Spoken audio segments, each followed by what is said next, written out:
Hello everyone. Captain Troy Handsome of International Rescue here. Please state the nature of your emergency. Uh, Here with Brailiff and Coffee Lich. How are you two doing today? Doing Doing good. good. Happy Nice. Halloween. Happy Halloween. Happy Halloween. Oh, actually, Almost. out of curiosity, are you all doing anything exciting this coming week leading up into Halloween? No, not really. No. Hmm, I see. Um, okay. Yeah, I'm just gonna help pass out candy. Nothing too exciting. Oh, but when I was growing up, because Halloween was the holiday of the devil, we weren't allowed to say the words Happy Halloween. Instead, at my church, we celebrated the fall festival. And so we would say things like Happy Fall Festival instead, so as not to summon the devil or whatever. So I didn't really get to celebrate a lot of Halloween growing up. But believe you me, based on my sugar consumption, I think I'm more than making up for it now. Mm.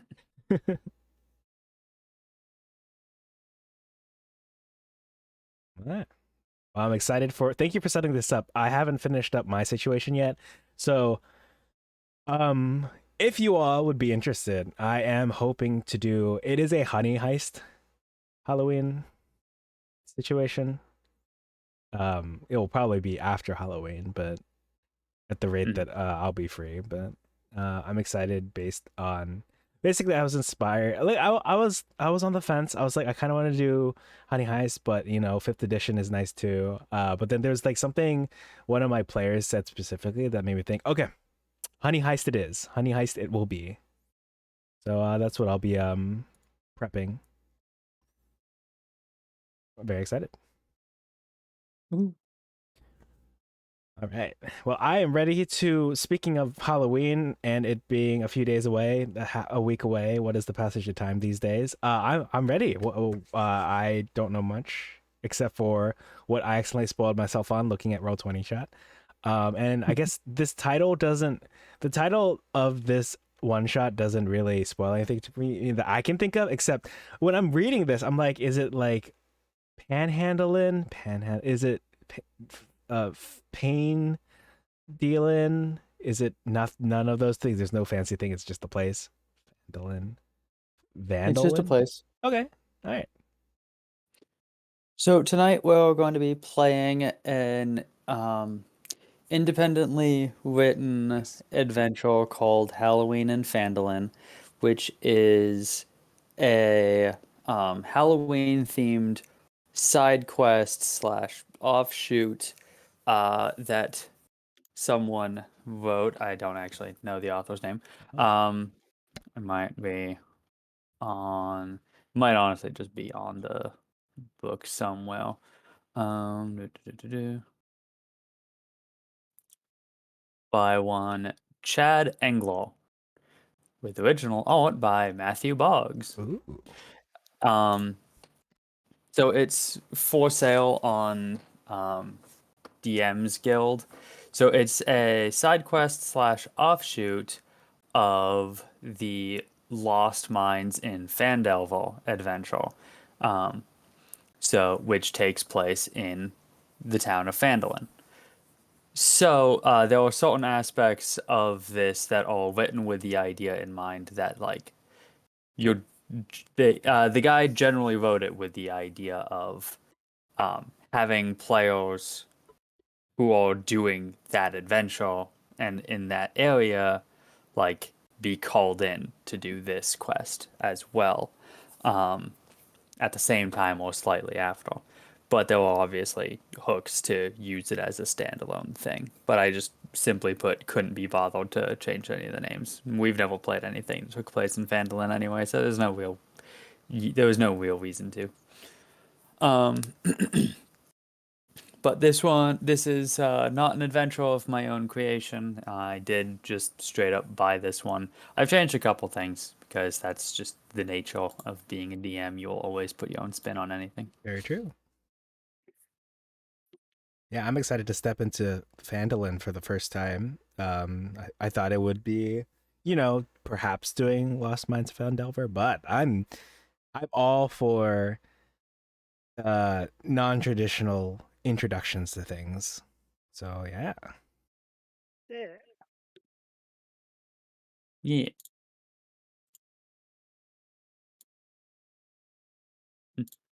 All right. So, so the important things to ask first and foremost about. Actually, let me get some music on for this. Yes, I'm excited. So the important things to ask first and foremost are who are your characters and how do you know each other? Ah. All right. Well, I guess we can say who our characters are, and then perhaps when I hear Braylif's backstory, I'll be able to know a little bit better about how we know each other. Right, yeah, backstory. Did you want me to... Actually, do you want to go first, Brayliff? Do you want me to go first this time? I always... No, you should go first. All right. So today I'm actually playing... I'm very excited. This is the first time I fielded this particular character. Because... So I was thinking... Oh, actually, hold on. Let me look at this. I feel like her hat is cut on. Let me look at my original art for this. I swear I know what I'm doing. So this is an adoptable that I have, actually. Oh, for some reason in my mind, I thought her hat was a witch's hat. So when I heard, basically, I have another OC that has a witch's hat. So when I heard that you were putting on this Halloween one shot where we will be adventurers, not investigators, I was like, oh, I should pick either Witch Hat Girl number 1 or Witch Hat Girl number 2. But as I'm watching myself talk here on stream, I'm realizing I was incorrect about this person's design. But you can see from this picture, so Cadence is... Alright, well, I'm gonna not spoil too much. It's probably evidenced by the sprite, by the picture, but she's a bard. She's holding a bow that's also like a musical instrument. Think of it like a lyre or like not a harp because harps are big, but like a lyre or a dulcimer or something. She's an adoptable, actually. I adopted her, so like no name to her name until I showed up. And this will be the first non-human character that I have played in, because normally I pick variant humans so I can get access to feats, but with what is it, the custom lineage, I mean, we all get access to feats, and by we all I mean Braylif. But I'm not custom lineage this time, despite not being a human. But yes, Cadence is she's a half elf. She is a proficient musician, and she has spent some time in the good old Feywild, which we are all on different levels of familiarity with. I'm excited for this area, which, looking at this picture, I assume is not the Feywild, but she is... I'm probably not gonna play her like this tonight, but she's very... I don't want to say seductive, but she's good at getting what she wants sometimes. But she is your typical, not run-of-the-mill adventurer, but you know, she realizes that her strengths lie not only in that of a persuasive nature, but also killing things, you know, as adventurers do, for good. I've even renamed her short bow ability to one of two things, one of which is dulcimer, based on the instrument dulcimer, which she has proficiency in, and murder, which is every D&D player's favorite pastime. Yeah. So she's, you know, supportive and whatnot, which is, you know, where my party member comes in here. Yes. My character's name is Hank Hunkle Toes. He is a fairy. I guess I'm just making it a trend of playing fairies in our DM's Halloween one-shots. Nice. I picture him as having like as being blonde and wearing like a tank top, and he is he's quite buff for a fairy, hence his last name. Incredible. And I had put zero thought into his backstory, but hey, he's also probably familiar with the Feywild. I was about to say you're a fairy. I was gonna ask if I met you there or not, and we found ourselves in the material plane afterwards. That sounds good to me. Yeah, as soon as Lightning started asking about start asking about various aspects of his character. I was like, cool. We're gonna have an entirely Fey party Nice. for an incredibly unfey. I'm excited for an because incredibly unfey thing. imagine all these social circumstances that neither of us are gonna know how to navigate. Like, how was I supposed to know it was offensive for us to do X thing or Y thing? Back in the Feywild, everyone greets people by spitting in someone's eye. How was I supposed to know that that's gross and rude and ow my eye? Actually, the more I think about Braylof's character, the more I imagine, what's the name of that guy from Fairly OddParents? Have you not looked at my icon? Do I have the ability to look at your You icon? I wouldn't do be not. able to- I you don't. I wouldn't can't be look able at your to. icon. I can't see it. Well, yeah, I also thought of that, Lightning. Hold on. I know how to do this. I know how to do this. Audio and video display, video avatar size, regular.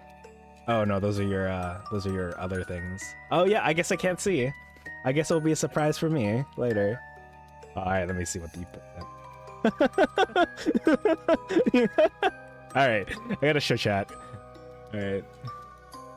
It's a bit short notice to, commission art, so I figured this is probably as good as it was gonna get. See, when you first said tank top, I thought of I forget. Have you seen One Punch Man? I don't think you have. I'm not. Oh, all right. So there's this guy named. Well, there are a few different dudes there named Tank Top something, like Tank Top, Tiger or something. There's a I whole. assume that Tank Top Tiger is the one that you're thinking of. Honestly, I'm not sure. There's so many Tank Top dudes. Let me look this up. One Punch Man, Tank Top. Let me look. Oh, there's Tank Top Tiger. He's not the one I'm thinking of. There's Tank Top Master, who is, I think, who I was thinking of. There's a lot of people with the Tank Top title in front. There's a whole crew of them that they all hang around together. And that's the first thing I thought of before I realized that you were a fairy. And then, of course, my mind turned to, I forget his name. What is his name? Gustav? George? Jorgen von Strangle. Von Strangle! I didn't realize how violent his name was growing up. Yeah, it's good. Wow. So that's you, huh? Fuck. Something like that. Are you... Close enough. I have to ask, is your character interested romantically in people? Yeah. Oh, are we like... Okay, I think... So someone asked the question if whether or not we thought Jesse and James, if they were... I forget, there were like three choices. One was bi for bi. I don't know what that means. The third one was gay besties. And Lux, congratulations on being first as we talk about Jesse and James from Pokemon. I forget what the second answer was, but I personally believe I don't ship Jesse and James with each other, but I'm just like trying to figure out what the vibes are here since you're an attractive Feywild denizen. I'm an attractive Feywild transplant, you know? Well, I'm gonna say no. We're probably not romantically interested. Okay. Are we like Involved. besties or are we coworkers? What kind of vibes you thinking here? I'm thinking coworkers. Okay. Amicable coworkers. All right, I'm excited. Let's get. I'm cool. And Begrudging coworkers. oh, your picture's so cool. Thank you. This is my adopted bard. Oh, let me link the profile for who I adopted this from. Actually, I'll paste it in Twitch. Because the person does a lot of adopts.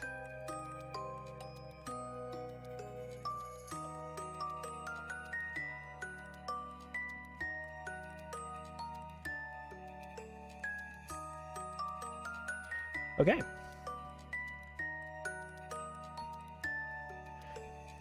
Yes, as I too have amicable friendships with my coworkers, I'm excited to see how this pans out. There. Oh, and since Lux is here, I'll put on screen again what you look like. like Jorgen von Strangle from Fairly OddParents, which gives me similar vibes to have either of you? I feel like I've asked this already. Have either of you all seen Epithet Erased? No. Okay. Not. So Jello Apocalypse on YouTube, who does the So This Is Basically videos, made his own series about one of their campaigns for a tabletop RPG called, I think it's called Anime Campaign. So they basically did the whole thing where you take the campaign and then you like make a show out of it, and it was super expensive, and thus there's only one season. But there's a character in there called Indus Tarbella, who I'm gonna post in our Discord. And I'm spelling his name wrong. And he reminds me of Jorgen von Strangle in your character. He is definitely a himbo, which, for the record, if a dude knows what the word himbo means, I believe it automatically disqualifies them from being considered a himbo. But yeah, he's basically like a crunk. He has he's like the sidekick to an evil villainess. He's not very bright. He has a very nice friendship with a heroic main character, you know? Yeah. All right. My tirade is over. I'll turn it back to you.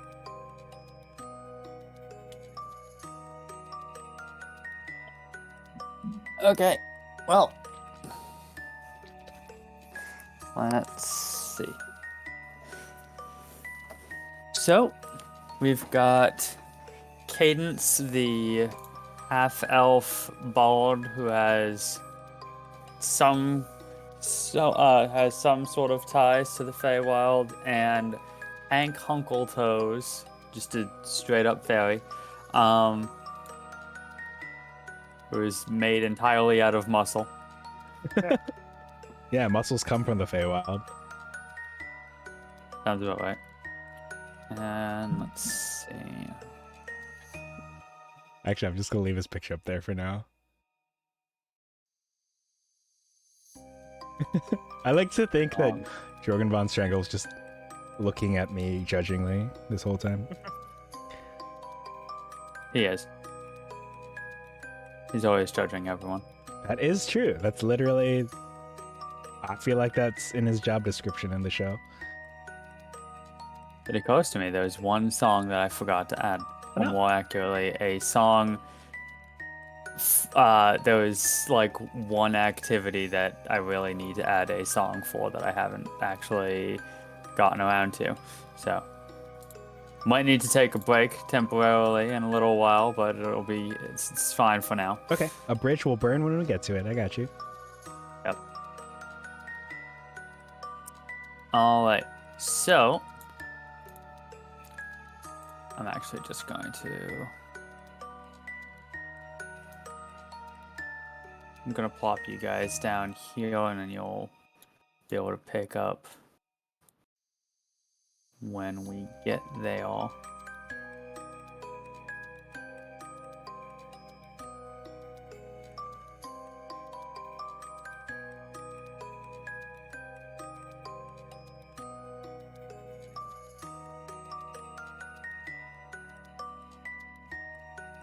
Oh, also, I adopted this character not because she has red hair and I have a thing for redheads. It's honestly because, like, the idea of a bow that's also like a harp, a lyre, a lute, a dulcimer, I'm like, that's so cool.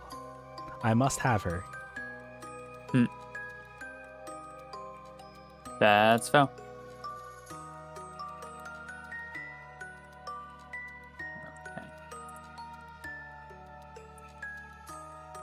Gotten one commission for her so far, and the highest praise that my friend gave was, I think, what was it?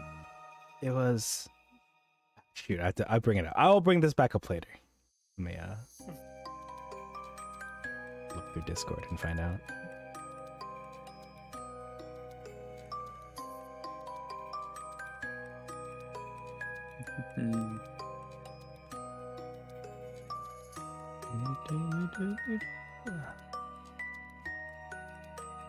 So, the two of you all, for whatever reason, adventuring together, pretty much full time at this point. I'll let you guys decide amongst yourselves what reason that could be. But one chilly autumn night, the two of you find yourselves wandering through the woods, and you spy in the distance a quiet-looking village.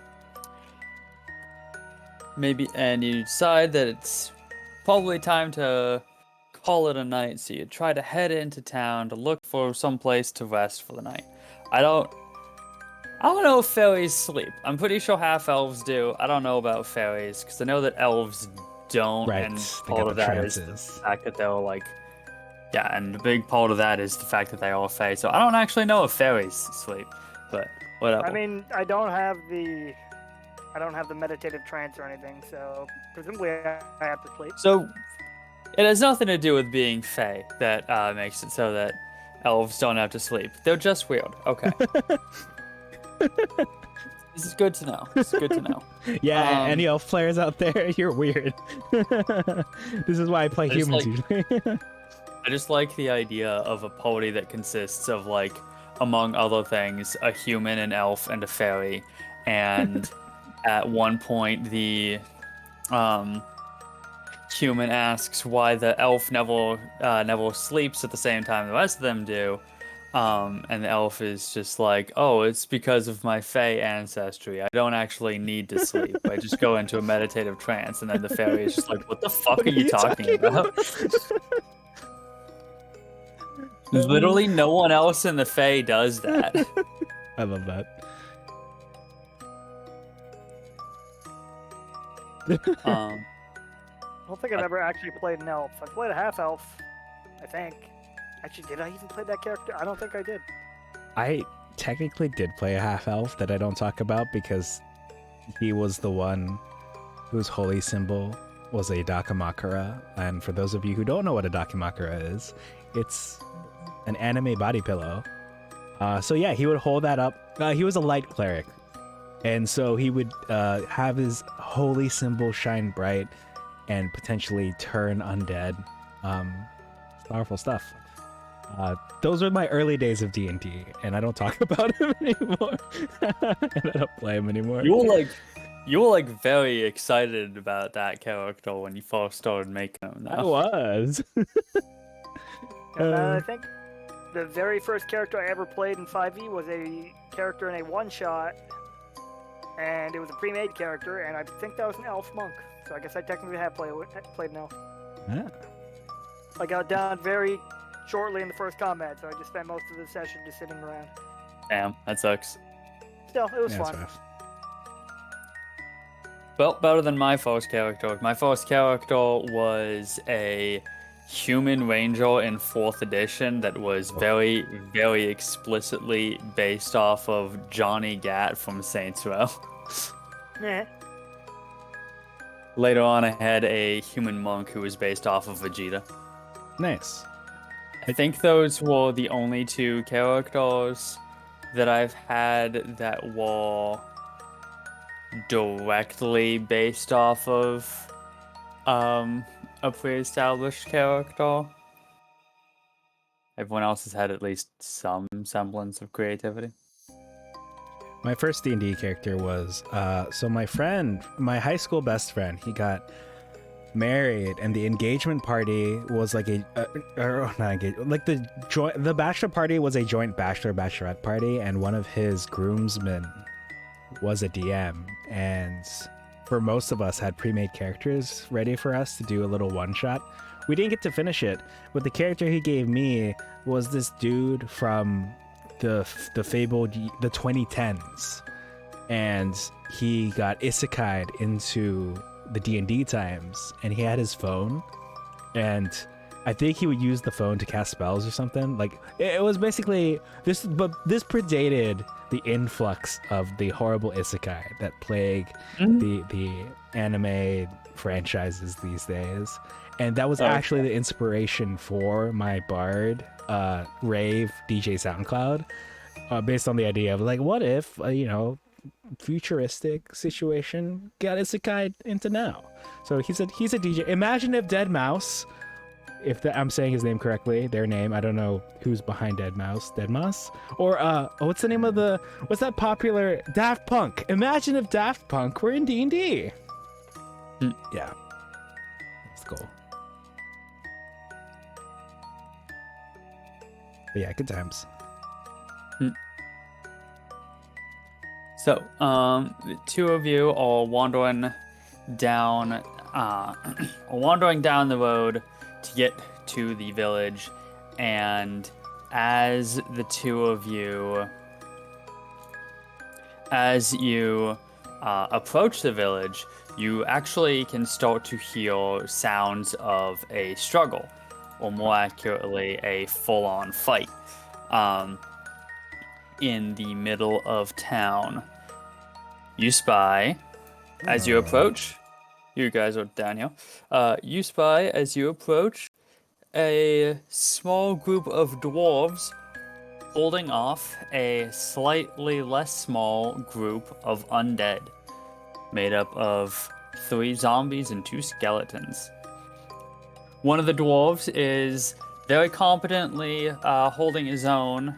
He's armed with a sword, and he seems to know how to use it.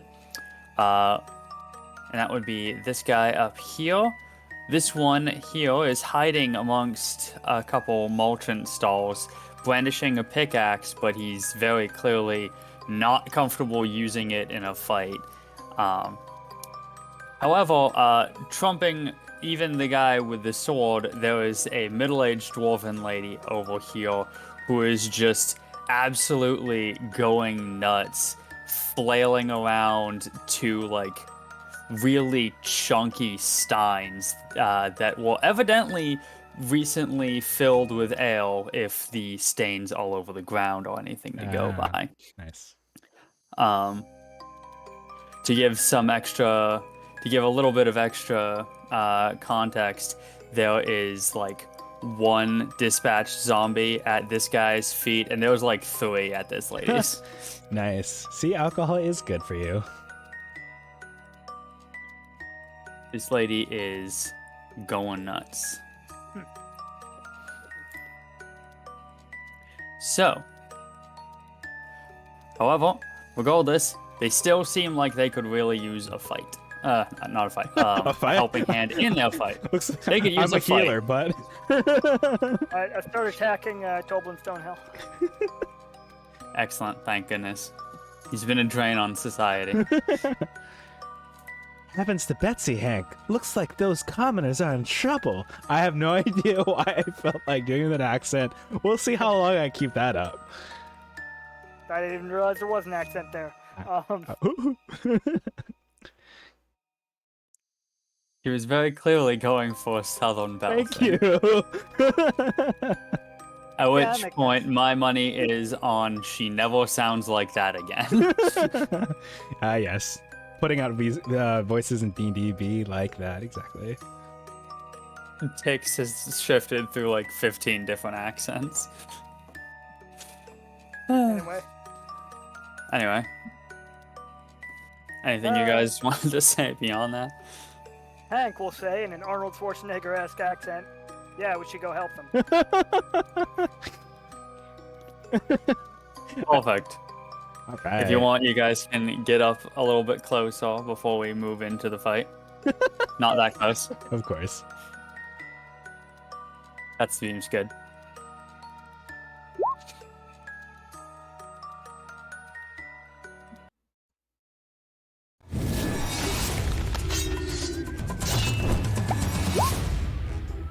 Ooh, let me see what this type. I wasn't sure if you were gonna want to stream this one, so I made sure to get copyright free music for everything. I appreciate it. Well, I'm happy to host for the first time our annual Halloween game live on twitch.tv. It's exciting. Oh my gosh, the percussion coming in here. Sorry, this is a wow. Oh my gosh. Oh yeah, there's gonna be some real fun songs in this one. Man, Halloween's about to surpass Christmas as my favorite holiday at this point. All right, so the beginning of the first fight. First up is Cadence. Oh, me? Yep. I do declare. Time to see what you can do. Oh, no, I don't even remember what I... Okay, all right. Sorry, let me look up the range for this attack real quick. Short bow. I don't normally use short bows. I normally use long bows. This is weird from 80. Okay, we good. That is way longer than I thought it would be. Okay. So Cadence is going to... He's going to, like, run up here behind Hank. Kind of peek around from behind his rippling muscles. Kind of get distracted by them for a bit. Kind of like, you know that meme where there's this girl and she's looking over at this dude's pecs because they're huge. Like she's side-eyed. Yeah, yes. So that exact meme is me to your arms right now because I'm pretty sure your biceps are bigger than my head. I will pull out my stringed instrument / murder weapon. Not that I was convicted. And she will try to shoot this first undead creature right here with a short bow.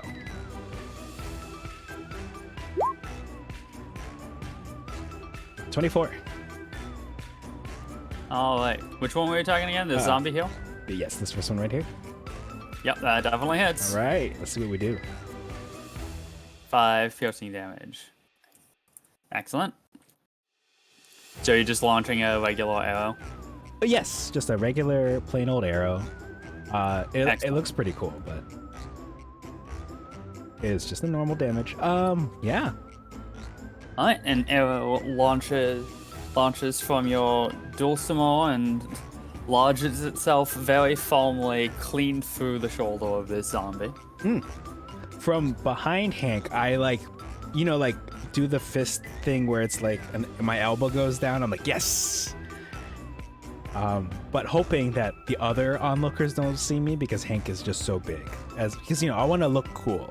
I want to present myself as cool. But when no one's looking, his overall frame is not large enough to obscure you because he is a small creature. I would like to think that doesn't change what she does. She's like, oh, if there's someone in the way, they can't see me, right? He's probably wider than you are, but not as tall. Yeah, I gotta squat down next time I do that. So I won't be using my bonus action. I think I'll stop there. All right. The first up is the skeleton back here. It's gonna shamble over here. Go 1, 2, 3, 4, 5, 6, and it's just kind of clacking and clanking with each step towards you guys. This guy over here.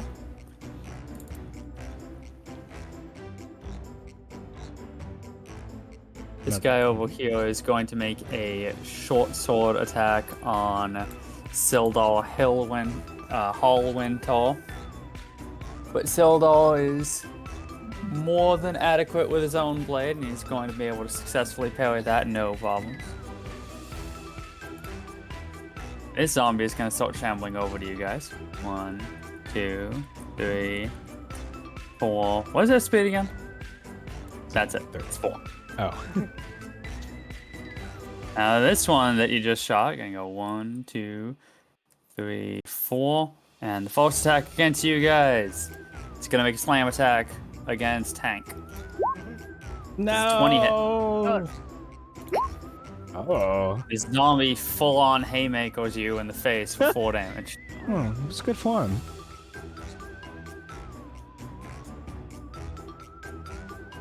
I try to imitate it. I'm moving my fist forward like, oh, okay, you twisted right here. Got it. Okay. Hank barely flinches. I like to think it punch you right in the eyeball, but you don't even blink. Yes, perfect.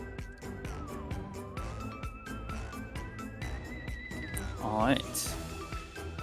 This next zombie, gonna go 1, 2, 3, 4. And Hank, you're up. Alright. Hank will look through his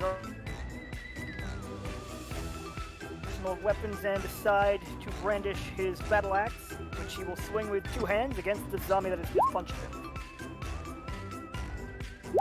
But that hits. For a total of 10 slashing damage. Woohoo! Bam. Oh yeah, we're level 5, so I can do that again. Yep, that hits. 9 slashing damage. All right. Give me 1 sec. Mhm.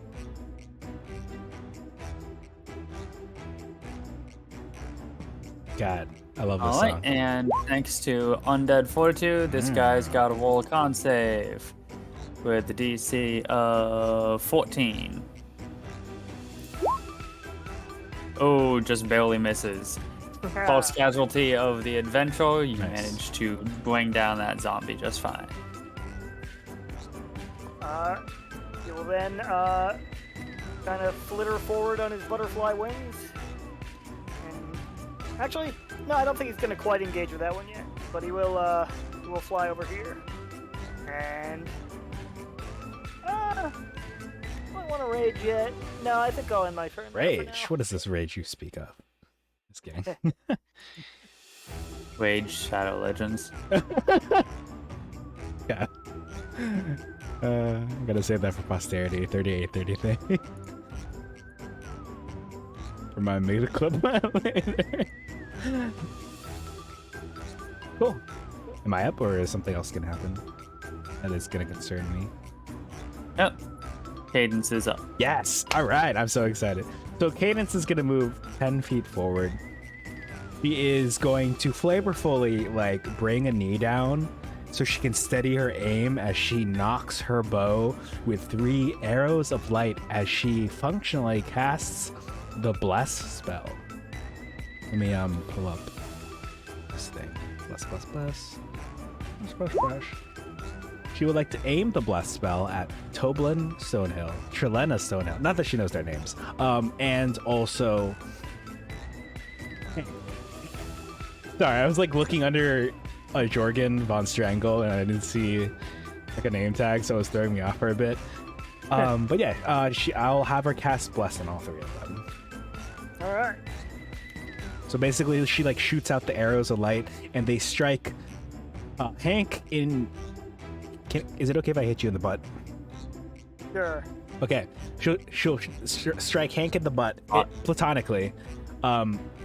Toblin, I don't know, in the shoulder, and Trilena, like Trilena's kind of like swaying around because of like I guess she's swinging around like crazy. So like that last arrow, Cadence is trying really hard to make sure it hits, and then it like I don't know hits her just right when she swings her head back. But yeah, she'll bless. And you know what? Just for fun, she will give Sildar a bardic inspiration, so everyone gets something fun. Alright. And I guess for that she'll also like. So it's supposed to be she plays a song, but I'll have her knock 1 more arrow and shoot Sildar with it in the beard. Nice. Yes, I like to think that I made it fluffy. You know, because some people don't use beard conditioner. And that's what Cadence brings to the table. That's actually one of the things she brought back from the Feywild. Beard conditioner. Just the product itself. She has like 3 bottles of it. Yeah, it's the reason why she... Oh, it's not really the reason why she ventured into the Feywild in the first place. But yeah, she'll kind of like hold her bow up in a defensive position as she anticipates she might be getting some attacks her way. But otherwise, I'll end her turn there. Alright. This skeleton over here.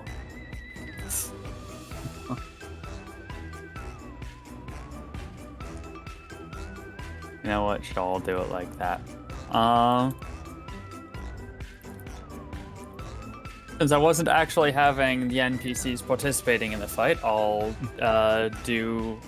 give you Bless an interesting little effect. While an enemy when an enemy starts its turn next to one of the other NPCs that are blessed, they'll take 1d4 damage as the NPC wails on him. Thank you. I The like it. skeleton, Dale, is gonna take 3 damage at the start of its turn from Trelina blocking it in the side of the skull with a stein. Nice. Now it's gonna start moving towards you guys. Going 1, 2, 3. These guys can move the full 6, right? Yeah. 4, 5, 6, and sure enough, Cadence was right. The skeleton's gonna approach and make a swing at him. Ooh. 21. 21 will hit. That is 5 piercing damage to you as it stabs you with a short sword. I will take that, and I'll make this Constitution saving throw to maintain concentration on the bless. I will fail the Constitution saving throw to maintain concentration on the bless. Oh my god. Hell, Come on. yeah. No. We love to see it. Fuck. Incredible.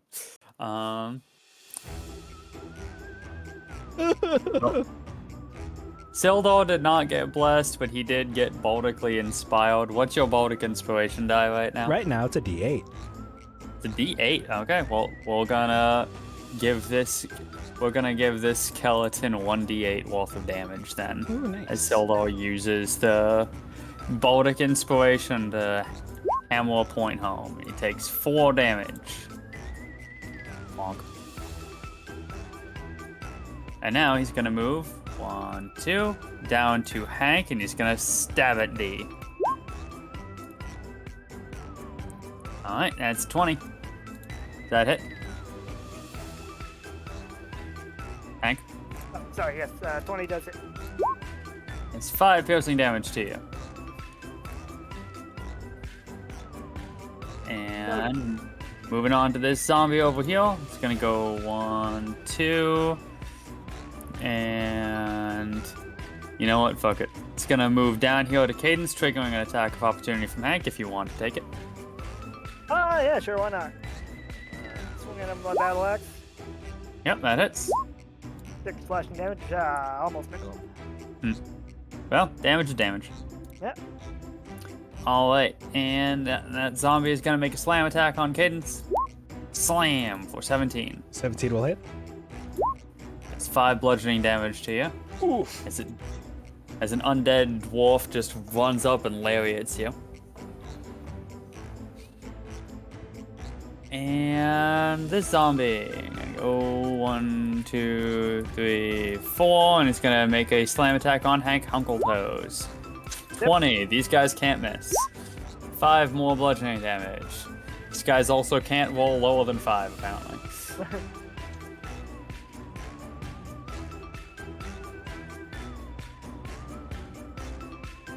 I would get concerned that I had like somehow fucked up the equations on any of these things or something, but like I didn't write these. These are just the default enemies that were in Roll20, so I don't know. Yeah. Thank you. Alright. Hank. Use the math in my head. Hank is going to forego his battle axe and. Let's see.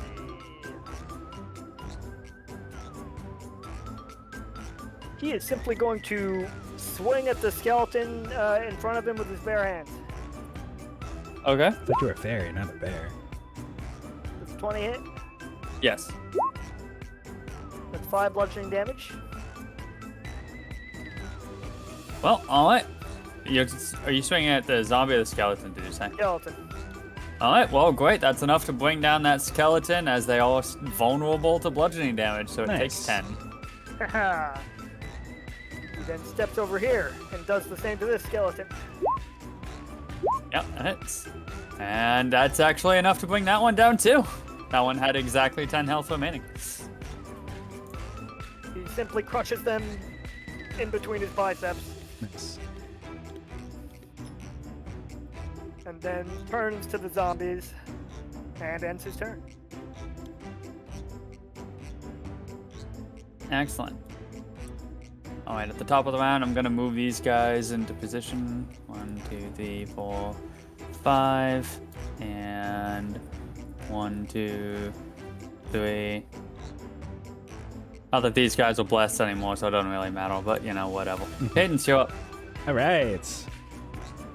Because Cadence and I are both dramatic, he inherited it from me. Cadence is going to expend one of her own bardic inspiration dice with her bonus action as she uses her subclass ability, Mantle of Inspiration. So she is going to grant herself a wondrous appearance. Her hair will turn from a dark red into a brighter, radiant looking red. She looks majestic. She is going to choose, you know, in case they want it, they don't have to. Up to charisma modifier, which I think is 4. She's going to choose herself, Sildar, Hank, and Trelena. Each one will gain 8 temporary hit points. She'll pick herself too, if I haven't said that. And then it can immediately use its reaction to move up to its speed without provoking opportunity attack. So I'm going to have her use her own reaction so that to move up to her speed out of danger for just a moment. Did she sneak through this way, like between the building? Yeah. Okay. 1, 2, 3, 4. Can she like hop on here? Yeah, that's fine. Okay. She'll hop on there to move up to its speed. I should have clarified, I guess, before I moved all the way. Hold on, 5, 10, 15. I'm sorry, I'm going to move up to here first. So before I continue moving all the way, does this count against her speed for the turn? I probably should have clarified this first. No, I'm not sure. Probably. Okay. Let's see. Move its I'm reaction not to sure. move up to its speed. I think it might be separate, but It might be. it doesn't matter to me, I guess, in this combat. So, I guess we can burn that bridge later. But she'll move up to Well, here. I guess mechanically it can't, right? Because like the idea is generally you're expecting to be doing this to like other characters, Right. so Who like aren't having they a aren't chance. using their speed, so it'd be weird if it used your own True. speed if you used it on your turn. Yeah. Okay.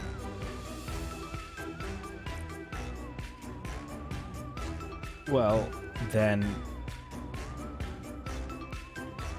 if it's cool with you, I'll move up to here. That's fine. And then I'd like to cast Shatter right here, this spot, or Alright. on a spot that would make it, you know, hit them and not the allies.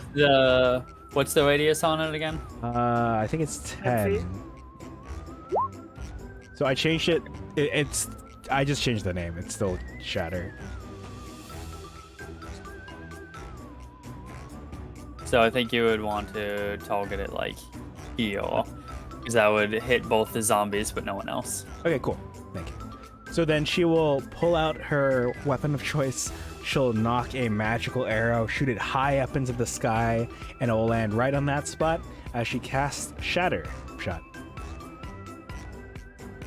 Excellent. Okay, so each of these zombies has to make a con save, right? And your DC is 15? It is 15. Okay. Starting from the one on the top. It fails, and the one at the bottom also fails. So what's the Yahoo! damage? The damage will be 16. Well, that's enough to kill that one outright. Well, I suppose I should have to make a... No, it did not pass the Undead Fortitude. And the other one is looking pretty bad. The blast of, like, sonic force that just hit that guy has blown off the vast majority of the flesh that was surrounding his rib cage. So there's just kind of like an exposed spine and ribs. And also Nice. there was a lot of zombie chunks on the ground in between Sildar and Hank. Delicious. Okay. Beautiful. Well, It's fun for the whole family here in D&D. yeah.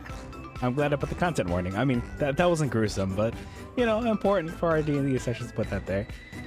I guess the reason why I wanted to ask about the movement was because I was gonna move back into position so it didn't look like I was just bailing. So I'll just move back 5, 10, 15, 20, to help Sildar get flanking in case he's up next. You don't see him in that tall order, do you? I do not. I'm just gonna help people flank anyway, no matter what. Okay. I mean, kind of like next. block Trelena so she doesn't get hurt too much. Okay. Next up is this zombie that's gonna take a swing at Hank. It's 16. Yeah, that's There's 6 bludgeoning damage. Okay, so they can roll more than 5. They could roll It's a lad. 6. Yeah. Alright. And that's the end of his turn. Hank, you're up. all right. Hank will once again brandish his battle axe and attempt to finish off the zombie.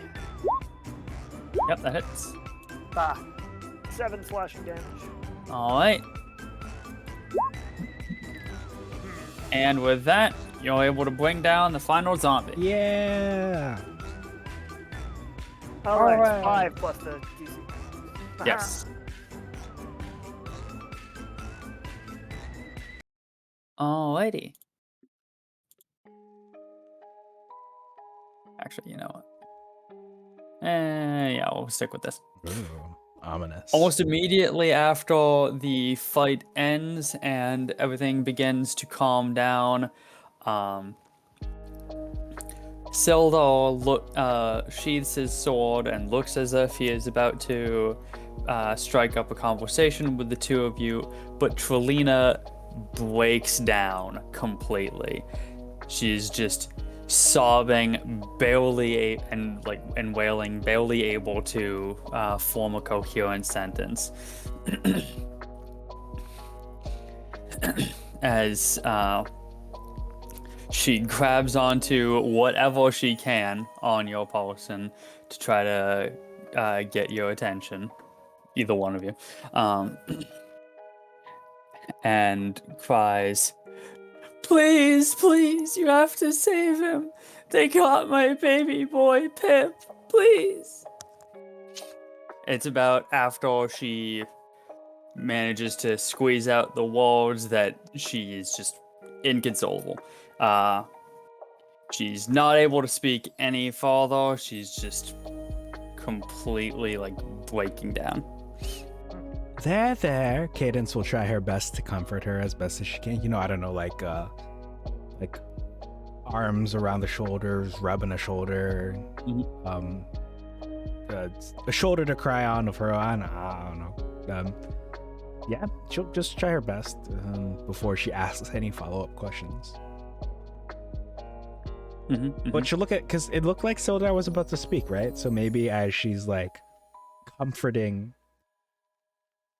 this poor person, she'll look over at Sildar in case he was about to say more. Otherwise, she'll look up at Hank too. Yeah. So Sildar walks up and says, "Trelena, why don't you go with Toblin? Why don't you go to Toblin back home? I'll talk to the adventurers. We'll get Pip, don't worry." And with that, these two walk away.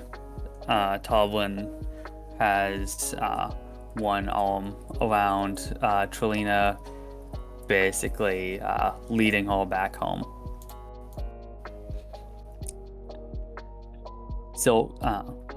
Sildar addresses the two of you at this point and says, "Adventurers, please come to my office so we can discuss the situation going on here." Yes, of course. Lead the way. With that, he leads the way. So ultimately, he leads you down to the big building down here.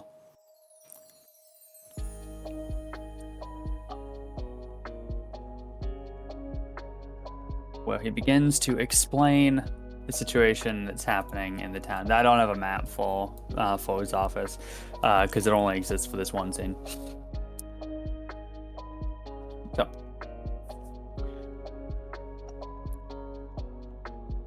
Shortly after you enter into his office, he lights up a cigar and takes a big whiff. Um,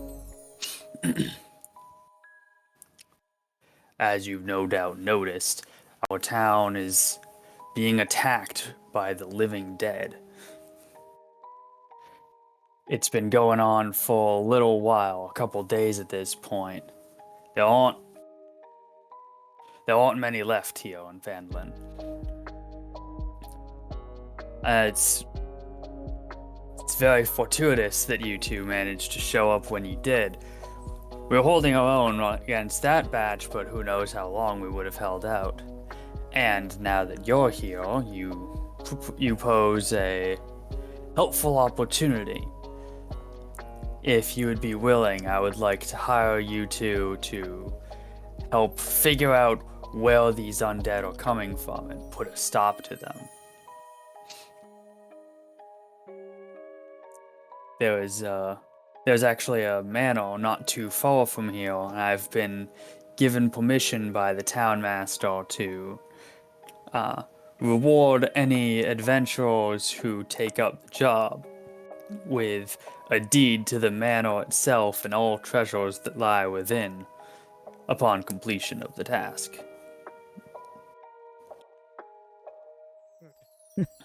I'm resisting the urge for Cadence to ask if the manor is, if we're allowed to, if we get the manor, if we can sublet it, for something called Airbnb. But that is not in character for her. That would be in character for someone else. Thought you weren't playing Lisa this year. I'm not. But the capitalistic urges are still there. Now we know. It's been enlightening all along. Yep. The capitalism was in me all along. So Cadence will say, well, I do worry about the people here, but of course, such a reward would go a long way with helping Hank and I with our adventuring endeavors. It's not a cheap business, that is for sure. Hank nods. Man, a few words. I can respect that.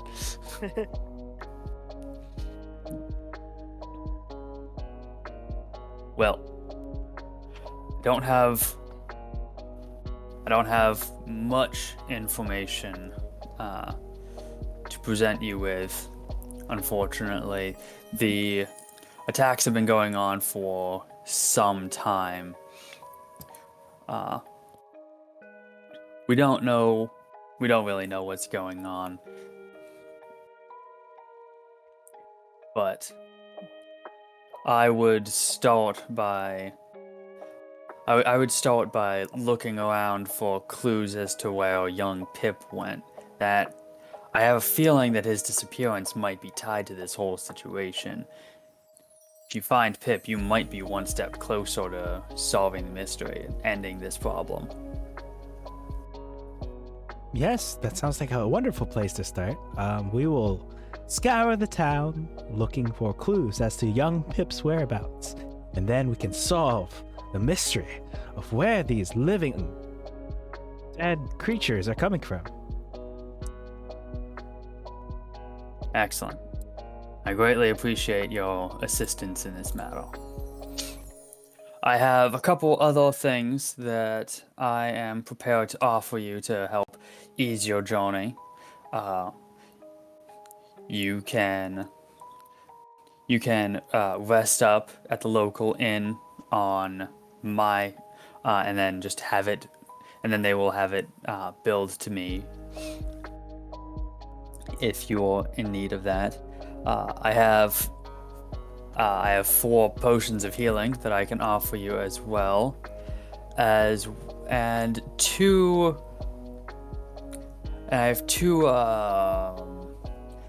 items of magical nature that I could also offer to you should you desire them. Though I have been told that they are best described as, quote, lightly cursed. So keep that in mind if you should decide to accept them. Oh, the urge is so tempting. That's not a character. Mm-hmm. Well, yes, the visit. Hank, how are you holding up? I feel like I could use at least a little break at the end. Hank will look at his wounds and just kind of nod. So, in break for sure. I believe those potions of healing would be most useful in our upcoming journey. I assume this is not one of those missions where you get more of a reward if you happen to use less of the items that were provided by the quest giver.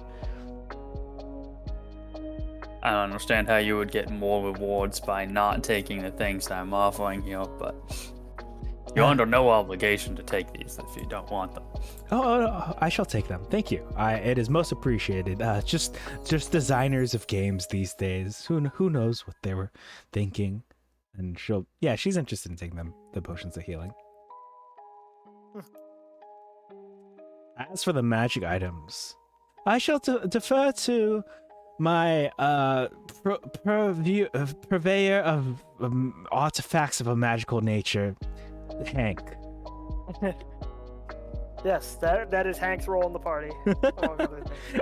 I say this as I am actively like bouncing a magical like music note off my finger up and down, up and down.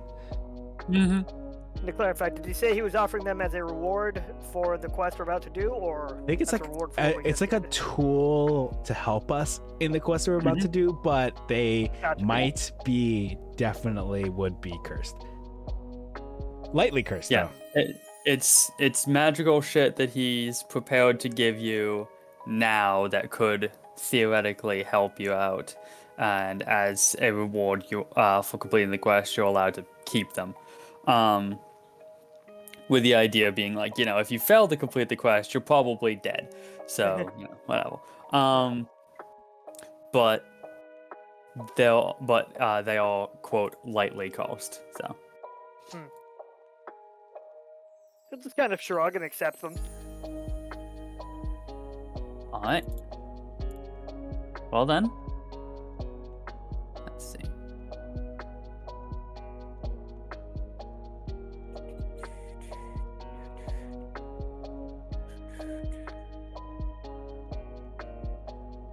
Okay, 1 second then. Yep. It does take a while for the curse to take effect. I gotcha. So he turns around and starts digging in a large trunk, pulls out 4 potions of healing for you, as well as a quiver for arrows, and a pair of boots.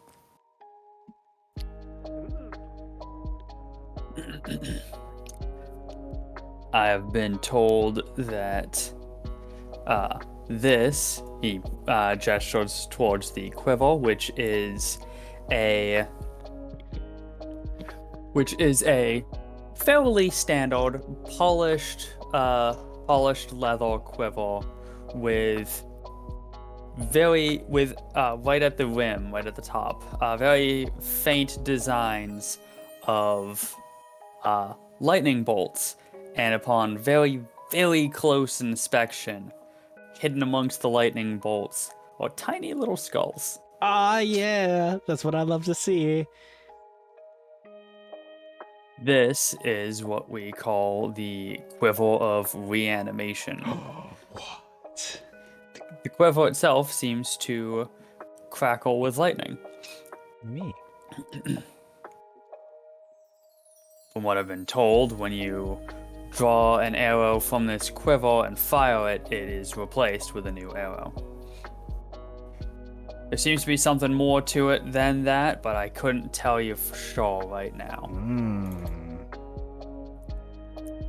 And definitely help reduce the number of undead in the area. Yes. Definitely. Nothing helps reduce the number of undead quite like killing undead. And these, he gestures at the boots, which are entirely unremarkable. They are very plain leather boots with a decent amount of wear and tear to them. Still entirely usable. They've probably still got many years of use on them, but they have seen their fair share of use already. These, I've been told, are the Boots of Quickening. In game terms, it adds +10 to your movement and +1 to your initiative. Ooh, that's pretty neat. Boots of Quickening, you said? Yep. It was Boots of the Quickening, that'd be even better. And I could decapitate people with lightning and shit. Mm-hmm. No. Nah, I'll get that at level 6 anyway. Well, Hank assumes that his companion will want the quiver and that he will take the boots. Yeah, that seems like I guess the quiver makes sense for her. So she has like the things in her eyes that kind of look like stars, but like four-tipped stars. She doesn't actually drool, but she's very excited to add this definitely not cursed quiver to her repertoire to help both of you all take on the challenges ahead. Yeah. And Hank will take off his existing boots, which for the sake of comedy, I'm going to say are basically visibly identical to the one that he's just received. And we'll put those on. Love it. Nice. Love it. Nice. Also, I'll give you half of the potions of healing. We were offered 4, so I'll give you 2 just in case, and I'll hold on to 2. Nice. Perfect. Bailiff, as soon as you put on the Boots of Quickening, you notice 2 specific things. Oh boy. One, they fit very well, possibly too well. They do not move on your feet anymore after you've placed them on. Like, there is no, like, your foot doesn't, like, bounce against the walls. They are, like, all but fused to your foot at this point. Hank's so dead. So you're That's the saying I second can thing. easily take them off whenever I want? Yes. Maybe. Hank's a dead. Hank's a skeleton now. The other thing is a certain sense of dread. There is definitely more to these boots, but you can't tell what's going on with them right now, unfortunately. Yahoo! Something else to be discovered at a later date, evidently. Yahoo! Gotcha. Well, I got +10 speed, so that's probably fine. And +1 to initiative. Yeah. Yeah. Which I can't manually put down, but I'll just have to remember it. Oh, there's not a spot for that? There is a spot for initiative, but I don't think I can change it. I can probably go into my Initiative modifier, it's under the little gear. Just add 1 to that. Okay. Up next to the spells thing. Yeah.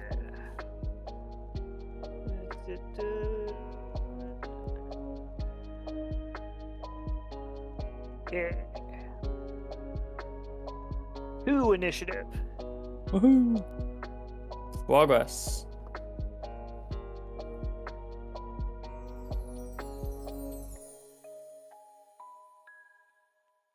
Oh, wait.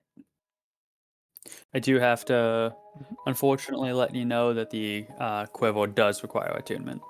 Oh, okay. So I'll hang out with it for a bit, but let me just go ahead and sling it over my shoulder and hope that I don't get cursed and stuck with it. But well. Yeah, she'll swing it over and then she'll attune to it when we get to the end. Sounds good. All right. Now that we're all geared up, is there anything else that Sildar wanted to tell us before we presumably head to the end? No.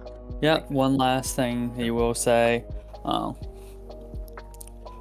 Now that you guys have agreed to take on this job, I can stop worrying as much about having an active role in the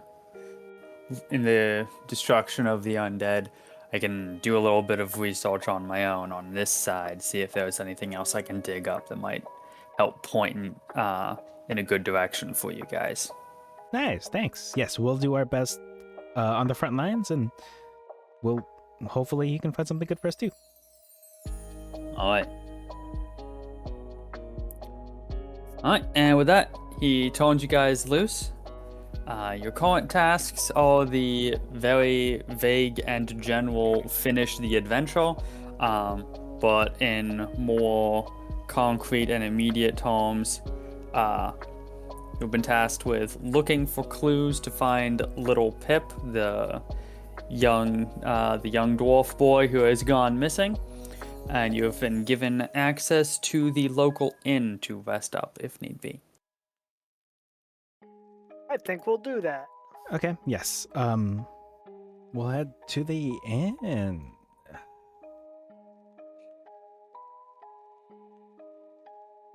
All right. We'll say that the inn is over here. Cadence will curtsy. We take our leave.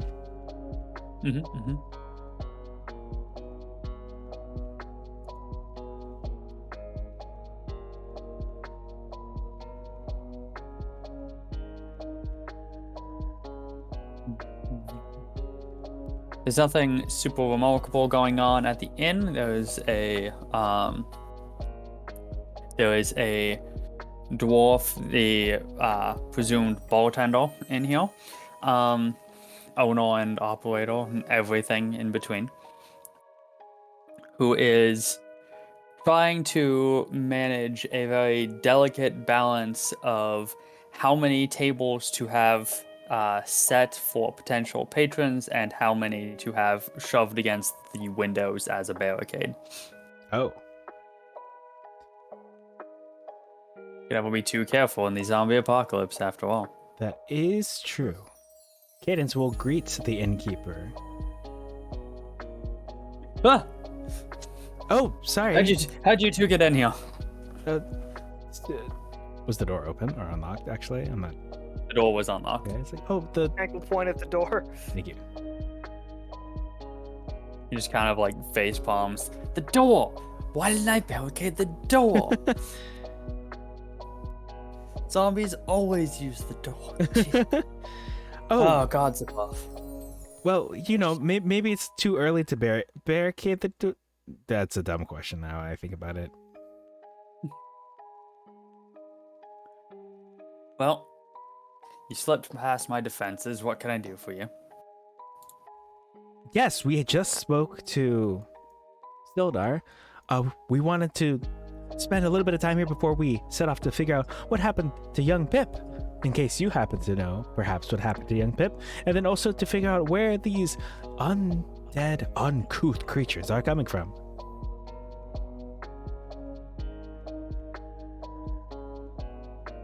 Couldn't give you any specifics on either of those, unfortunately. I don't know a Pip.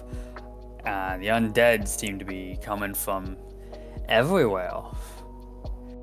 They come at us from all sides, at all times a day. Not constantly, not in huge numbers, but enough. Unfortunate. I was hoping for some sort of pattern, but of course it wouldn't be that simple. If there is one, I haven't seen it. Yes, it's a good thing, though, that I have an expert at deducing patterns in data that has been provided through alternative means. Hank! Hank, well, look at you. Perhaps it was a different person I was thinking of. Sorry, could you repeat the line? Oh no, she was like, yes, I have someone who is excellent at discerning patterns, gleaning them from, and like inferring them from data that has been provided through alternative means, or something like that. Hank might be, but I don't know if I am. I did give him proficiency in perception. Nice. But yes, first things first, we were interested in at least resting before we assist.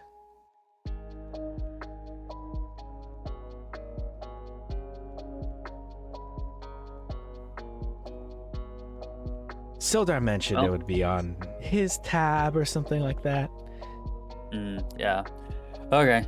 Well, if you want to rest, the beds are right over there. He points to a collection of like 4 beds, 5 if you stretch the definition a little bit, in the corner, all looking pretty worse for wear. It's the charitable read is that these were the previous barricades. The less charitable read is that this inn might not be worth the money. It's a little unclear just based off of the design of the space if there are actually rooms at this inn. All you know for sure right now is that there are beds over there to rest at if you need them. Okay. Well, I'm sure we've come across worse conditions for beds. Let's rest for just a moment. Company motto: at least there's a roof over your head. Bye. In most of the places anyway. At least there's a roof over your head, and there's an asterisk on the logo. Is it? But not anything else. Nope. So is this a Those cost extra. nice? Is this a short rest situation? Probably. Since we are short resting, I will go ahead and also play a wonderful Song of Rest. Oh, hell yeah. It will be the opening to the Fairly OddParents, which we can't play on here for reasons, but in honor of Hank, I'll play it. Perfect.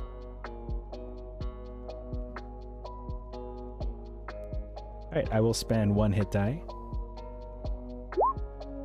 Fuck. Wow. Try that again. Yeah, that's better. Yeah, that's pretty good.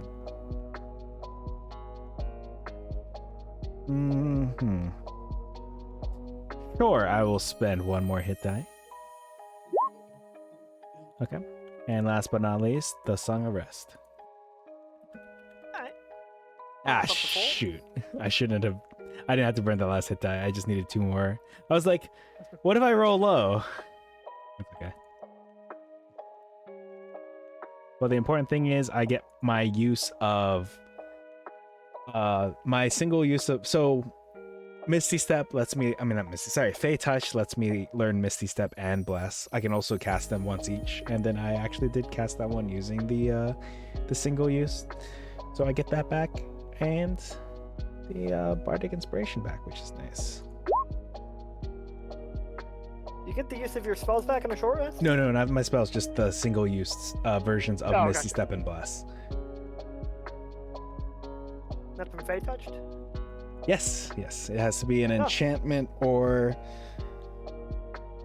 some other kind of, I forget the other school of magic for the spell. So I can use spell slots for it, which is nice, compared to Magic Initiate, where it's just one time ever for a long rest. Wait, let me just make sure I'm... You know what? Hold on, I might be lying. You can cast each of these spells without expending a spell slot. Once you cast either of these spells in this way, you can't cast that spell in this way until you finish a long rest. Just kidding, Bless is not back. I can cast it normally with spells. Okay, well, thanks for correcting me. Not to, It's okay. make the rest is never used in this whole... Yeah. I'll also attune to the Definitely Not Cursed Quiver. Cool. Hank will go to take his boots off when he takes a rest. The boots do not come off. Hank, what have I told you about wearing shoes to bed? Hank will shake his feet to indicate that they will not come off. Oh, no. Wait, can I take my quiver off then? Yeah, you can take the quiver off. Oh. Cadence will look at the camera and say, skill difference. Hank will shrug, but he will just lay such that his feet are hanging off the edge of the bed. Cadence doesn't actually care if you put your... it's not her bed, so... It's not even a bed, but...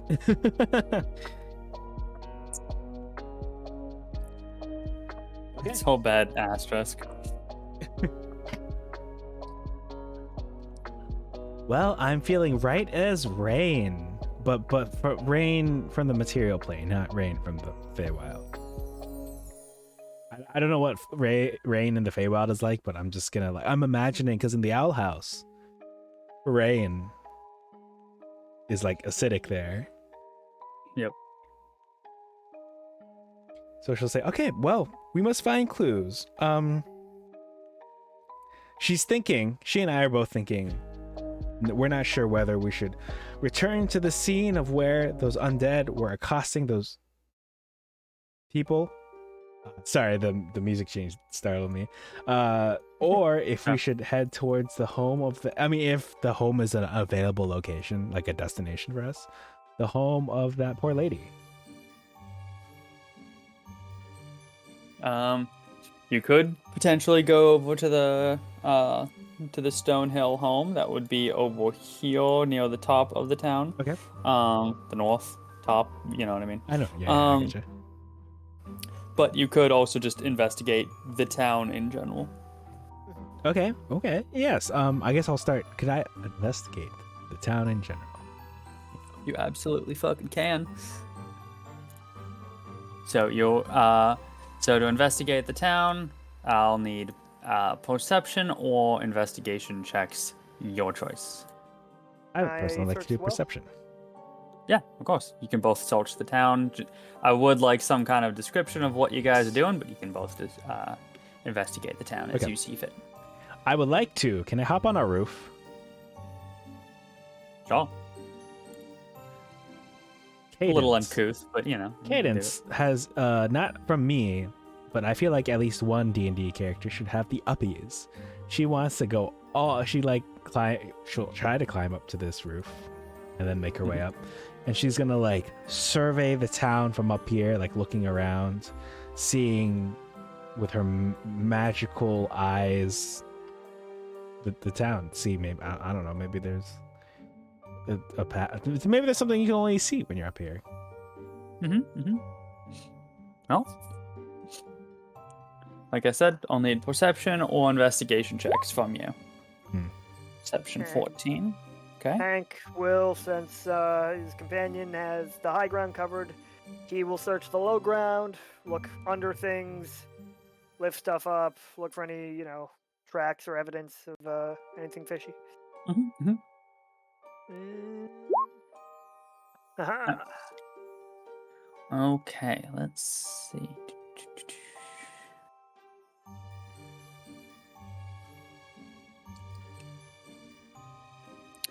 All right. So,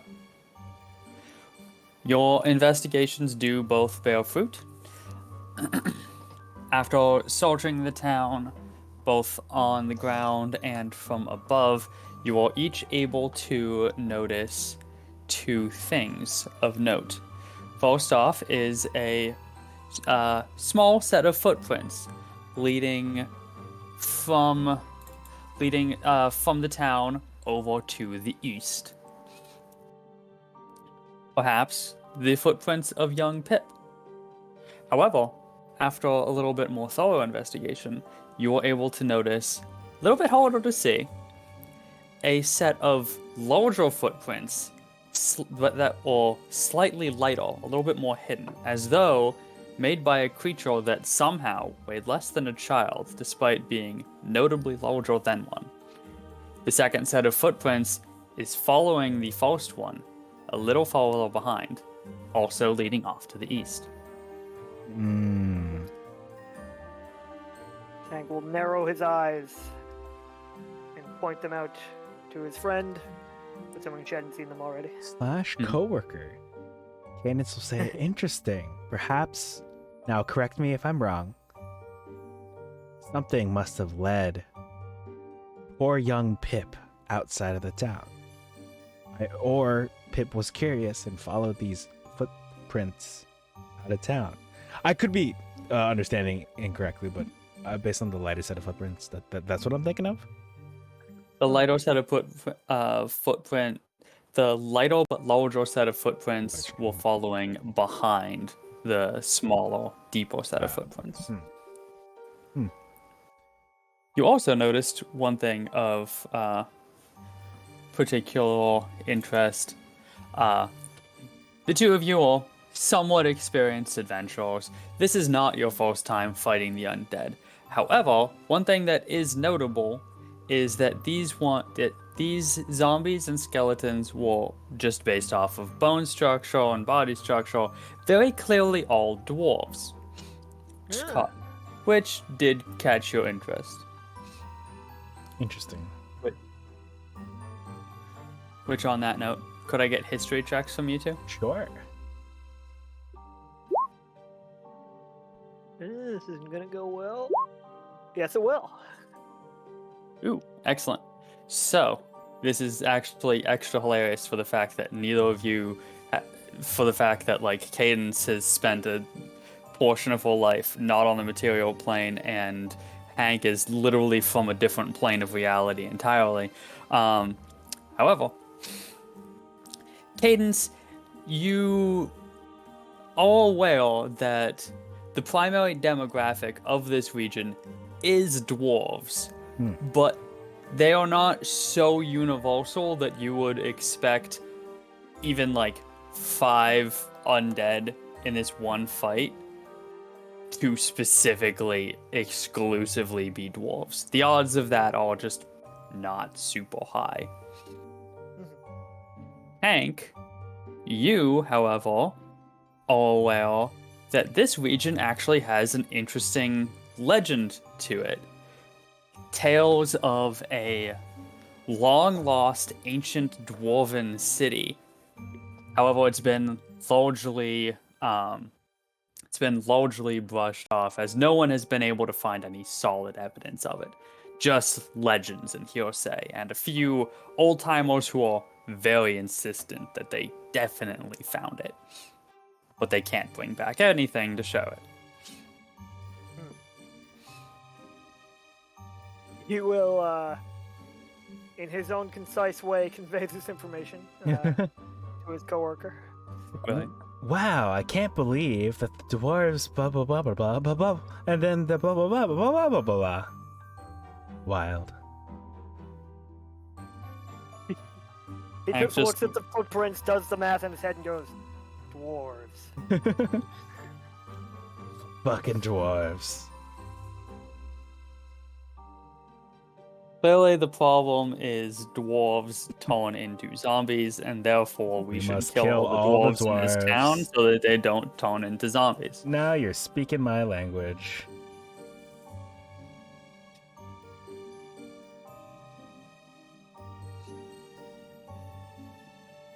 So I guess we'll follow the footprint.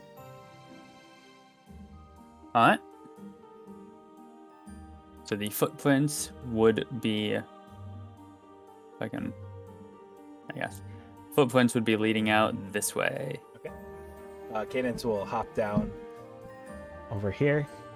She's going to she's gonna like hop onto this tarp thing, hope that it doesn't break through, and like try to bounce off of it onto the ground and strike a pose, even if only Hank is watching. Hank approves, though you can barely tell.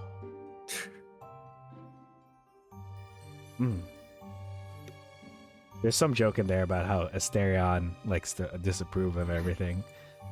But Cadence appreciates the approval and will march forward. But when quiver in tow... Oh! When she... Well, I guess if she attuned to it, it's different from the, figuring out what a thing does. There's like a separate period of time. So, yeah. We'll just burn that bridge when we get to it. Excellent. Sildar's following us. Oh! Yes, as you two begin to head out of town, Sildar is running after you, and he's holding an odd-looking, fairly ornate book. Wait. I needed to catch up to you. I can see that you two are heading out to follow your investigations, but I need to let you know about something real quick. So, and he holds up this fairly ornate book. It is it is more accurate to refer to it as a tome. After a certain size, it's inappropriate to call it just Yeah. a book at that point. Yeah. The tome is very slightly, very gently radiating a very faint light. Ooh. We aren't really sure of this book's origins. We don't really know what's going on with it. It was basically just part of the building when I took over the office as mayor. I've always suspected that this book was magical in nature. As it's always been entirely blank, and clearly old, but largely unweathered. But it's never glowed before, and it's always been blank. But he flips open the page. He flips open the book to a random page. There's writing on there now. It's a language I can't recognize. I was hoping that maybe one of you two could. I know adventurers tend to be a little bit more well-read than simple townsfolk. But I was hoping that you two would take this on your adventure with you. I don't exactly know everything about what's going on, but there is one thing that we were able to figure out about this book a good long while ago with the help of many historians.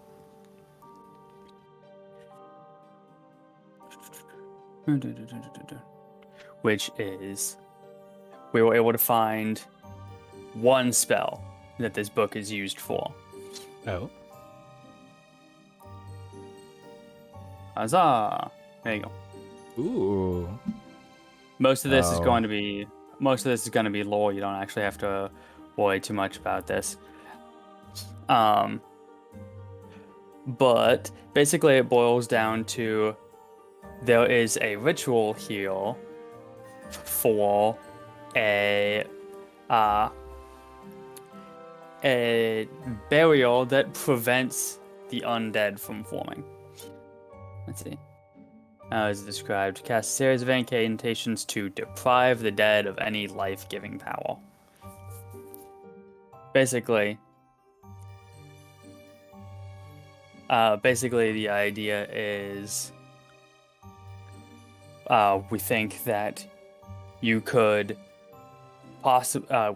we think that you could use this spell, this undead burial, to prevent the undead from continuing to spawn. Feel like it would need to be performed at like some kind of like place with some actual magical power, as we have not been able to get it to work here in town. But in our attempts to figure it out, we did manage to get our hands on the reagents necessary for it. Ooh. Looks, according to the eggheads that we brought in to look over it, this ritual requires mercury, dragon bile, and powdered nightshade, which we have here because our attempts at the ritual failed. He hands you the book with this handout inside it, and the pouch of components as well. Okay.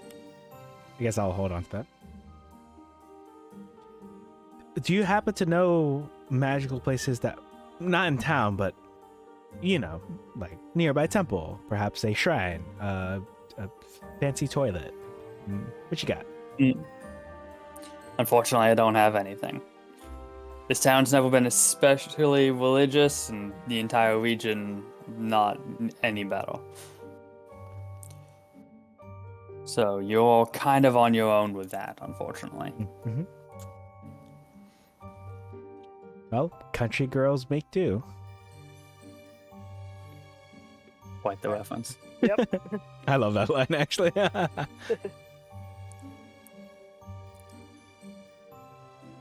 Country girls make do, she said, looking at a vial of mercury. Mm. Glub, glub, glub. Bottoms up. Okay. Indeed. Well, I guess our heading hasn't changed since there aren't any other magical destinations for us to go. We can keep heading east.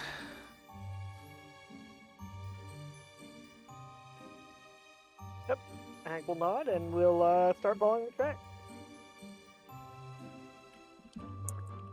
And with that, Seldor is going to return to his office. Okay. Either of you guys need a break? I think I'm good. I'm okay either way. I'm gonna go quickly replace my drink with just some regular water. Okay. I'll be back soon. Okay.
I'm back. Welcome back. Me too. I'm ready to rumble. Let's go. Alrighty. So, the two of you follow the path to the east out of town, following the footprints as you go.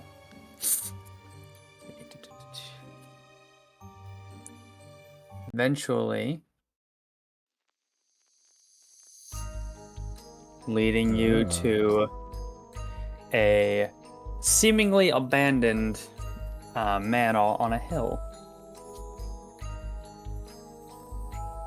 We love seemingly abandoned manors.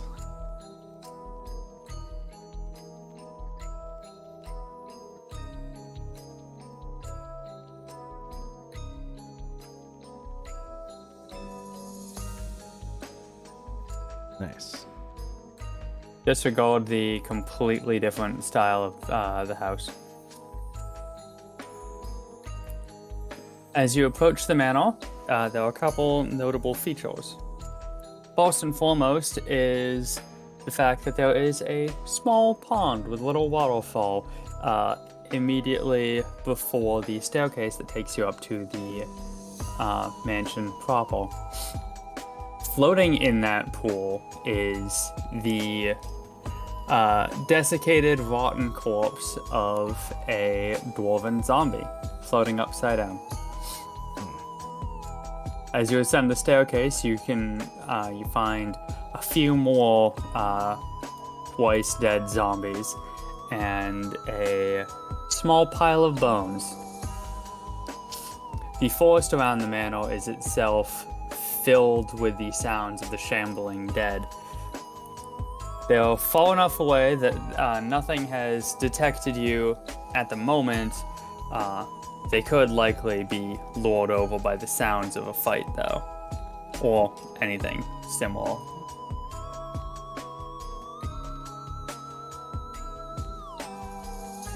Cadence and I are seriously considering shooting one of the arrows from the quiver of reanimation, if I'm remembering the name correctly, at one of these things that is currently not animated anymore. Yeah. I mean, might as well go for it. It's so tempting, but I'll hold off for now. Okay.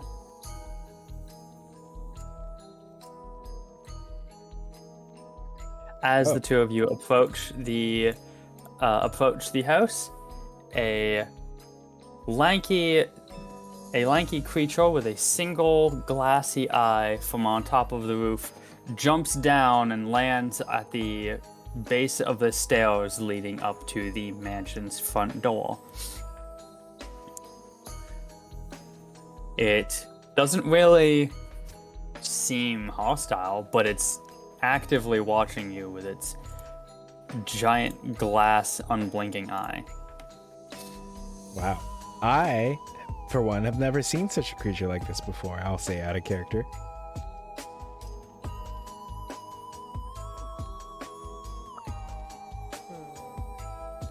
Mike will sort of squint at it. Has he ever seen anything like this before? Has he, or have you? Has he? I don't know. Give me, what would you say? Intelligence, I guess? Sure.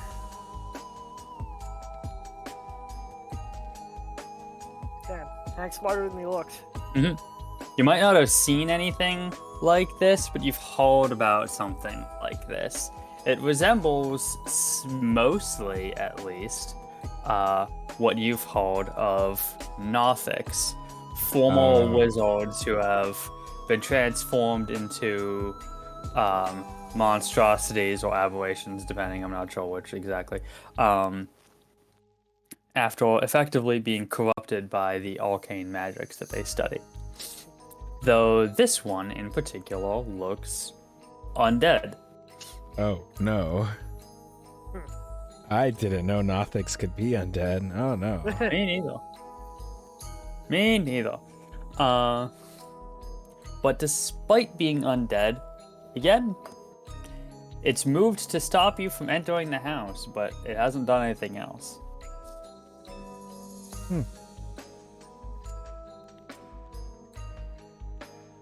And is that the only entrance to the house? That you can see, yeah. Time to turn invisible is what I would say if I had access to invisibility. Yeah. As Hank moves a little bit closer, the Nothic turns its attention to focus on him. Ooh, Focus back. I will move here. It has one eye. I want to see what happens. It just flickers rapidly between the two of you.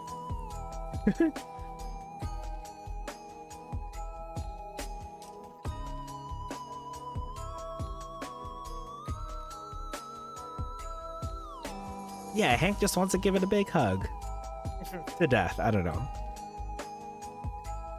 If it doesn't do anything, I was going to step forward 5 feet. As Hank approaches even closer, the Nothic stands to its full lanky height, Ooh. a clear sign of intimidation. Hank can't stand up very tall, but he can become wider. Also as a show of intimidation.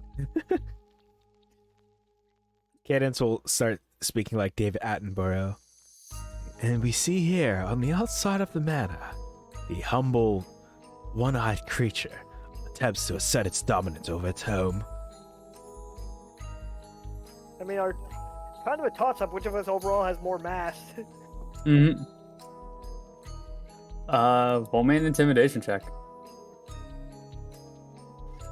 I love it. The thing I'm actually good at is the first thing I rolled shit at. The zombie Nothic is going to attempt to roll an intimidation check against you, Anton. Incredible. No fucking way. Hell yeah. You what? Cadence wants to join in on the fun. Cadence will step here and try to intimidate both of you, including Hank. Cadence is going to attempt to intimidate everyone in this area, including yourself. Yeah. She'll like run her hand through her hair to make her look a little bit more crazed, and then she'll let out she'll release her face and it'll go blah. Go for it. All right, now watch this.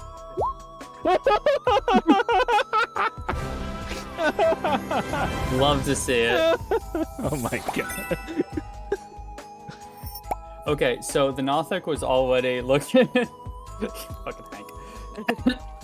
So the Nothic was already looking, kind of like a little off-put by Hank's golf, but Many have. Oh my god. But then Cadence walks up and it's just like, imagine the Joker, but like actually scary. Nice. Hank and the Nothic like grab onto each other and feel. One of you jumps into each other's arms like Scooby-Doo and Shaggy.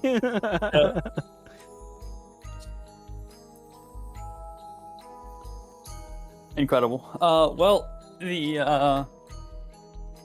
not the way I expected this to go, but yeah, the Nothic at this point is despite the fact that you would think it could basically not be thinking anymore, it's kind of a little bit too a little too nervous around Cadence at this point to really want to stand in your way of the house at this point. Okay, that sounds like a good sign. Cadence will stroll into she'll attempt to stroll through the door, kind of like a character from JoJo's Bizarre Adventure. I've never seen past the first episode, so I actually don't know if that's correct or not. Nice. Oh. Now that the way is open, I guess we'll enter the house.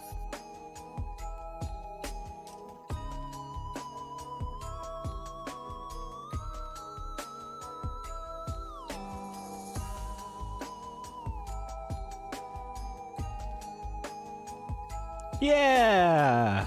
Yeah. Yeah. Okay, cool. There was a walking thing I was thinking of. Perfect. Thank you. Yep.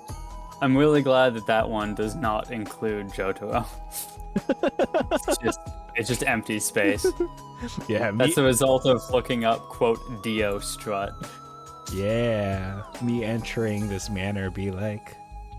Yep. All right. I have to ask a very important question. Yes. As the two of you enter this house. Not a vampire. This poor Nothic.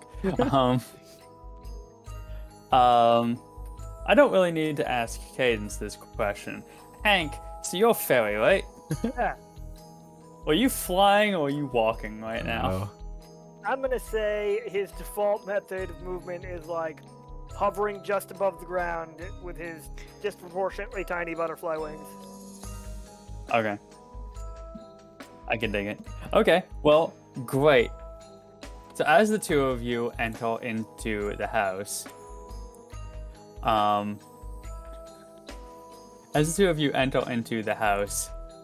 the floor gives out from under Cadence, evidently. Yeah.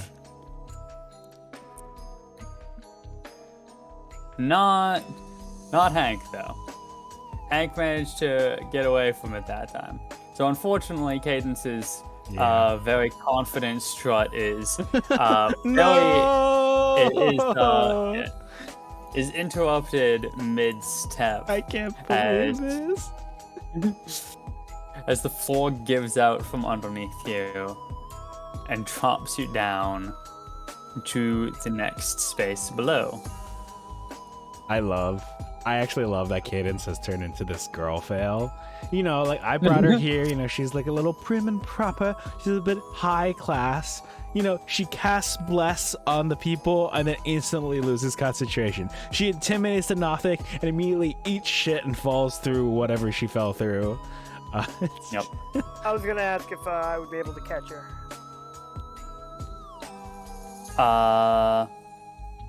Yeah, sure, go for it. Try. What would that be? Strength check, probably. Uh-oh.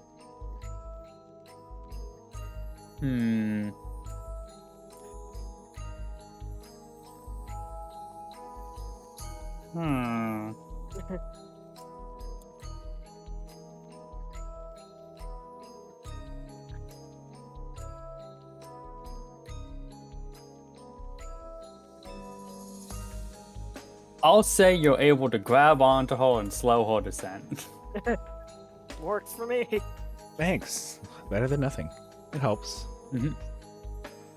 Congratulations, you didn't die of fall damage yet. How long of a fall was it? Infinite. You both die. Damn. It's a fall of nebulous distance. Gotcha. It was a ramped fall somehow, which is how I watched a video that explained how in one of the John Wick movies, they're like, oh yeah, so it was this high, but the fall was actually broken up by this fence, this roof, like sloped roof, and this other sloped roof. That's how you can survive a fall like that. Good to know.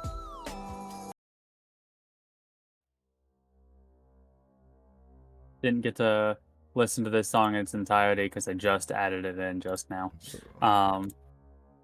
So I meant to add in a song for this part of the adventure, but I forgot. Congratulations, you two are officially in part 2 of the adventure now. Oh, nice. Yeah. Good job, us. Live it up. My last four campaigns, for my last 4 groups that I ran this adventure for, nice. all died well before they got here. Oh. Their funerals were very tragic, as I had to explain deaths during D&D accidents. Oh. Yeah. I mean, Their bones build the foundation of this campaign. Anyway, so the two of you fall for a little bit too long to feel comfortable, but The good news is that through Hank, it was a slow fall, no real risk of bodily harm. Whew. And let's see. You find yourself in a dusty entrance chamber. Pieces of what appear to be the ruins of an ancient statue lie beneath a huge marble sphere. You can make out a few of the statue's body parts, a piece of leg, an arm, part of a head with a great beard. The only other feature is a 10-foot wide tunnel leading down a moderately steep ramp. However, down that ramp, you can see dozens, if not hundreds, of undead in various degrees of decay, slowly and awkwardly ascending the slimy, lichen-covered incline. Oh no. God, I wish I were a cleric or a paladin. Hank pulls out some duct tape and just starts covering the hole.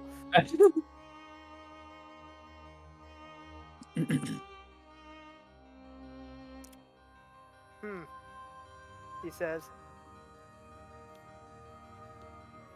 Oh heavens, So, that does not look wonderful. Sorry, that's all.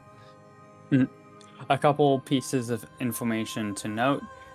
The sphere, the large marble sphere, is largely kept in place by the rubble of the statue underneath it, but otherwise looks free to move, and is effectively the same size as the ramp Ooh. and tunnel itself. The undead are very slowly making their way up the ramp, but it's a very awkward process as the ramp is covered in a very wet, slimy lichen. So the entire thing is ridiculously slippery. So anytime a zombie or skeleton manage to get their footing, just about like a half a second later they trip and fall down again. But slowly but surely, they're making their way up and towards you. So just to clarify, sorry, this round thing on the map is the statue or the ramp? This It's a round ball. thing right here is the ball. It's Ramp the is over big. here, right? Yes, ramp Okay. is down this way. Gotcha. I would just rather not place.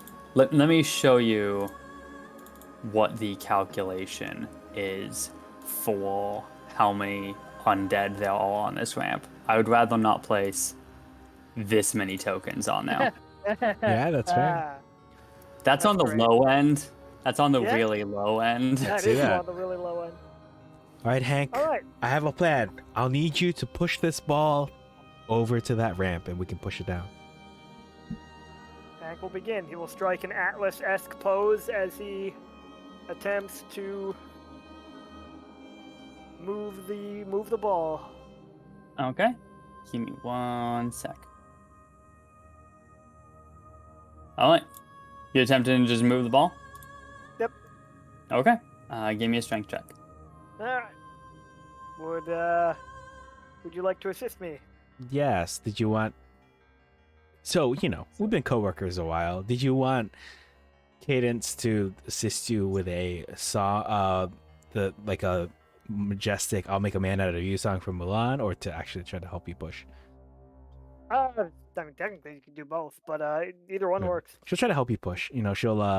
She'll pretend to spit on her hands. She'll say, "Ooh, just like the commoners," but not in a capitalistic way, more in like an elitist way. And then she'll try to help you push the ball.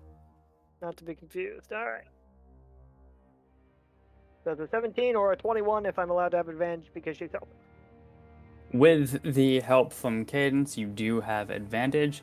And despite the rubble blocking the path, you're able to slowly, awkwardly, and very forcefully shove the boulder out of its lodgings and onto regular ground, where it becomes much easier to maneuver.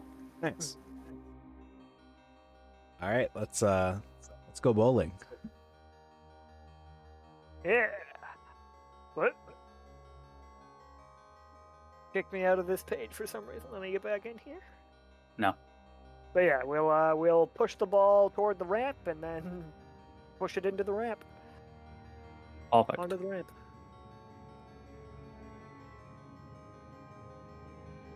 Man, what if you're rolling a low strength party?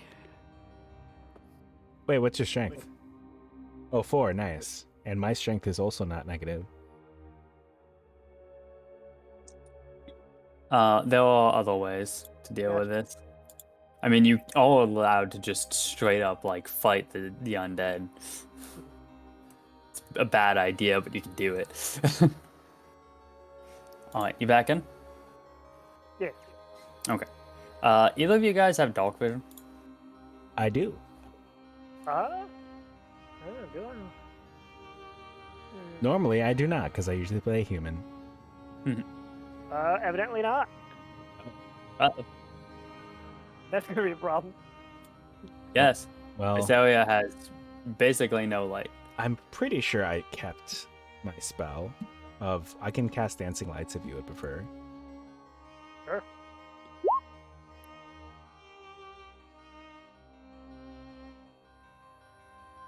Okay. I will take my little lyre, dulcimer, harp, my bow, and like softly strum and cause little 4 lights to appear, to hover near us as we do our work, and then I'll probably have it follow. Like, I'll have to manually move it, but I'll move it as we go along.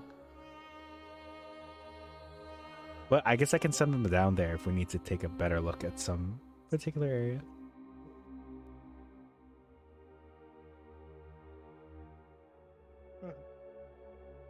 Well,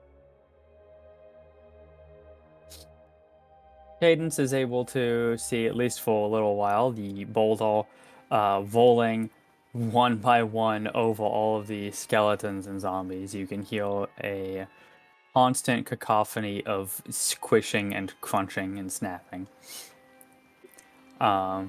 Interspersed with the occasional surprised groan and more surprised grunt.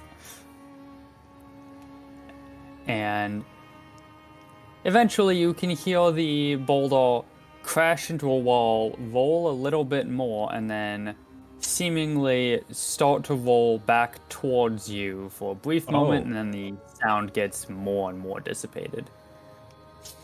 Oh, yeah, like it went through, but then like roll back. Okay.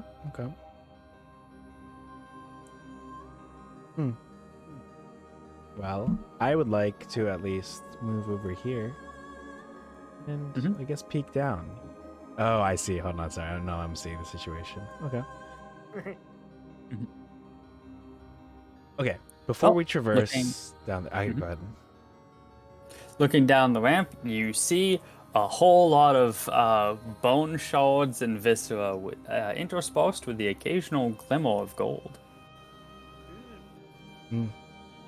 This reminds me of the Feywild Fire Festival last year.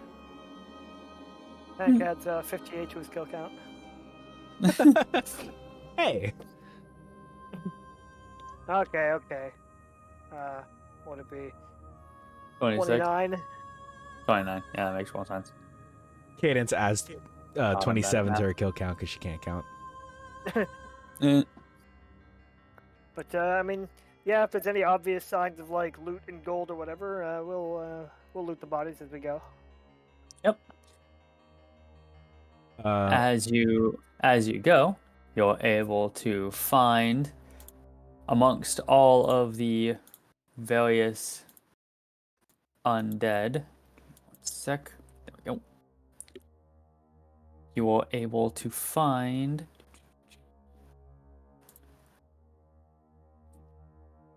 hell yeah, 4 smashed gold coins. Oh, man.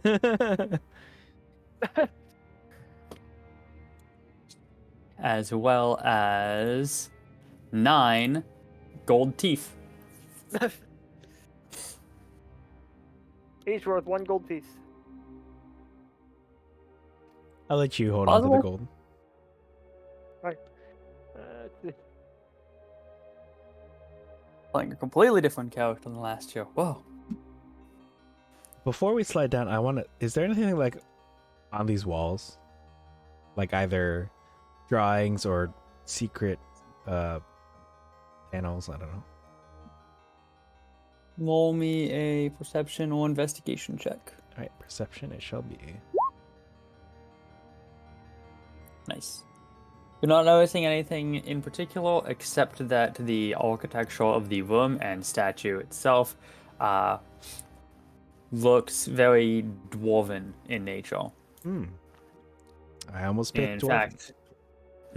In fact, could I get history checks from the two of you? Yes. And Braylif, Hank can roll at initiative at advantage. History, you said? Fucking excellent.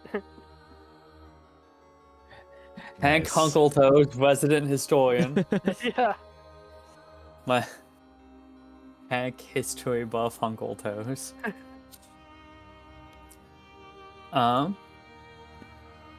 So you two are able to form the hypothesis that this might just be part of the lost ancient dwarven city that Hank recalled earlier. And Hank, you specifically, having already been aware of that city as Cadence was just learning about it from you, believe that if this is in fact that lost ancient city, then this might just be the entrance to the city, specifically known as Marthamore's Hall.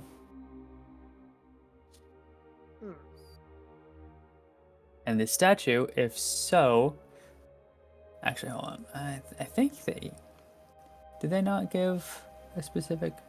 Hold on.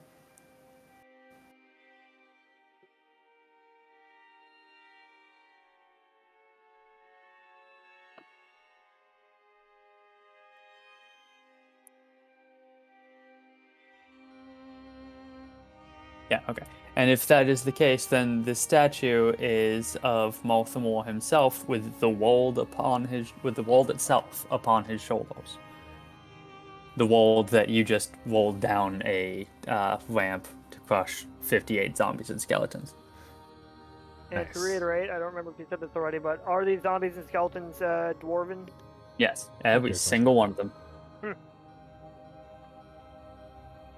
All right, since you, I assume we had to traverse the ramp to get to these gold coins and gold teeth. I would like to slide, because the ramp was kind of slippery, right? I would like to fashionably slide down the ramp to I don't know, Hank's back, or actually, is there a? No, there was no hole in the wall. The ball went around. Oh. Well, actually, Hank will probably go behind you since he can just float above the slippery stuff. Yes. So as to not get in your way. And I'm gonna crash into this wall. It looks like, it seems like. Yep. Fuck. The alternative is that as you get to the base of the ramp, you start like stumbling a little bit, but you very well may be slipping on viscera at this point. Delicious viscera. You crash full force into the wall. Boom. Well, the path continues down a second, slightly less steep ramp. Oh, I will bring some dancing lights around so that Hank can see down the ramp in case there's anything to be seen.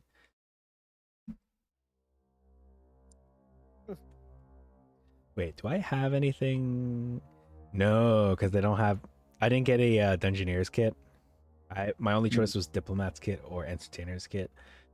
So I'm looking for things that cast light, and it looks like. Oh, actually, I was supposed to. Sorry, for my background, I was supposed to roll on the trinkets table, and I forgot to do that. I was going to do that when we started. Well, want to do that now? Yes. While you're thinking of it? Yeah. Thank you. Yeah, I wanted to roll it live. Let's see. All right. I'm gonna roll I 3 D100s. What's up? I technically, before this, before the gold I just got, I would have had enough gold to buy a Dungeoneer's pack if I had remembered.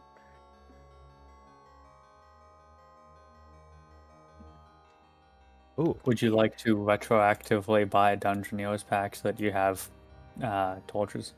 Sure. If you'll allow me. Can't think of any good reason not to. Hooray! hooray! I eat my dancing lights. Nom nom nom. Nom, nom, nom. 11. All right, so the first thing I got 99 barbell size for a pixie or sprite. Number 11 is a crystal orb that allows an elf who holds it to sleep. Oh, well, I'm a half elf, so I guess I slept anyway. Sleepy orb. That's cute. And last but not least, 57. A wooden top with 4 sides, each bearing the image of children enjoying a different season. Yes, a different season of Avatar Legend of Korra. Wooden Brilliant. top. Okay. I'm done, thank you. Alright, so since Hank has light now, you ready to go down this next ramp? Yep, I just rolled a trinket for myself and got half of a palm-sized geo that pulses dimly with purple light. Oh, cute. Neat.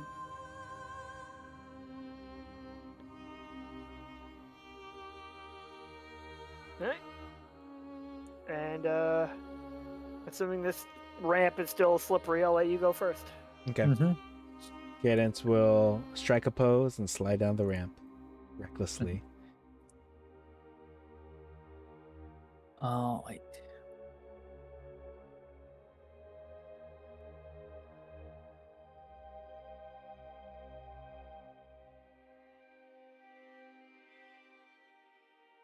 Ascending the ramp, each step is fouler than the last. Slippery and mashed with zombie flesh coated in gelatinous viscera twitches beneath your feet. Oh, gross. Not the twitching. The assault on your senses is as foul as any foe you have faced to this point. Before you is a memorial area with a single sarcophagus and a stairwell that appears to be the entrance to ancient crypts. If this truly is the legendary city of Malthamor's Hall, the crypt would contain tens of thousands of soulless monsters, all risen from the dwarves buried here. From the all-pervading noise emanating from the crypt area, it certainly sounds as if a great many dead wander aimlessly about the massive tomb. The sphere is at the other end of the memorial area, still intact, near an opening to the next section. Oh, sorry. Where's the sphere on here? Right there. Okay. So, okay. Well, I would like to scoot a little closer and see if there's more ramp to roll the ball down. There is, in fact, not more ramp to roll the ball down. It is level from here, at least for now. I will peek around this corner and get attacked by some sort of trap or monster. I want to see if there's more ramp around this corner. All right. Good news and bad news. Oh boy. Bad news is no more ramp. It's not so bad. Good news is 2 ghouls. Oh. Oh. Better news is the ghouls haven't noticed you yet. They seem to be fighting over the freshly killed corpse of a still twitching zombie. Oh. I didn't know they did that kind of thing. I'm gonna like turn around and go back to Hank and like warn him quietly up ahead, like, hey, there's things happening. You know, they're banging just like the bugbears from what am I talking about? Hank will squint, Uh-oh. having no idea what the fuck you're talking about, but Uh-oh. he will indicate that they could perhaps stealth by them if need be. Sounds like a plan. Uh-oh. As you're mulling this over, two zombies wander aimlessly up the staircase from the crypt. Upon noticing the two of you, they engage in a fight. Ah, fuck. Now the ghouls are gonna hear us.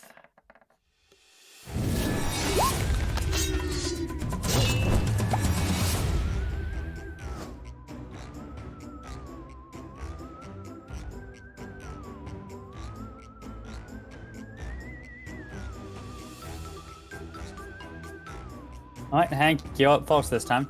Alright. His new unnatural speed. I'm just gonna fly here. Now, if I were floating above this zombie, could I get into a position where I could try and shove this back zombie down the stairs?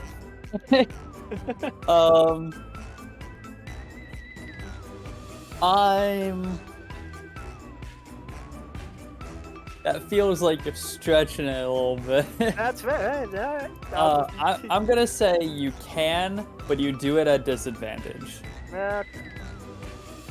I will sacrifice my first attack in an attempt to do that. Okay.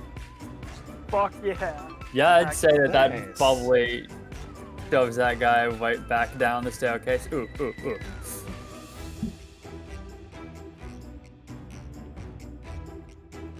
Alright.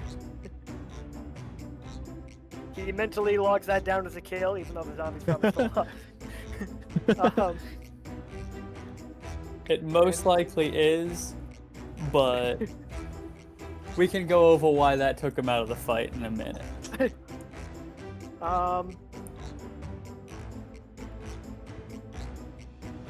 He'll... Yeah, he'll just try and attack this one with his axe. Yeah, that hits. Oh, I accidentally rolled the one-handed instead of the two-handed. You mind if I just You can keep the two-handed damage. Yeah, there we go. Alright. And I will end my turn. Alright, Cadence, you're up.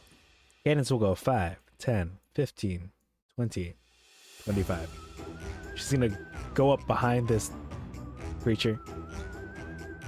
So she's gonna be using a dagger attack, functionally, but flavorfully. She's gonna take her like harp bow and try to like choke the creature, like pulling it back. Okay. So yeah, I've renamed the dagger, but this is just a simple dagger. Oh my god. Well, with the advantage Oh, from right, flanking, you do manage to hit. Oh, nice. Okay, cool. Ooh, max damage. Theoretically. Not bad, not bad. I love the idea of dealing piercing damage while strangling someone. I guess the way I was gonna, because I had planned to use the dagger attack in the last fight, I was gonna rule it as like the pointy ends of her bow, like these really sharp portions. Point, point. Maybe no, that'd be slashing if she were using the strings.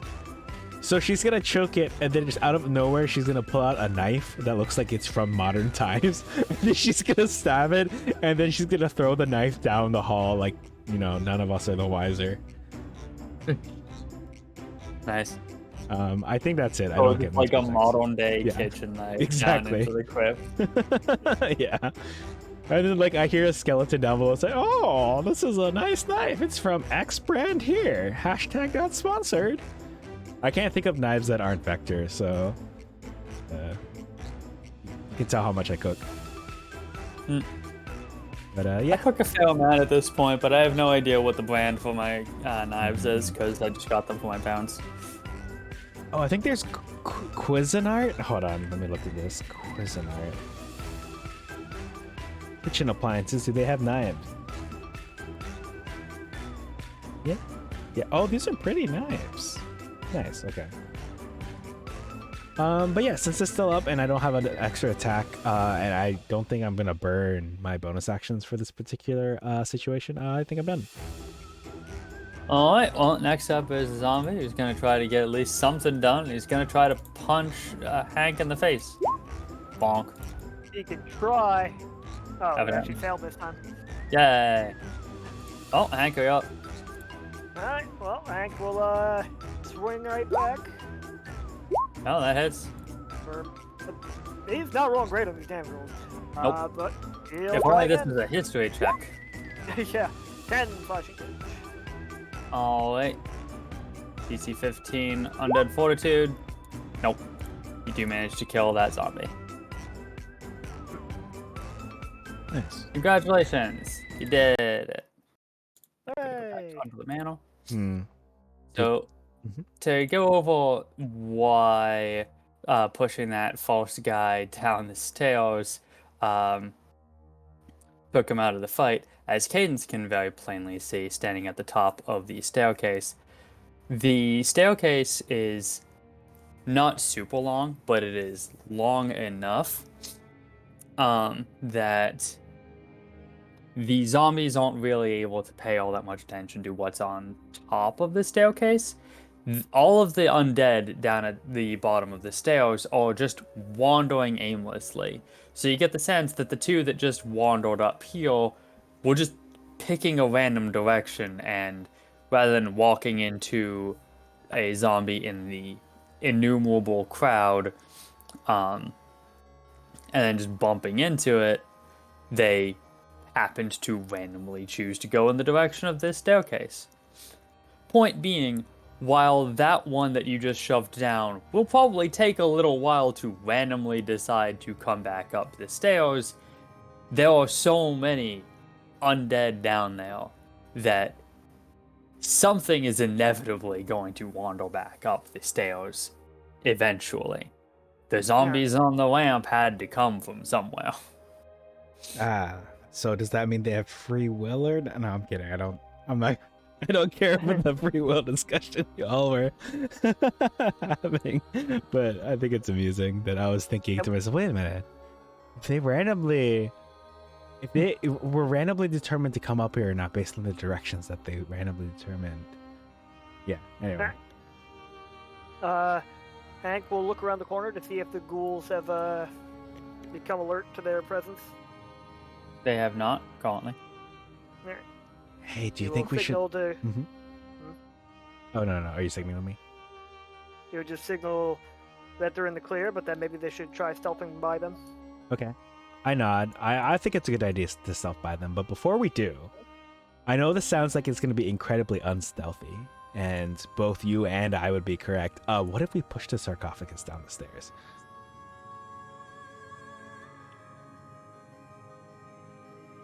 Hank shrugs.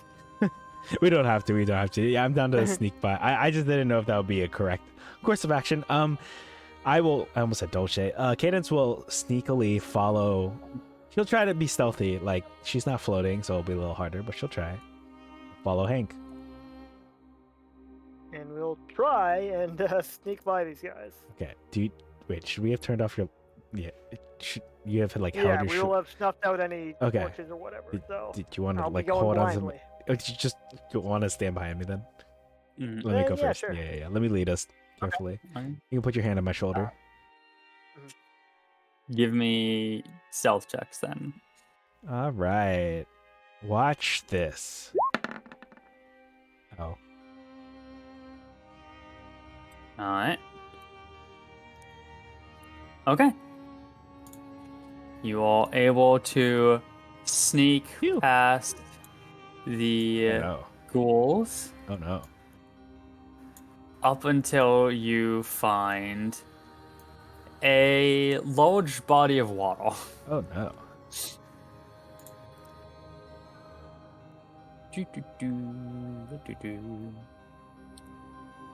The tunnel ahead slants down to a pool of dark and menacing water.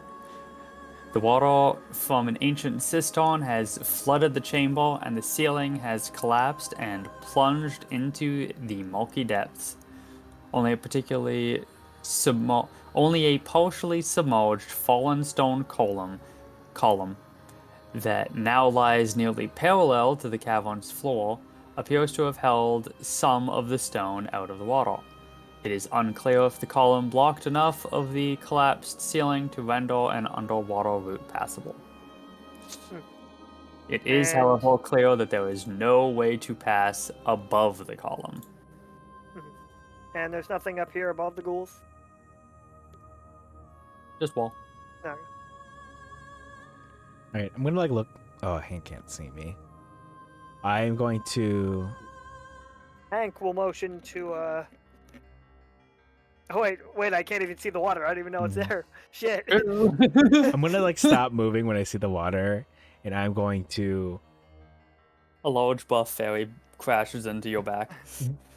How to indicate? Oh God, I wish I could. I'm gonna go up to the water, like, and then wet my hand, and then I'm gonna like put some on Hank's wrist, so he knows that there's like water here. Hopefully. He will raise his eyebrow, but just kind of nod. Can I get a perception check from you there, Lightning? Sure. Oh. Never mind.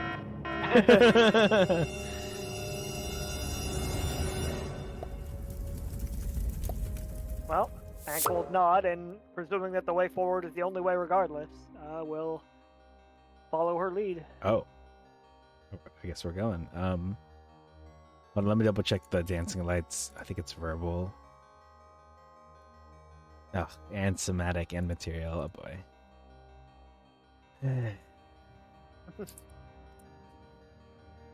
Torches worked underwater. Only had that moon touch blade. This is what you get for not taking the light cantrip. Yeah, I just felt like dancing lights were more her style, you know? Dancing lights has too many limitations for me. Sam. Yeah, it is tricky when to move it. It is a bonus action, and as a bard, the BA in bard stands for bonus action, you know? Uh-huh. Sure. Well, you know, she's always burning her bonus action with something, whether it's bardic inspiration or her subclass feats, but I'm trying to think how to do this. Should I go ahead first? Should I bring you along?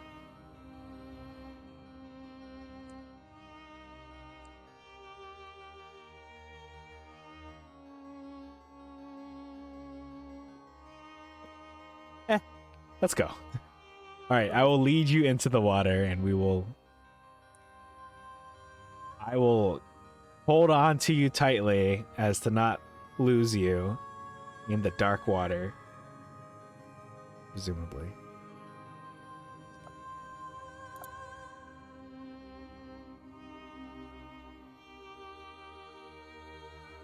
All right, so you guys taking a dip?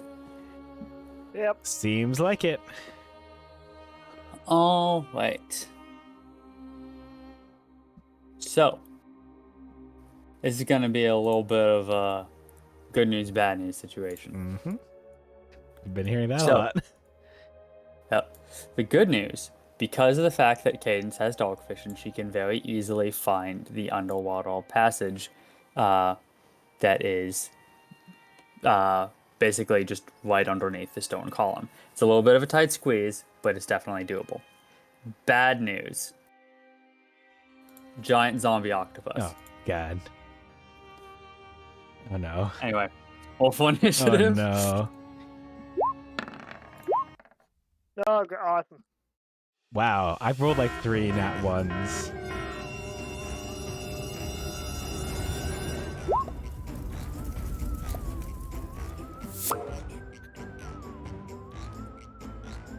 So, Hank, you are in initiative. Oh boy. You are not aware that there is a threat because you cannot see because you don't have dark vision. But you can at least feel like you can tell by Caden's mannerisms that something seems to have spooked her a little bit after you guys got into the water. Oh, here, let me just light a torch. Shit.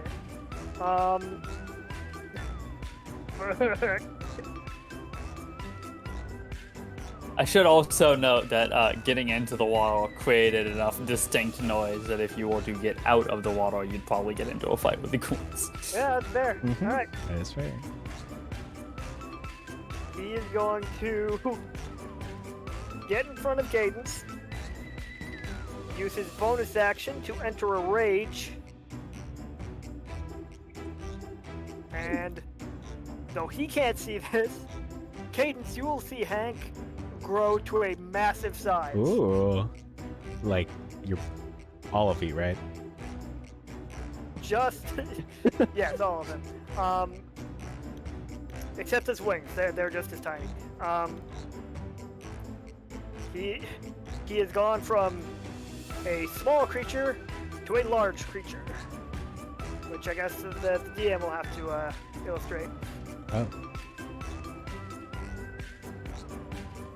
Oh my god. And he will hold his action to attack if he detects any hostile creatures nearby. Okay. Is that the end of your turn? Yep. I'll give Cadence priority over the zombie octopus. Thank you. Cadence, you're up. Okay, the octopus is underwater. Fuck, if I get out of the water.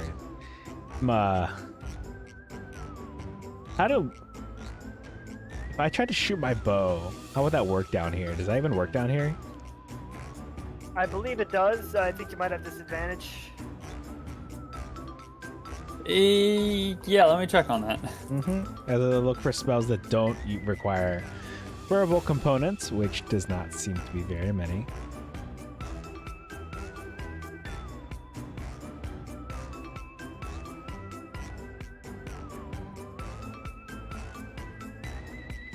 A ranged weapon attack automatically misses a target beyond the weapon's normal range. Even against a target within normal range, the attack has disadvantage unless the weapon is a crossbow, a net, or a weapon that is thrown like a javelin, including a spear, trident, or dart. Creatures and objects that are fully immersed in water have resistance to fire damage.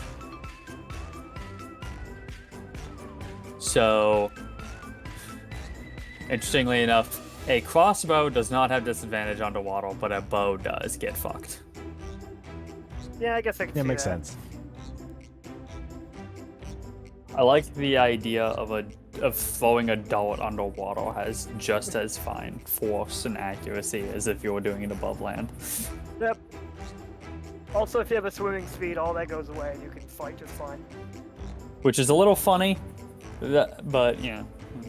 Well, actually, yes. What is the swim speed? Because I was gonna try to flank you with you, but I don't know if I can get over there. About the speed to You do it. have no swim speed by default, so it's just counts as difficult terrain. You can also hold your breath for a number of minutes equal to, like, I think, what is it, like 1 minute per con mod or some shit? Yeah, well, 1 minute plus 1 minute per con mod, I think. Which is asinine, but you know, it is absurdly high. Okay. Would I be able to squeeze around them? I'm probably gonna have to dash, or would I be able to squeeze under them to flank this thing with? We have a Just 30-foot movement speed, right? Yes. There's not much under to the octopus right now. The octopus is kind of like nestled just behind the underwater passage through the area. So it's like kind of like right at the bottom of the water. Would I be able to? So you can't really get under it. Okay. So I am considering going around. Would I be able to peek my head out of the water and cast Dissonant Whispers at it? If you're casting a spell, then yes. If you will, you would not be able to shoot an arrow at it from like above the water. Yeah, I got you. That makes sense. The water. Yeah. Okay. I'm gonna peek my head out of the water and cast Dissonant Whispers at it. At first level.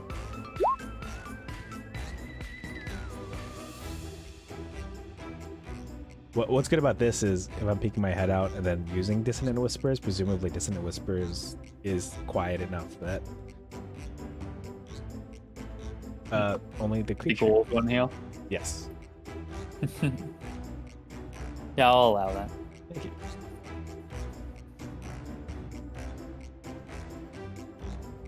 Alright, it must make a DC 15 Wisdom saving throw. Yeah, I'm just reading everything.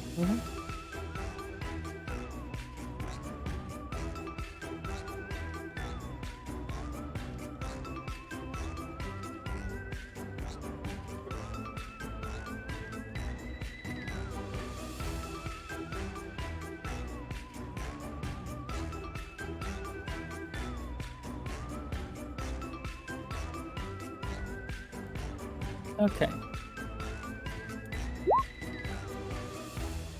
Well, it makes a save, unfortunately. That is unfortunate.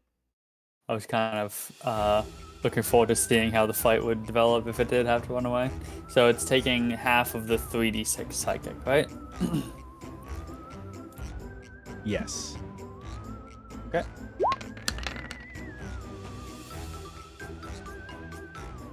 It's taking 5 psychic damage. That is not what I wanted to do. Whoops.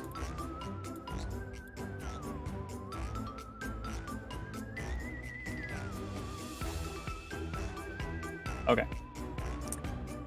Alright, anything else from you, Cadence?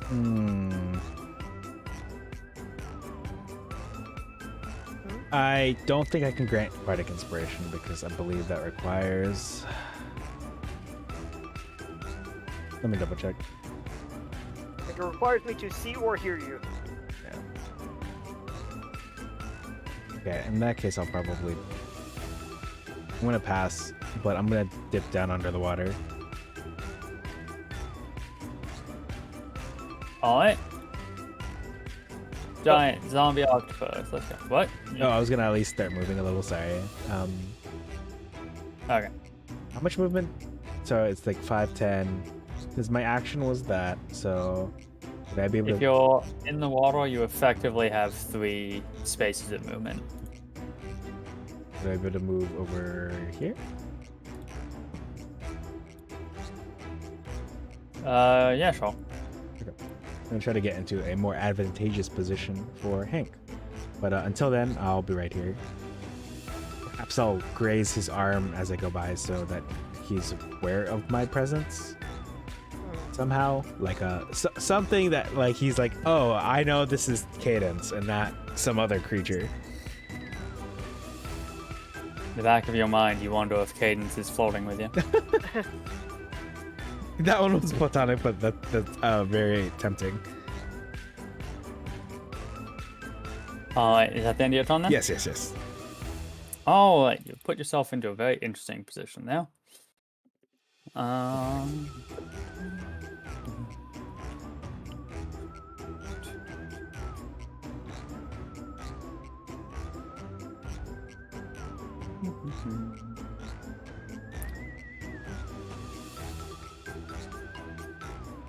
Well, the giant octopus zombie is going to attempt to wrap a couple of its tentacles around Cadence then. Does a 19 hit? Yes, a 19 will hit unless I... Fuck, can't say things down here. Yeah, I'll hit. Unfortunate. That's 11 bludgeoning damage and you are grappled. Okay.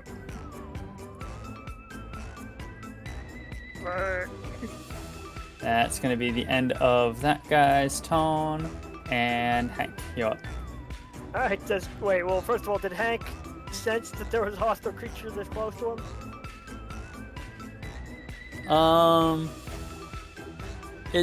kind of hard to tell since it didn't attack you. You can hear the sounds of Cadence struggling somewhat in front of you. Okay. Well, in that case, So you can take like a blind shot. yeah, alright. Let's see, I want to make sure what I got here. Shot in the dark, if you would. Alright. Hank will just take 2 swings with his battle axe against what he hopes is in front of him. Okay. These are both going to be at disadvantage, unfortunately. The good Probably news, make them reckless. probably, it would still be It'd still be flat. would be I a think, right? regular flat at that point, and advantage against you. But, just as a heads up, so this false attack did hit, so you don't have to reckless this one. Oh, cool. That's the damage I was hoping for. Nice, not bad, not bad. Now, do you want to reckless the next one, or do you want to attack normal? Doesn't seem too hard to hit, so I'll just do normal. Yeah, and so 8 slashing damage. nice. You don't know what you're hitting, but whatever it is probably feeling it. Alright. That'll be it for my turn. I don't think I have anything else to use my bonus action on right now. Alright. Oh wait, he'll take an extra 4 damage from my rage. Oh, you're waiting, right. How could I have forgotten? Alright. Cadence, you're up. Okay. I was doing some quick research, and even if I cast this in... Wait, I can't talk. What was it? I think... I was trying to see if... Oh, right. I was trying to see if my Mantle of Inspiration would allow me to escape, but because I think my speed is 0, this would not help me. So instead of using this, which doesn't sound like you would have used a verbal component of any sort, I'm instead going to try to escape this escape DC of 16 with a... Is it a dexterity roll? That would be athletics or acrobatics. Your Oh, choice. I would love to use acrobatics then. I believe in you. Yeah! That is my action, yes? I think? Yeah. Okay. I would like to move then 5, 10, 15, 20. Can I see like up here, or should I like peek up above the water a little bit?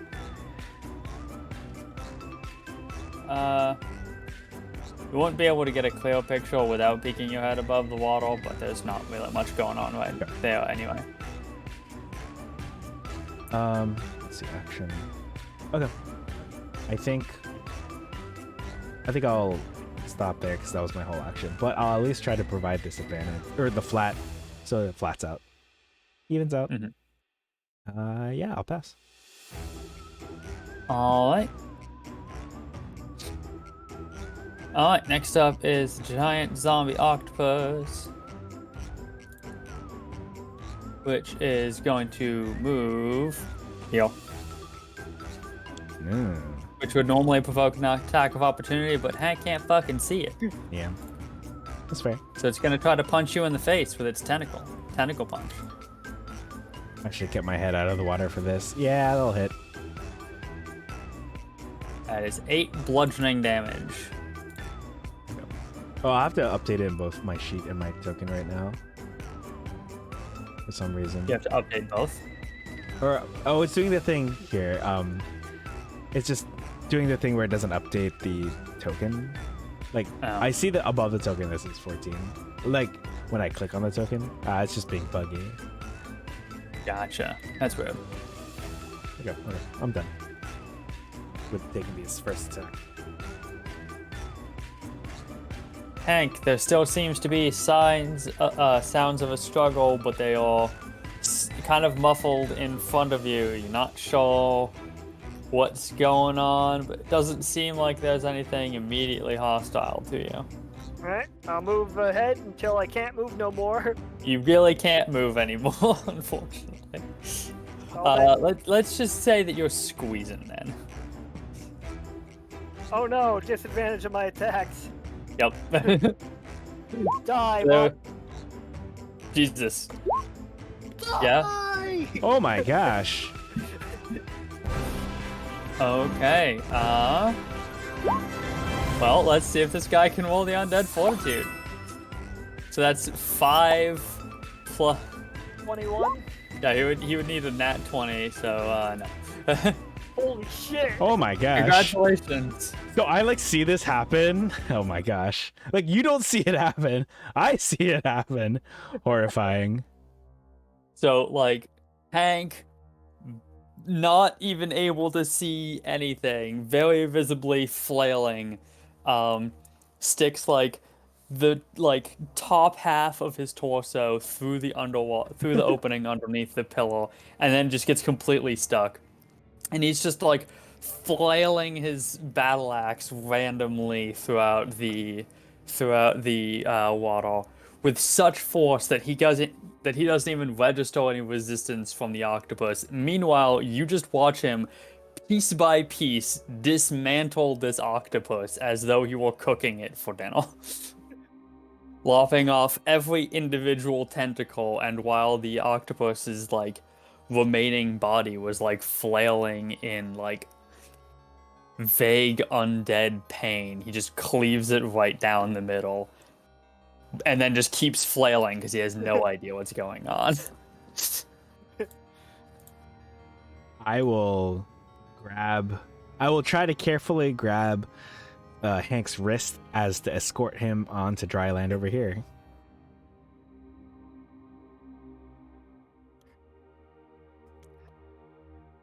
And after a few moments of not being in combat anymore, Hank will shrink back down to his normal stout size. I'll bring out some dancing lights just so he can see that. Oh, you know, the way is we're clear for now in this room. He will just look into the water to try and see what the fuck he even just fought. I will You can't really tell. There's a whole lot of like ichor and blood and chunks of something. I'm gonna do the classic Brailiff maneuver and use my minor illusion to kind of try to show him what he systematically hacked apart.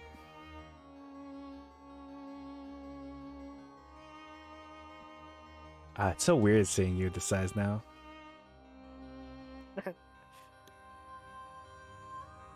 But at least we made it through. Nice work. Woohoo!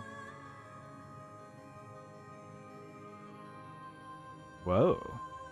Okay. The next room is empty. It's just a somewhat long room, with no discernible traits to it. Could I get a perception check? Actually, what's your passive perception? Let's start with that. 13. Mine is 13. You do notice that the room, much like every floor in the area, is pretty dusty, except for the center of the room. The center of the room is not dusty. Wait. Before we go, I need to take a drink because I'm interested in drinking one of my healing potions. Magic potions. Hank is completely fine. Oops. Barbarians, what are you gonna do? Barbarians who didn't get targeted during that fight, what are you gonna do? Me being a barbarian isn't really relevant in this.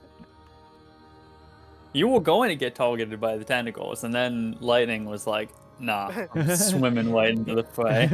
Let me put myself in harm's Tank way. ball. Tank ball, tank ball. Alright. I will, I guess the middle isn't dusty. Well, I will at least step into the room, kind of like Hank is, like this far. Do I notice anything different now that I'm closer, or will I have to bring my face a little bit more close to something? You notice that Hank looks a little bit smaller than usual.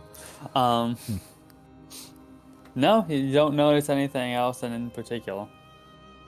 Just that the center of the floor is, like, the outside of the room, the floor and walls are dusty with age, and the center of the room is not.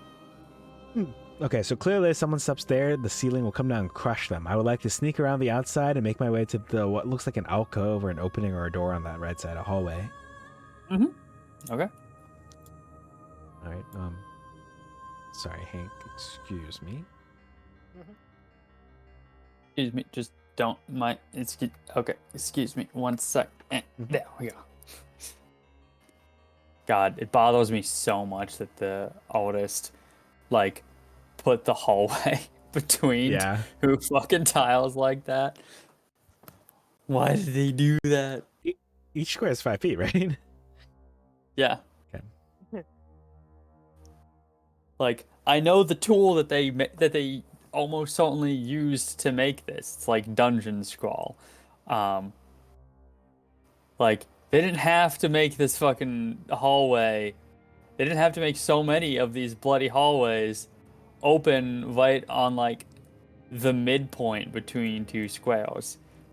Anytime I'm trying to make maps, which is incredibly infrequently because of the fact that I do not like making maps, it makes me feel very bad about how hard the process always is for me. But, like, I at least try to make sure that the fucking doorways are on, like, a tile. Like, I need to draw your attention to the corners of these rooms. Look at this tiny look at this corner. Yeah. The corner of this room is 1/4 of a tile. Anyway, I should actually go with this. As you two enter the room, you notice that the second half of it is unnaturally dark. Oh. As in, like, not even the dancing lights helped. Let me shoot a dancing light down there with one of my bonus actions. I'm going to assume it doesn't work because it's probably some sort of magical darkness. But let me like, I have the little ball hovering in my hand. I'm gonna like lightly tap it over so it like flies to the other side of the room.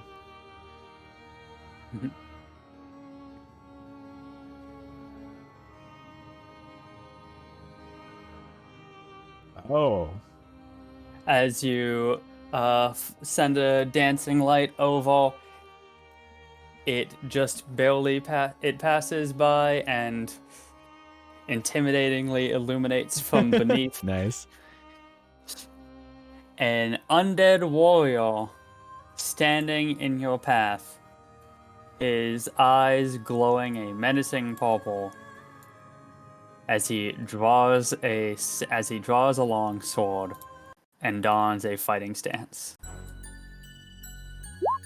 Oh, sorry, I should have waited for you to pull up the... Oh, hey, cool. It worked for me. Actually added that intuitively. Nice. Cool. Perhaps that is a new... Oh, hey, the... what a cute track. Nice. I'm excited. This is the feeling that I should have gotten when I was playing Fire Emblem Three Houses, and then they added dubstep near the end of the game. Like this goes hard. Well, Cadence, you are going first. Okay. Little unfortunate for me, but whatever. Nah, you guys need to get into the goddamn room. Okay, so he's clearly, or this creature is clearly moving. I was gonna use the reanimation quiver ammo on it, but I will just pull out a regular arrow. Try to strike it with an arrow. And I want to just double check you're not using the quiver of reanimation for this. So what does the ammo look like in the quiver? I know that like the quiver itself's got the electricity. Is it just looks like regular arrow? It's got a single regular looking arrow in there. Oh, right, but it just like replenishes, right? After I... Yeah. I'm so torn. I kind of want to save it for like a room where there's bodies, kind of like at the beginning. I feel like that's a good time to use it. This guy's up and about. I don't know if the arrows of reanimation are the play here. Look, man, there's only one way to That's figure out true. what I exactly pull this out thing does, an and it's to ammo use it. from the quiver reanimation. I knock my bow and I strike it. Excellent. Great. Is it a short bow? Like a normal short bow? It's short bows and long bows use the same ammo. It's just arrows. 11. I don't think that's gonna. It does not hit. Damn it. The undead warrior in front of you holds up a sword and just bats the That's pretty arrow cool. away. The arrow disappears from the air while it is in mid-flight, and you can feel it reappear in your quiver. Okay. I will.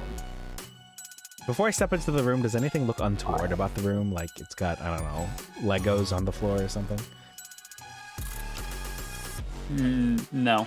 Okay. Nothing looked untoward about the floor. I'll step into the room 5, 10, 15, 20, 25, 30. I will sport a defensive stance as I go tank bard. Okay. Tank bard, go. Okay, I'm done. All right. Okay. Next up is the white. The white moves up to you with unnatural speed, even though he's only moving 5 feet. And he swings his longsword at you. And does a 9 hit? A 9 does not hit.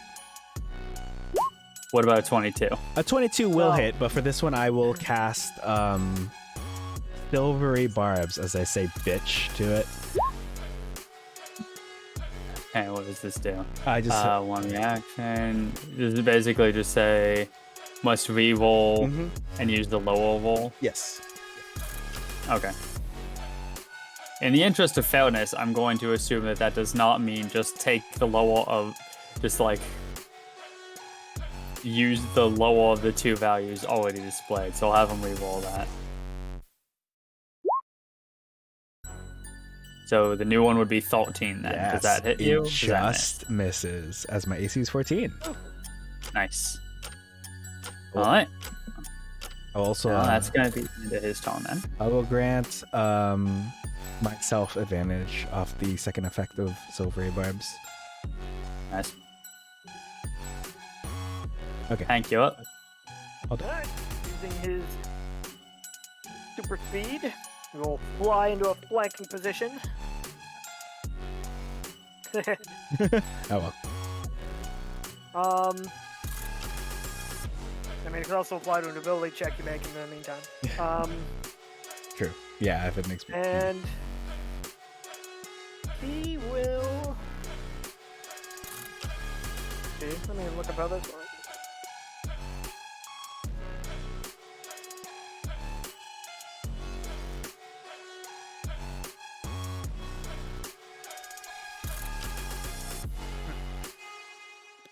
Yeah, for now he will just attack with his battle axe. Yeah, that hits. 12 slashing damage. Just need to double check. And I don't suppose that weapon is magical. Damn. No. That is 6 slashing damage then. This is gonna take a while. But he will try again. Oh, that hits. 2 slashing damage then.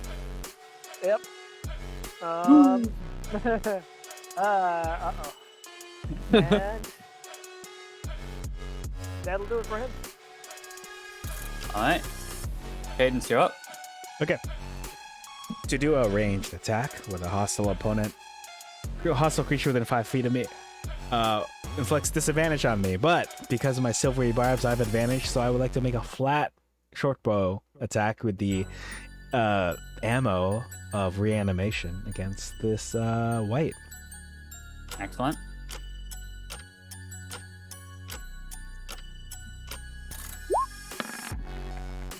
Ooh. Nice.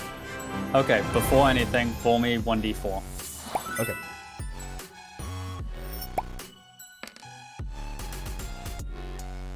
Perfect.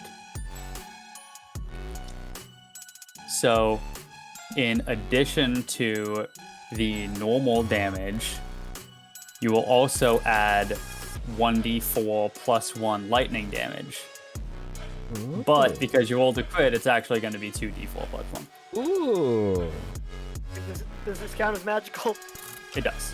Do Yes, ammo fired from the Quiver of Reanimation is magical, as it is fucking a part go. of the magical quiver. Let's fucking go. All right, do I roll another d4 then? Yeah. So roll 2 more. So roll your damage first. Okay. Roll your damage for Lyra at will first. Okay, so that's 7 piercing damage. And then roll 2d4 plus 1 lightning damage. Okay.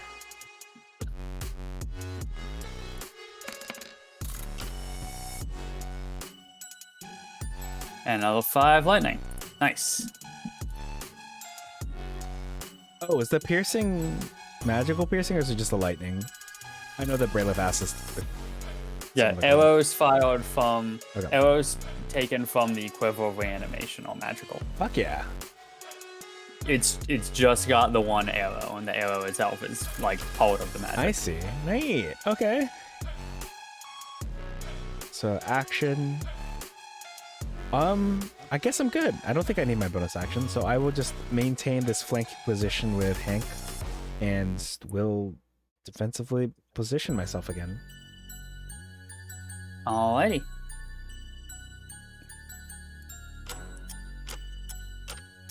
The white's sword begins to glow a faint purple It doesn't need to do that. Yeah, that's okay. as it uses Soul Stain Strike. Ooh. No, that's not real. You made that up. You're right, I did. Anyway, so the white is Ooh. going to start its move by teleporting Nice. up next to Hank and making a two-handed long sword attack. Does a 19 hit It does. for 11 slashing damage, Oh.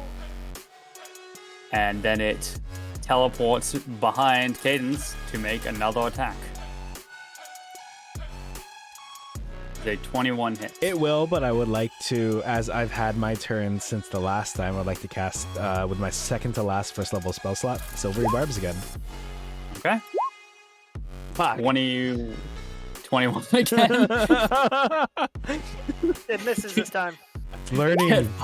It's learning from my Silvery Barbs. I was like, you trying to do that again? And then it's like, are you trying to do that again? And I'm like, fuck. All right.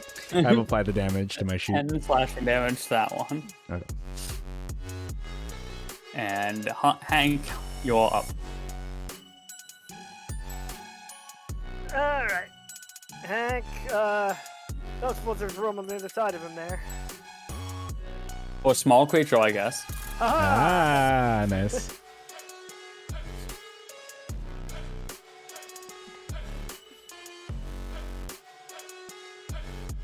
Yeah, for now, Hank will just, keep swinging with his shitty battle axe. 14 hit. It does. It would be 17 anyway, but Oh yeah, that's right. the 14 does hit. Fucking 3 slashing damage. Oh wait, was that one hand? That was one hand. So I don't know. I had 1 more damage to that, I guess. It goes from what, a D... 8 to a D10.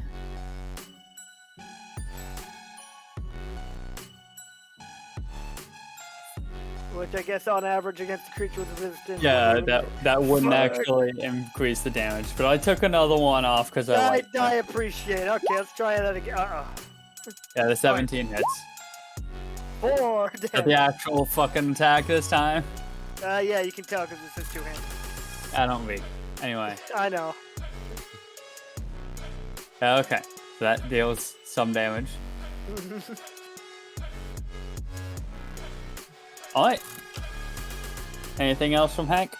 I think that'll be it for me. Cadence, you're up. Okay, Cadence will start by, because even though the silvery barbs, even though he's still connected, it still went through, so she'll have advantage on this next attack she's gonna be doing, but it cancels out because it's a ranged attack she's doing against this guy. So she will knock her bow with the arrow that I assume has returned to the quiver, Yes. and she will strike a flat shot at the dude. Ugh. Does not hit, unfortunately. That's unfortunate. Okay.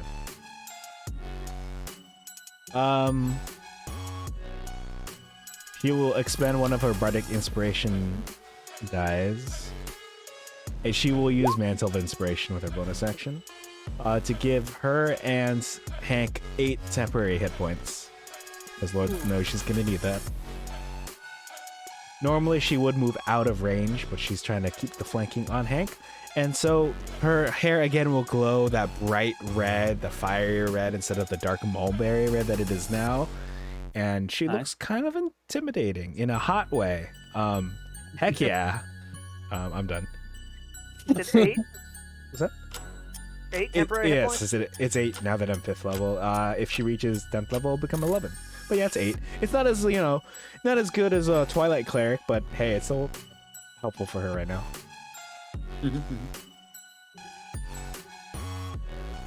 All right. So, next up is the White Storm. I'm going to start with... Okay. Phew!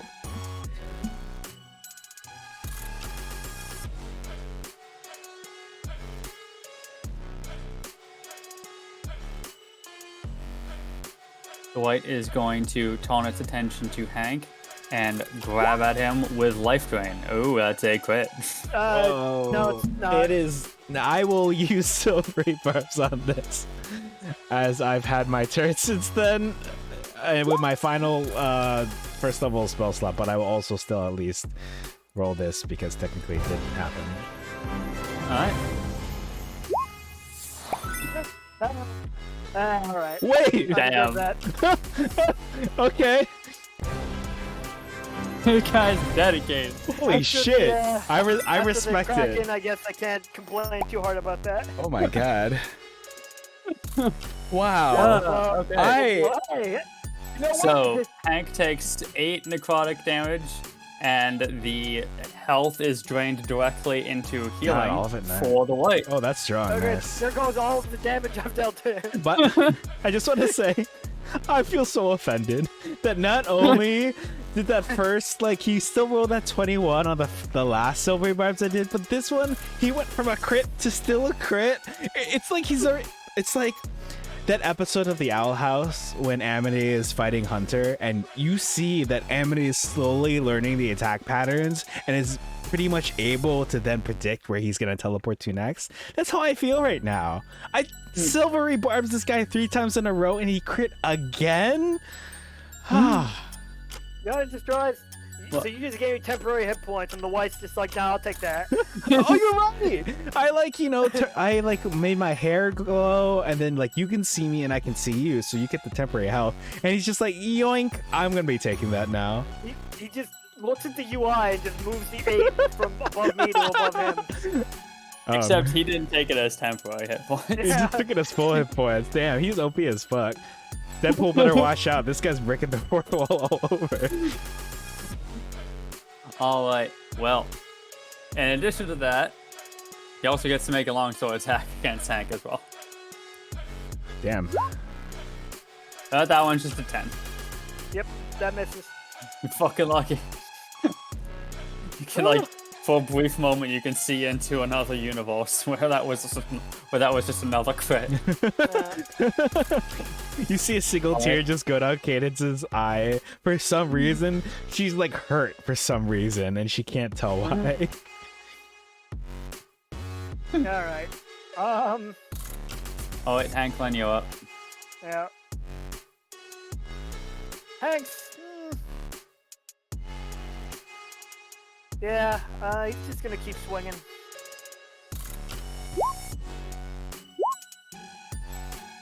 For a mighty 7 slashing damage. Oh, yeah? And then...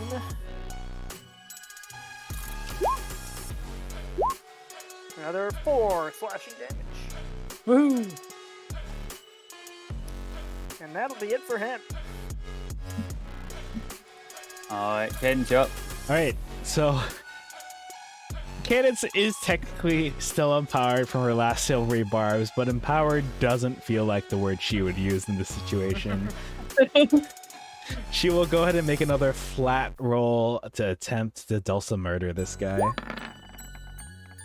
Oh, 21. Alright, roll me a d4.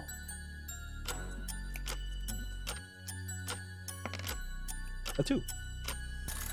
Nothing happens. So roll your damage as normal. Okay, interesting. Really? That is 4 piercing damage. Now I wish I picked up that Elven accuracy feat. I could have rerolled. Wait, no, it wasn't an advantage. Never mind. Them's the breaks. Okay, I'm still okay. I'm still healthy over here. I'm still thriving. Hashtag thriving or whatever it is the people of Cadence's demographic would say. How are you holding up over there? I'm doing alright. Okay. I will end my turn by doing the thing where I take 2 fingers to my eyes and then point them at the white. Uh-huh. Okay. Well, next up is the white. It's got 2 things to recharge. Recharging Soul Stain Strike. Fuck. And he gets that one back. And recharging Life Drain. He does not get that back. Okay. Well, then, bam. Use that shit on cooldown.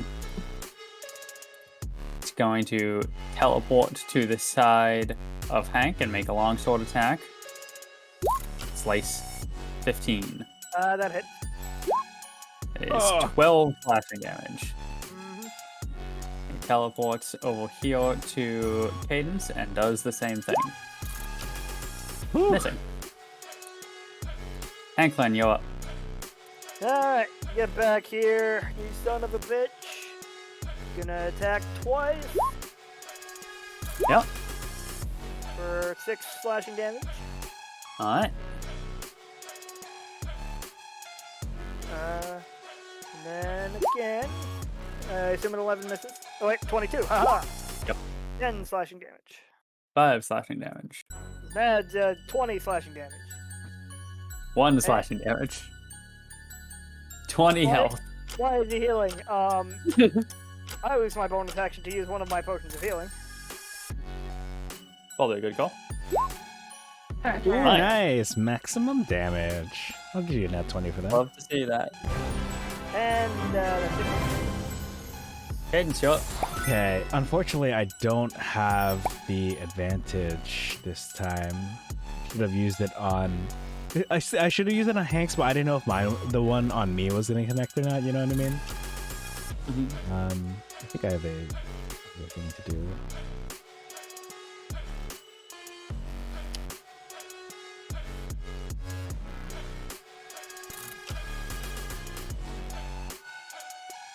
At least for my bonus action, I'm also going to drink my final potion of healing. Mm-hmm.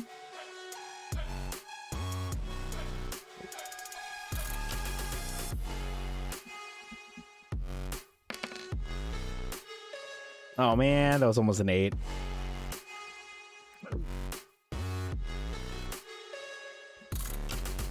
I'm going to pull out the dagger and try to strike it. Okay.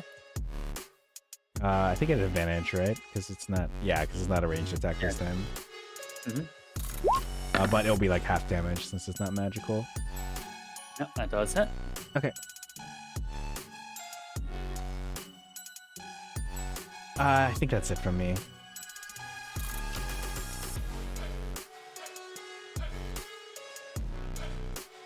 Want to roll the damage for me? Oh, sorry. I thought I rolled the damage. That's my bad.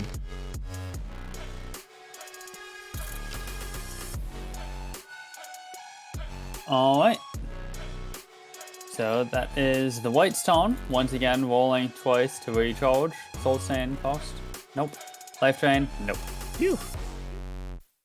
All right. So he's just going to make 2 longsword attacks on Hank then.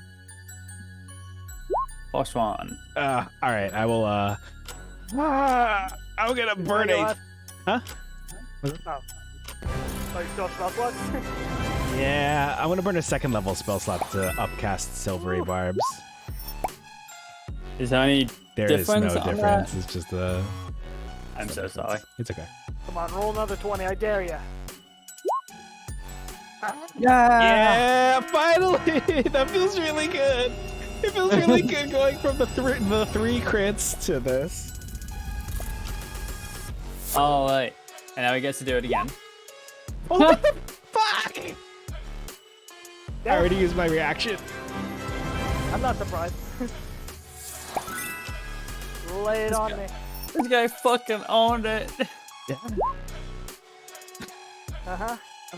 God, I really should have raged in this fight. I didn't think I would need it. I'm putting the White Knight times 4. I'm just putting 4 crits in a row. I know there's like the nat 1 in there. It's 4 crits in a row. It's 4 crits in a row.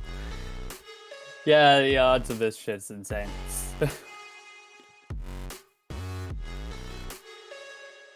How you doing over there? Half health. Oh, okay. How many uses of rage do you have at this point? 3. Well, I have 2 left. Okay. So yeah, probably should have used it. Yeah. Well. Hindsight's 20/20, as they say. Alright, well that's the end of his turn, and Hank, you up. Alright, I'll use my bonus action to rage.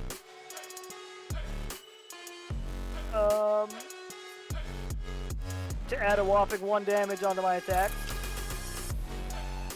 And Look, I'm gonna metagame here a little bit and say you probably don't want to do that. okay. In that case, I'll try and finish him off, wink, with my battle axe. Yeah, that hits. And yeah, that Ah, Yeah, thank you, I there. appreciate that. Yeah, that would have been a really good fight to rage on. But yeah. Ah well, Whew. I'll live probably. So the white falls. Let me clear out this tone a little. The white falls, and the unnatural darkness that was blocking out this entryway fades with its death. Oh. As the white dies, it is reduced to ash and blows away in a wind that comes from seemingly nowhere. In its place lies a small pile of loot. Specifically, 4 great old potions of healing. Oh. And Phew. its sword. Ooh. You're, Hank will examine the sword. yeah, I was about to say you're a sword kind of guy, right? I can certainly use one. Yep, it is a regular long sword, except there is something more to it. Without attuning to it or claiming it as your own, you can't get much from it. But holding on to it, the sword itself feels cold to the touch, as though you were standing under the moon on a cool autumn night. Ah, that seems not suspicious. Yeah, I'll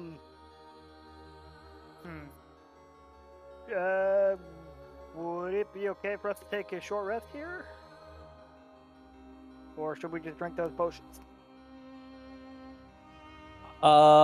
I'll let you do a short rest. We're just gonna take the Baldur's Gate 3 stance and say like short rest is a fucking instant thing, because narratively taking a short rest here would be what we in the business like to call a dick move. Yeah, that's fair. But we can roll hit dice. Yeah, you can mechanically get a short rest here. Yeah. Thank you. Ooh. Oh, then I will go ahead and pop this. Oh wait, that means my temp health goes away, right? Is it, or is that only a long rest? I believe it's a long rest. And why the fuck not? Yeah, go. Perfect. Yeah,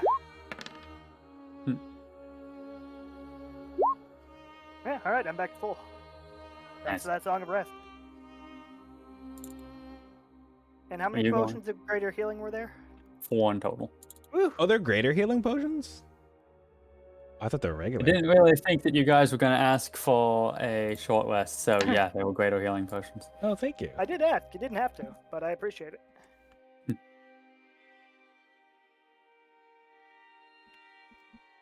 All right, I will take half of those then. Important question, though. Are you claiming the sword as your own? I will take the bait and see what horrible curse this sword transfers. Yeah, onto one me. shot, one shot. Excellent. Great. Watch as all that healing goes. Congratulations. Oh. Oh, Jesus. Congratulations on your new sword, Soul Stain. Ooh. Soul Stain conveys a couple bonuses. One, it gives you a +1 to attack and damage. It counts as magical. And it gives you access to Soul Stain Strike. The same attack that White used on you. With Soul Stain Strike, you teleport to a creature within 30 feet and make a melee attack against them with Soul Stain. Whether the attack hits or misses, you may then teleport to a second creature within 30 feet of your new location to make a second melee attack against them.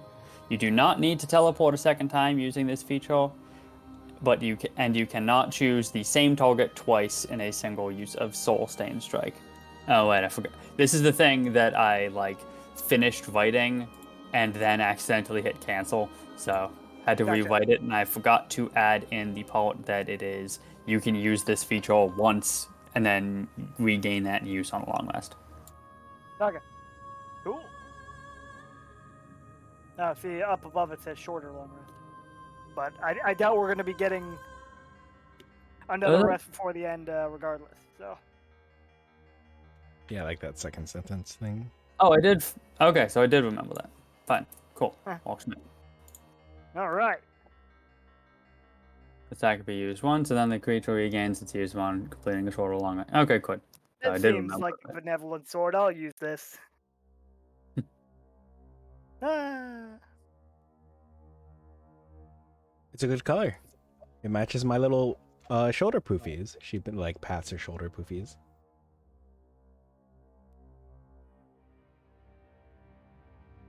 Alright. Oh.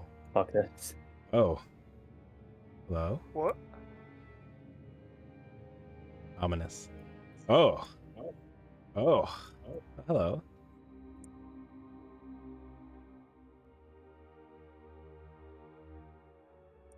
That's a lot of shadows. They're not, don't worry. Okay. They're worse. They're banshees. Yeah, I would argue the shadows are worse than banshees, honestly. I was just listing things that are also don't match their CR, like shadows. Ooh, ooh. Da, da, da, da, da. Da, da, da, da.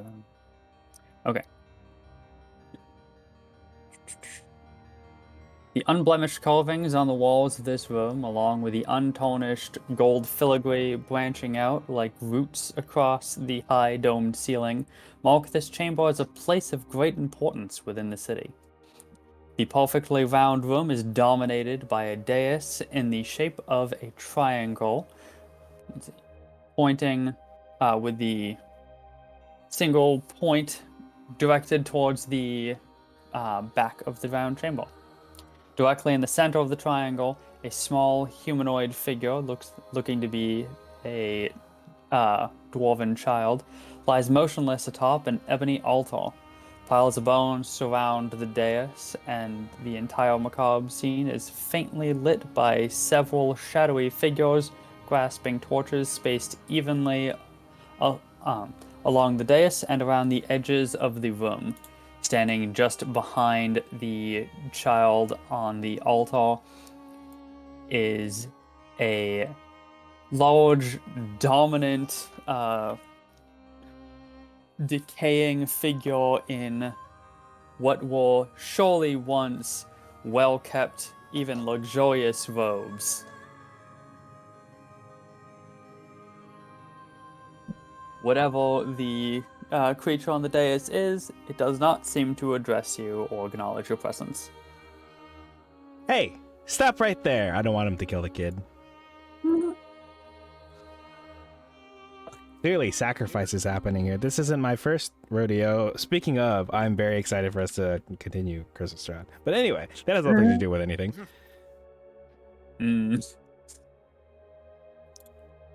Just gonna throw this out there. You might want to get into the actual goddamn room.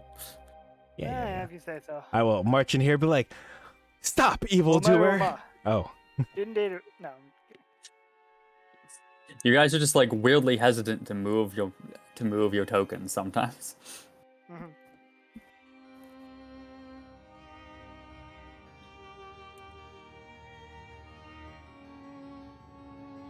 Oh look, more living come to hinder my plans. I was about to say, what are you talking about? But then I realized Brayleth isn't playing Silly Pickles right now. Not yet. Oh, you're Hank. Daffodil's Hank. Wow. Anyway. No, but that would be funny.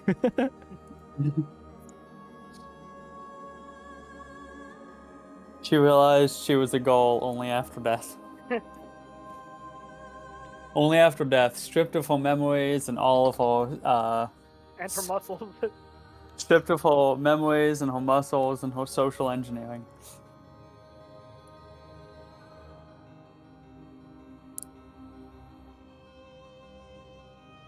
What could these pitiful mortals possibly want down here? Hank points at the kid. Upon seeing Hank pointing at the kid, Cadence hurriedly also points at the kid like he was part of the plan.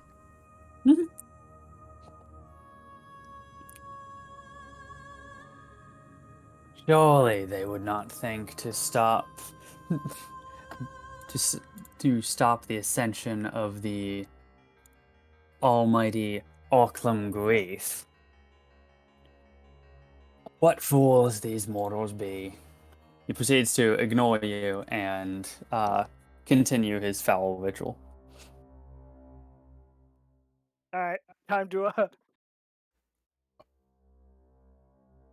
As you're running up, I'm probably gonna get ready to shoot the arrow. Mm-hmm. Hank will try and just like take the kid off of the altar. As you reach towards the altar, your hand bumps up against a seemingly invisible wall surrounding the dais. What? I will shoot that invisible wall with the electric arrow.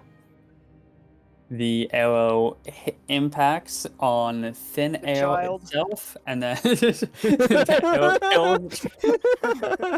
It like breaks through and just There's falls. just like a little. Yeah. The like the force field, just like a tiny little hole opens up right in front of the arrow and just like hits the kid, and then the lich just says "lol," and then gains like 5 level ups. The arrow impacts on thin air and then disappears and reappears in your quiver. I'm gonna go up also next to I would be insulted to think. I would be insulted that these pitiful creatures would assume that I hadn't made any plans or contingencies in the case of foolish adventurers. If it weren't for the fact that they were so incredibly stupid as to obviously be expected to fall for such simple tricks. It's a So cool what are barrier. these? Nice work. They are ghostly figures holding torches. Right. I'm gonna shoot this ghostly figure to my right. Oh god, what if it's a kid? Ah shit, I already shot the arrow. Well, fuck. Are they kid-sized? We'll find out after it's too late. Roll me an attack. Roll me a Lyle at will to shoot the. You're shooting this guy right here. Yes. Might as well make it an arrow of reanimation. Oh, Yeah, that's what I meant. I guess I was gonna try to use the electric arrow. I think that was my intention, but not that. Okay. Because it's Roll me a zombies, right? D4. They have Wait, for the 9? Roll me a D4. Okay. Oh, there's the 1. I don't know if the 1 is the thing or the 4 is the thing. Cool. Awesome. So the arrow impacts. As it does, you feel a sting in your chest, and you take 1 necrotic damage. Ooh, spicy. And also, this ghostly figure immediately disappears. The lich cries out, "Hey, stop that!" And he points a finger at you and blasts you with a lightning bolt. I make him roll it again with silvery barbs.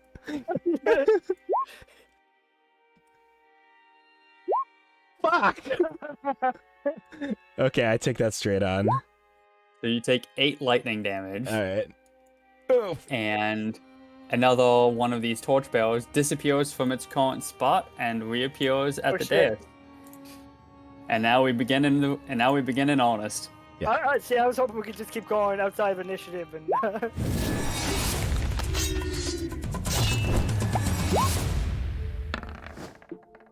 Ooh. Grief, you're doing nice.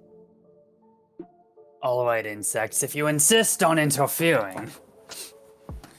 He cracks his knuckles. I do this all day. I'm gonna get up. Indicating that he does, in fact, intend to interfere. Mm-hmm. Nice. Assuming that's all the initiative rolls. Yes. Alright. Hank will use his bonus action to rage and grow to a mighty size.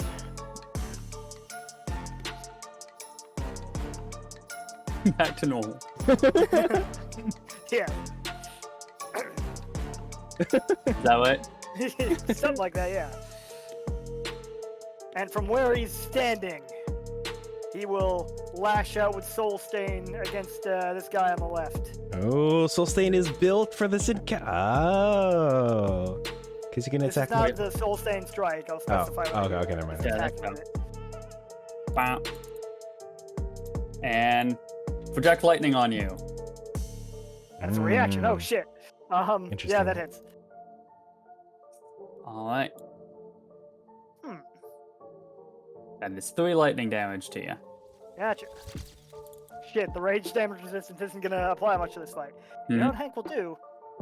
He will take out his shield, if I can do that as a free interaction, Oh. and hold his sword in one hand. And with his second attack, he will, I guess I need to add a...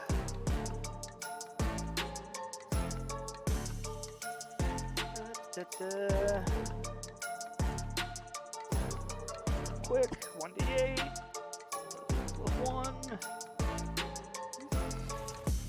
Alright, and he will immediately attack the one that just replaced. Bonk. I just want to say, I think maybe if we shoot the replenishing ones, we don't trigger the lightning, but we'll see. But yeah, Alright. that hits. Although 6 lightning damage to you. Alright, that'll be the end of my turn.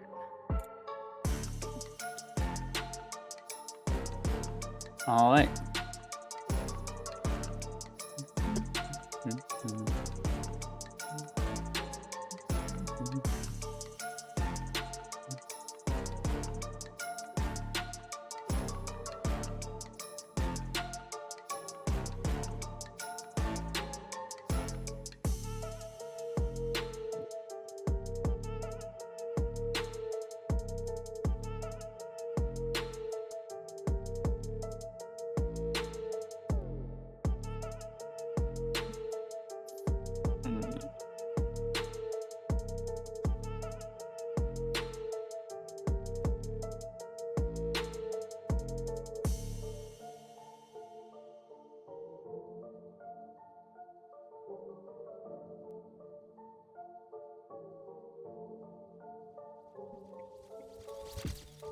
Give me one moment. Mm-hmm. Sure, there's a A lot going on. Just boy.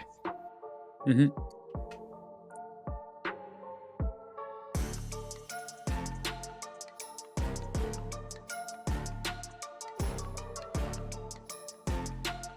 The Lich twirls his fingers in some arcane symbols, and then holds out 3 fingers, and at each of them a little red and orange ball forms, and then blasts out.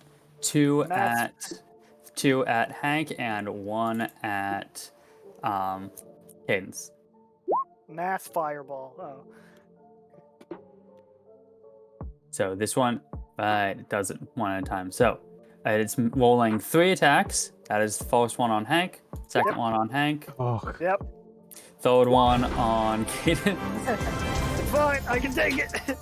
I'm just gonna put Coffee Lich times 6 for latest nat 20. 4 from the White Knight, 2 from Clone. All right, So- lay it on me. So the first one is 9 fire damage. The second one is 13 fire damage. 22. Yeah. Got it.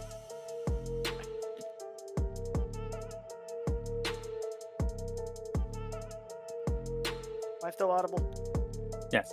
Alright. Unplug my headphones, Gotcha. which sometimes causes Discord to go all screwy and Right. change my default microphone. Yep. Well, that's going to be the end of his turn, and Cadence, you're up. Cadence puts a hand on the wall. Can I Misty Step into there, or is it gonna like shut me out, or am I gonna have to try to find out myself? Very, very tempting to make you find out yourself, but it's 3 in the morning, so I'll just tell you right now that if you try to teleport into there, you're just going to get shunted out. Okay, thank you. Cool. That helps. I would like to use my bonus action and expend one of my Bardic Inspiration dice to do my Mantle of Inspiration again as my hair glows red.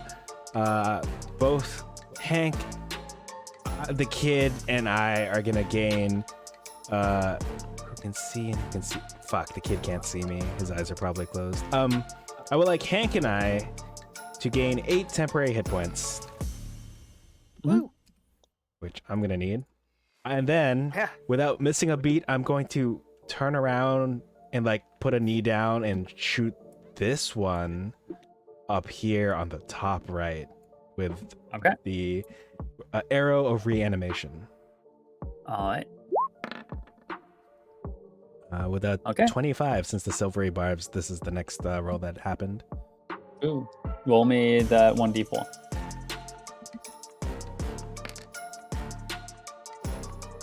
All right. Nothing extra happens, and boom, dies. Anything else from you? Hmm. You're a bit of a smart one, aren't you? Like, Well, thank you. Trying to see if I should move.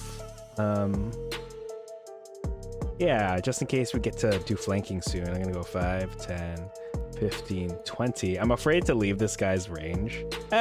25. Let's do it. Anything else from you? Bonus action. I'm done. All right, Hank, what's up?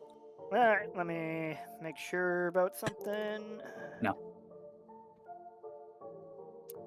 Hank will move here and seeing 10 feet, seeing Cadence's smart strategizing, he will pull out a javelin and throw it at the guy on the right. I go, huh? Yep. All right. Nice. He will then go 15, 20. Yep, that's close enough. And throw it at the guy on the top left. All right. 11 hit. Yep. Bam. Then float back and you know what? He'll take one of those greater healing potions. Yeah. Was that 44 plus 4? I don't know. I think so. I'll fucking take it. Holy shit, nice. I'll give you one of these for that. Being real fast and loose with the nat 20. Actually, whenever I do other campaigns and someone rolls a nat 20, like I'm instinctively like go for the button, but I'm like, oh wait, I'm not using OBS, or oh, this isn't, I'm a player, you know? And that will be the end of Hank's turn.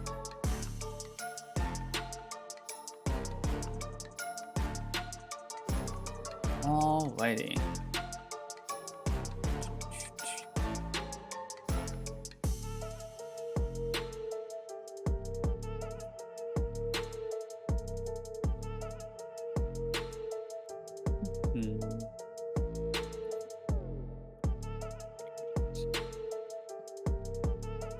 Yeah. Man, I wish I had action surge.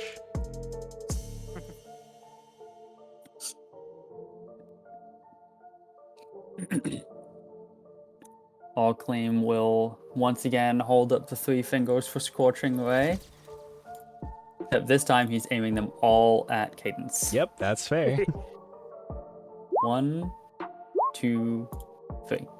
Okay, am I allowed Silver to? North 3 times. Out of curiosity, can I wait until the third? I guess I'll like take the damage from the first 2, and then can I use Silvery Bobs in the third shot if I survive? Sure. Why not? So 9 fire damage for the first one. Okay, applied. 7 fire damage for the second one. Okay, applied. And then I will go ahead and Silvery Barbs with my with my first 3rd level spell slot.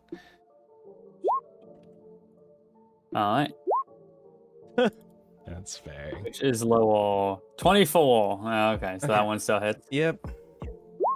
6 fire damage. Alright. At least it's the lowest damage. Mm-hmm. Yes. I'm just about half now.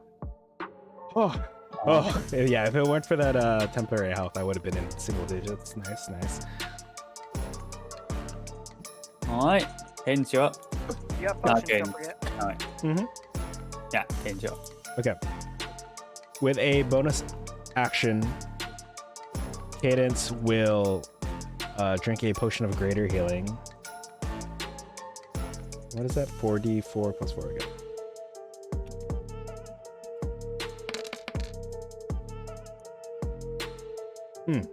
They can't all be winners. And then, so flavorfully, she's gonna take an arrow and knock she's gonna put the potion bottle at the end of the arrow and shoot it at, I'm gonna say this one next to her right here. Oh, not next to her, like 5 feet, but she'll make sure to be 10 feet away, and then she'll shoot it with a regular arrow, because I think I want to give that one a try over the lightning arrow.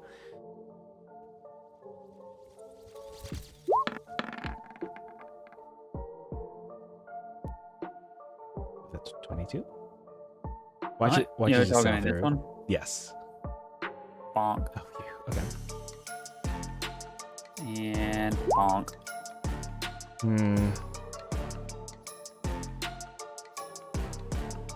Yeah. Okay. I'll take it. You're just gonna take that? Yeah, because I was like, do you get your reaction back at the start of the turn, or is it the end of your turn? Start of your turn. Yeah. I'll save it for in case he does something next turn. Or until my next. Yeah. I'll hold off. I'll take that. I'm below half though. I think that's it from me. Yeah, my bonus action, my action. All right. 1 sec.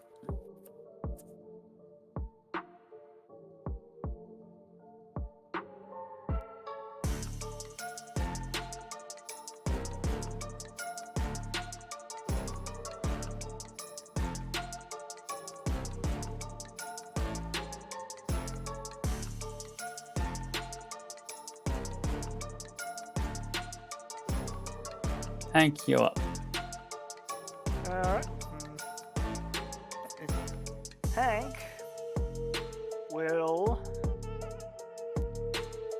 Actually, you know what? Yeah. He'll go here and attempt to smash this guy with his battle axe.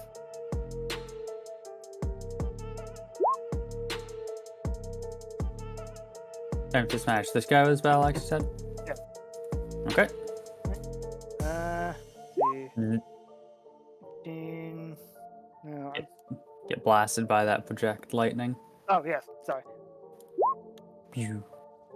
Alright, I'll take that off And my I tempo. should note that when there's only the one remaining, the force field around the dais becomes visible and fades away.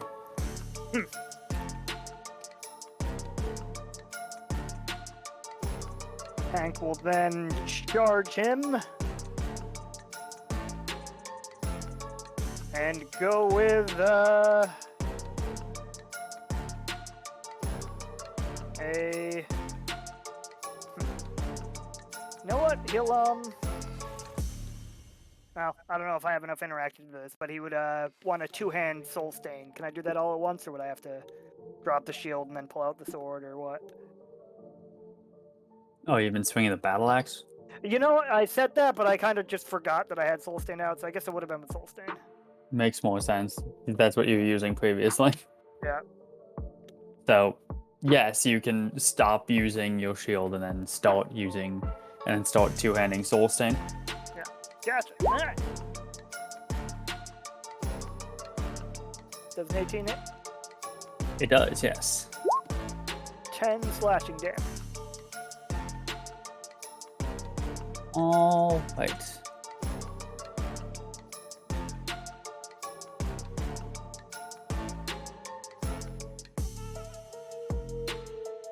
Excellent. I should point out, when Hank is raging, the only thing his expression does to change from his normal stern Oh, boy. expression is his eyebrows just get slightly more angled, and his frown is just like slightly bigger.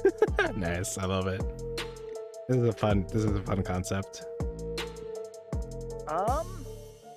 And I think I'll see. He goes from looking just stern and angry to slightly disappointed and angry. Yep. And he'll end his turn there. See what happens.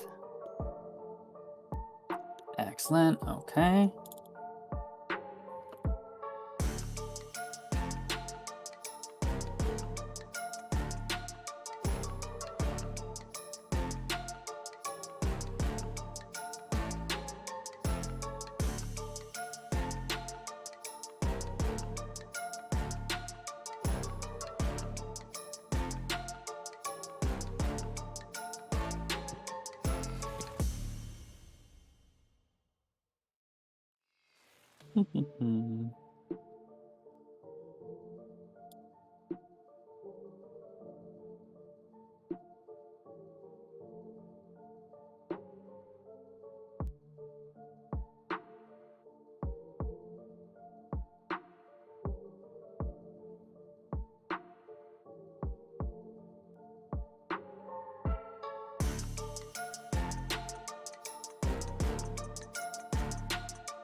All right.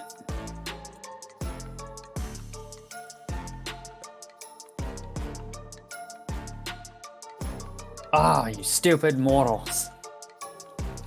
Never willing to just butt out of the interests of your betters. Cast Thunder Wave. DC 14 can't save from you. But So you will push 15 feet away. 1, 2, 3. And you take 7 thunder damage. Am I within range of that too? Or is it like, no, I don't think there's a Each way for control- Thunder to hit both. Each creature in a 15-foot cube originating from you. Yeah, so it's a 3x3 cube. Yeah. Yeah, there's I no see, it way would be in for the it center. I to- got you. Okay.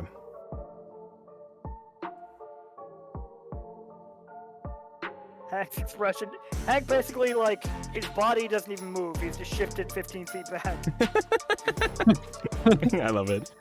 And 1, 2, 3, 4, 5, 6. And it just makes most sense to like move away at that point, you know? Can't escape from Hank. Accepts cadence. Okay. I would like to pull out a lightning arrow and attempt to also murder this guy. Mm-hmm.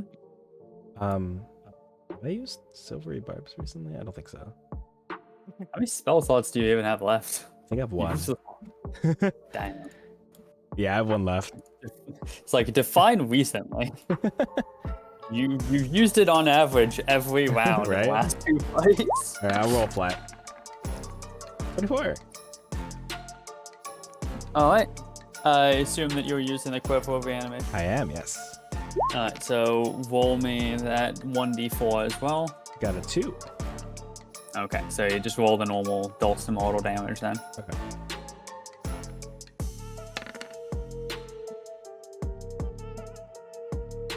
-6 damage. Woo. I will spend my second to last Bardic Inspiration die to grant Hank Bardic Inspiration. All right. As I play a song about... I'll just play Rick Astley's Never Gonna Give You Up. Mhm. But I'll also move 5, 10, 15, 20, 25, 30. And I'm gonna like go up to him, like look him to the side and say sup, with the same energy as Miles Morales from the end of the first Spider-Man movie, Across the Spider-Verse.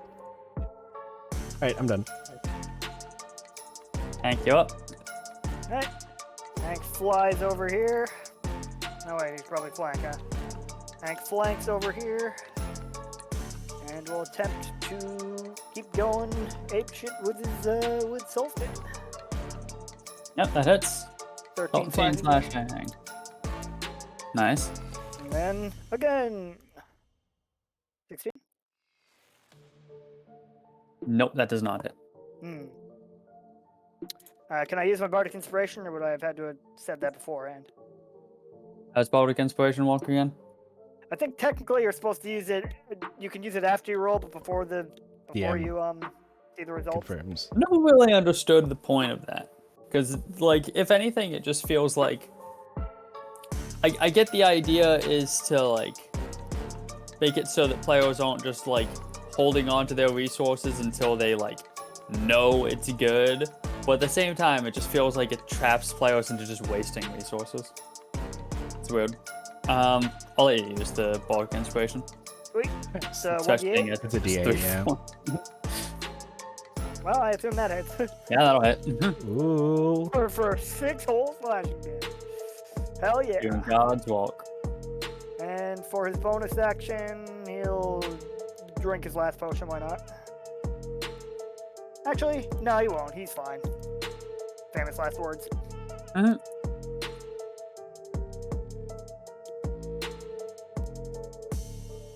But he'll end his turn.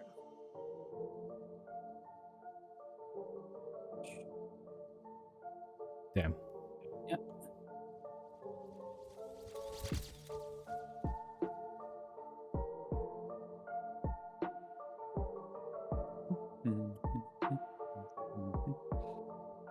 One moment. Mhm.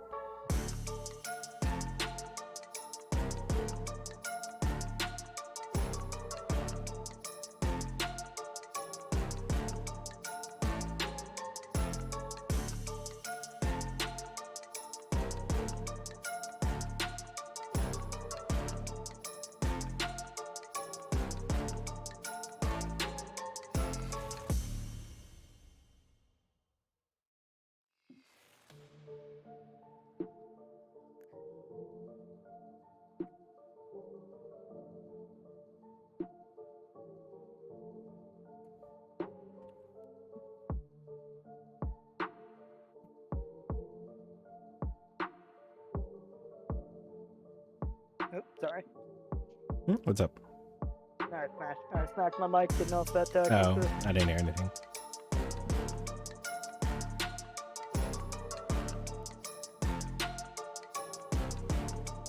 All right. Vampiric touch, Uh-oh. targeting this guy, but it missed. That's unfortunate. Hank leans in closer.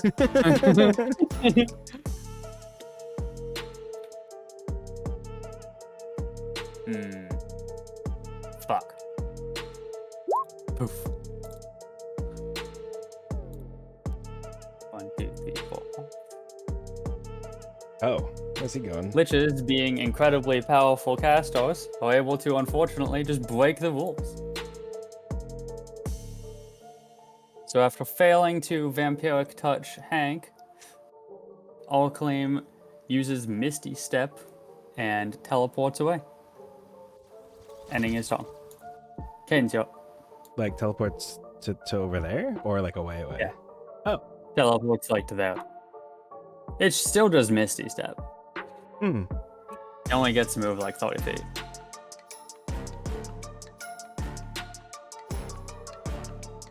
Cadence will kind of say under her breath, "You can play that game." She will use her last Bardic Inspiration die to use Mantle of Inspiration to grant her and Hank. I don't know, Hank, do you even have the temporary hit points still, I assume? I think I have 3 hit points left. Okay. 3 temporary hit points left. Well, she'll refresh it, unless you choose to keep the 3 for whatever reason. No, I'll take the 8. And she'll move up to her speed and go 5, 10, 15, 20, 25. Wait, she should have shot him first. Doing great. You're doing great there, bud. So, so why did we gain 8 instead of the 5 it says there? Because I'm level 5. Oh, I didn't read the bottom. I'm an idiot. And I can also move using this feature? You can, actually, up to your speed. I like to think that he teleported away, and then I look over at Hank and nod, and then my hair flashes red, and we like zoom over. I'm gonna hit him anyway, even if it'll be a Wait, does it? If I flank with him, well, it's hard to flank. Never mind. I was gonna say, does the flanking? I don't know, because the flanking is only for melee attacks. I'll try to strike him with Dulce Murder, but at disadvantage. Because I feel like the lightning arrows are the way to go. Like, this guy, he seems like the kind of guy who is resistant to non-magical damage. Oh, I wouldn't have hit anyway. Nope.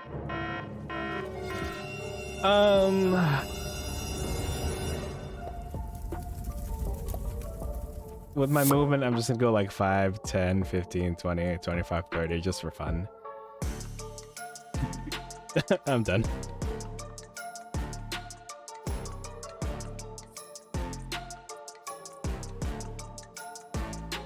Alright, Hank, you're up. Alright. Well, Hank's gonna keep doing what he does best. Unfortunate. I don't have inspiration anymore, correct? I am, unfortunately. Gotcha. I'll just try it again. For 7 whole slashing damage. Woohoo. He'll probably end his turn there.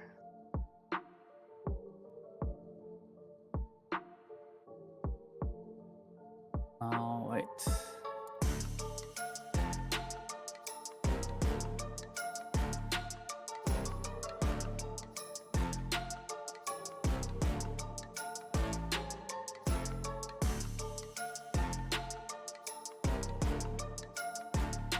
Alright. Alclem is going to attempt Vampiric Touch again on Hank. Nope. Oh, you're just kind of gonna stay there this time. Cadence, you're up. He tries Vampiric Touch, but unfortunately, Hank is not a vampire. That's funny.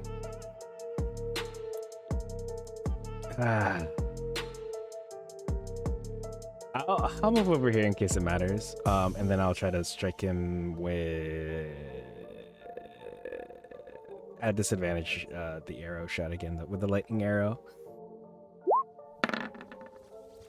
Ooh, 16. No. We've Nah, too established that low. it misses. Oh yeah, okay. Too low.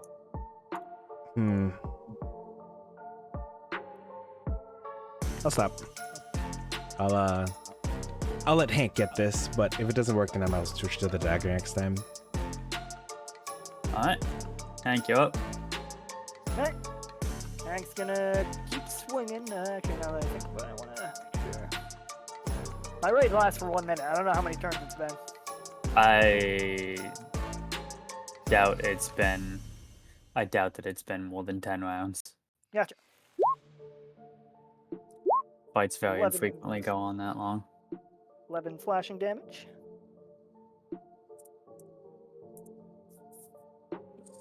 Oh, I just realized I haven't been adding my rage damage this whole time. So that's another -2. Yep. And let's see.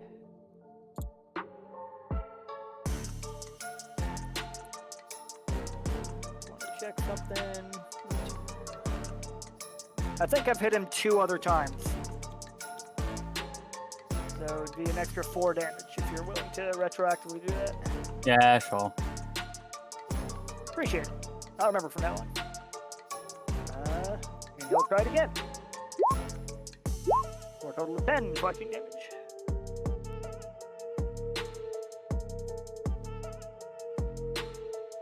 Alright.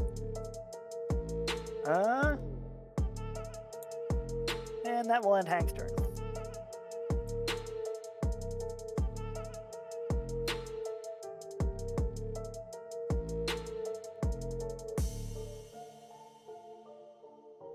Orclum is going to start with a Misty Step. Go 1, 2, 3, 4, 5, 6.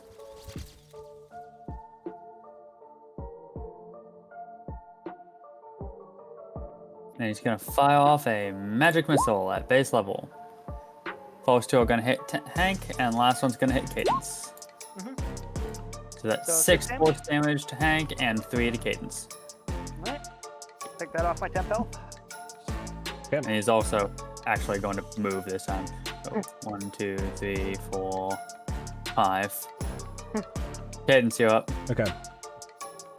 Cadence is going to be smart this time and try to hit him normally with the bow and not be at disadvantage. 25. Oh, Yep. Yeah, she was going to use this thing. Oh, nothing, I assume? Nothing. Okay. And damage. -6. Excellent. Anything else from you? I'm going to move threateningly over 5, 10, 15, 20, 25, 30. Alright. Done. Hank, you up. Between being a barbarian and these shoes, Hank is just going to zip right over. What is your speed? 50. Nice.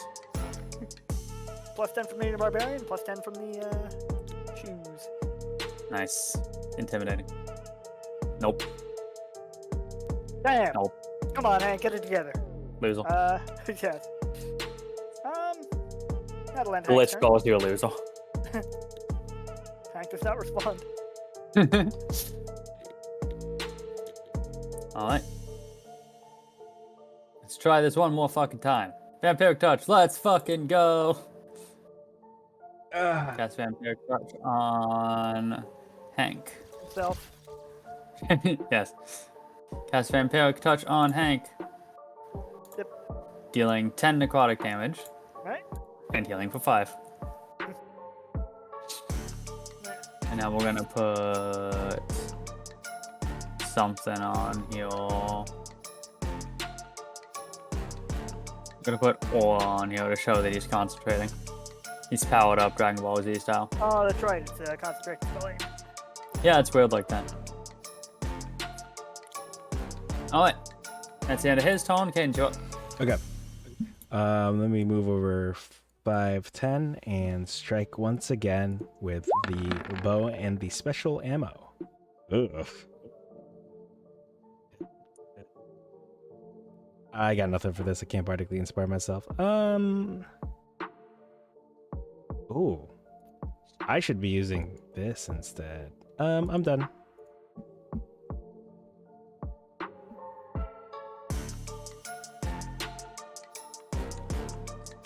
Hank, you up? Alright. Hank is gonna try and swing at this guy to end his concentration. Not that he was gonna do anything different anyway. Yeah. So 14 slashing damage. Alright. Bless you? Is that Yes. sneeze? Yeah. Thank you. Oh, bless you. Thank you, Lightning. Alright, anything else? Or 13 slashing damage. And theoretically, you'd have to make some concentration checks. Yes. What are the concentration? What are the con saves again? In this case, they'll both be 10. Fair enough. One. Nope. Drops concentration. Excellent. And with his bonus action heal, drink that last potion of greater healing. I can't complain too much after the last couple. Is that the end of your turn then? Yep. Alright. Orclum is going to start with a Misty Step. Go. You get that at will. One. What was that? You get that at will. He gets that when I want to make the fight not stupidly static and boring. That's fair. 1, 2, 3, 4, 5, 6. I am slowly but surely learning to embrace the idea of to prevent your fights from just boiling down to, well, my guy wouldn't move because that'll open him up to a buttload of opportunity attacks. Fucking cheat. Yeah. Fair.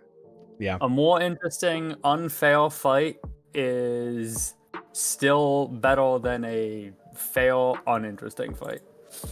Yeah, I was watching Some someone logic in that. play Fire Emblem Path of Radiance on the Nintendo GameCube. They were playing on normal though, so when they got to the final boss, the boss doesn't move and just sits there and takes it.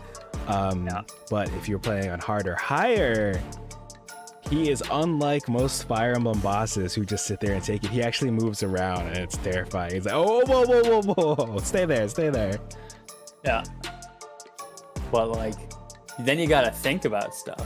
Then you gotta actually do things. Yeah, I had to make sure that I didn't get Ike's younger sister killed again. I was like, okay, you stay right over there where it's safe. We're gonna surround him. This is his timeout pen now. So we're entering into the phase of the fight where we're getting desperation moves. Ooh. Fireball. Whoa! Center the veil. Give me a DC 14 deck save, guys, as Orclum forms a giant ball of flame above his head and says, you know what, actually, just fuck you. And then he throws it at you. Oh. All right, I'm looking. Silvery Barbs doesn't help me here. Sure doesn't. It's not my turn, so I can't do that. All right, well, it looks like I'm just gonna deck save raw. Ooh. Yeah. So you each take half of 42 damage. That leaves me at 3 health.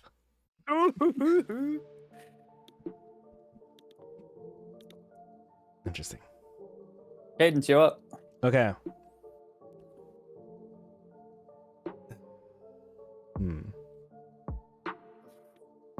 You know what? I'm tired of this piddly. No, I shouldn't. I should save this. Wait, how many of these do I have? Oh, I do have that one. Okay. So first, I'm going to cast Dissonant Whispers at 3rd level.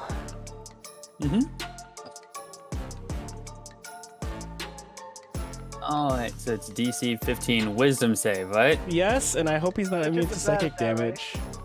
I don't know. He's probably good at it. Fuck. All right. At least it wasn't an. At least it wasn't an intelligence save. I'm sorry, Lightning. That's okay. So, but on a successful save, it still takes half damage, right? So 5d6 damage halved. Well, great news, Lightning. That's still enough to bring him down. Yay! that's what I was hoping for. I was like, I'm gonna put everything into this final spell slot that I have, and hope that my dissonant whispers just blasts him into that wall. Looks like he doesn't move, but Yeah. I will like take my. I'm like gonna hold out my hand and whisper like a sweet, like it looks sweet and like in this. Let me send you the art that I'm imagining when I send this way. Just gotta scroll up. God damn it. This is the art I imagine as I know it's supposed to be like a discordant melody, but perhaps it's this. I don't know. So I'll blow that kiss or whatever it is towards this enemy, and as I am at 3 health, I'm gonna like fall to my knees. All right, he grabs his head as you blast him with with half of 17 psychic damage. It's just 8 with 8 psychic damage, and his body begins crumbling to dust. And as he does, his voice starts to echo a little bit as he falls apart, shouting, "Ah, if only I was at my full strength." I bet. As he's dying, Hank will say, "You called us mortals, and then died." Mic drop. Checkmate liberals or atheists or whatever it is. All right. Oh man, that last fireball was terrifying. if I didn't dodge that, I obviously would have been bleeding out. I would have survived, but I'm glad I fucking took that potion.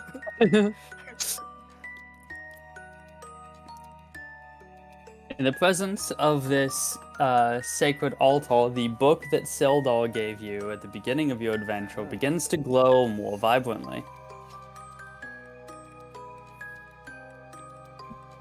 Ooh, let's bring it closer. Definitely not cursed. Do you remember the other handout that he gave you? Oh The yes, undead barrier of Villisk. Oh yeah.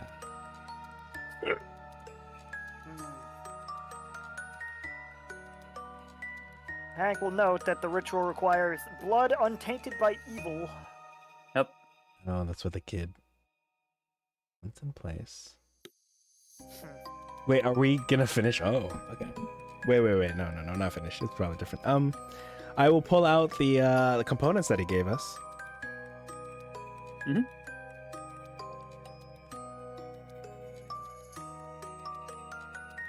There don't seem to be any specific requirements for how you arrange the components. You simply need to have them on altar as well.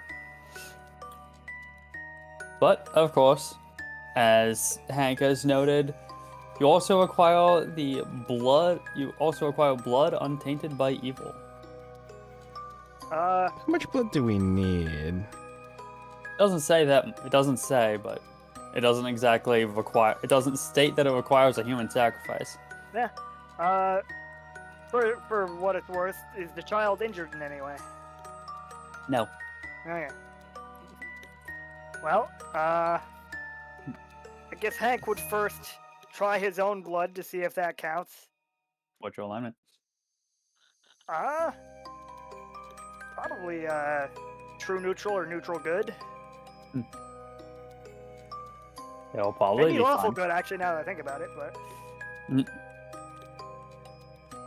So you guys are gonna place the reagents around, and Hank smeared some of his blood on the altar.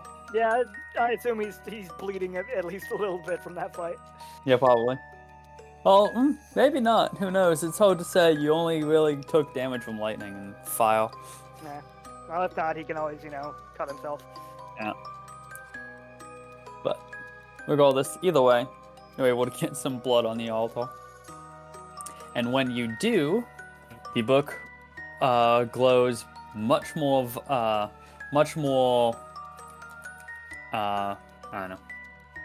intensely and the book flies open all on its own, revealing a page full of words that you can read but do not understand.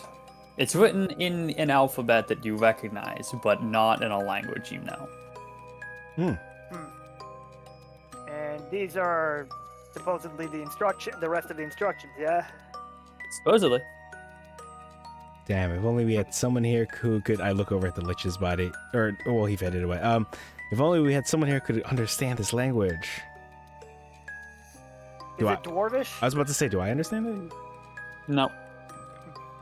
Is the child conscious? Nope. No. If only he could read it. Pawning off all your dirty walk onto the kid.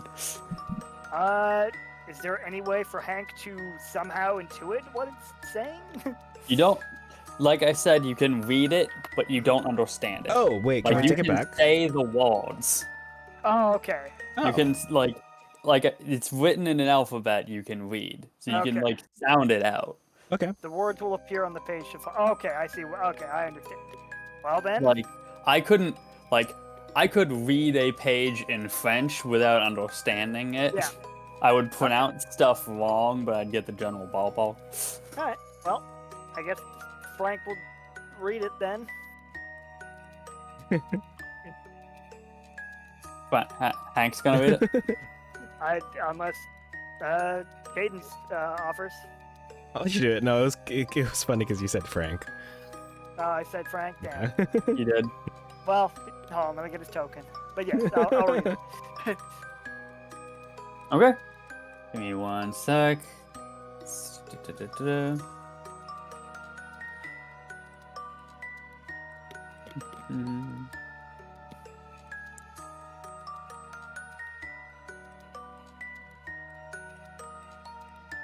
All right. All right. As you read through the page, initially you're kind of struggling to piece together the words, and then before long, as if in a trance, you can hear yourself saying the words clearly, concisely, and fluidly, as though it was a language you knew and a ritual you'd even practiced.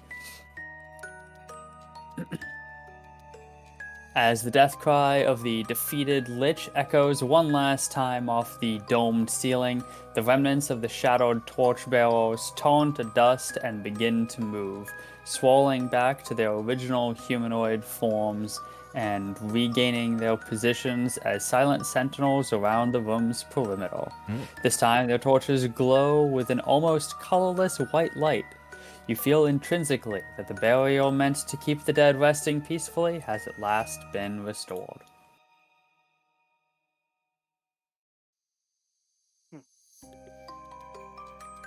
This means perhaps looking out at the restored state, the undead should hopefully plague the city no longer. Not thinking about how many undead might be below them in that other section of the crypt.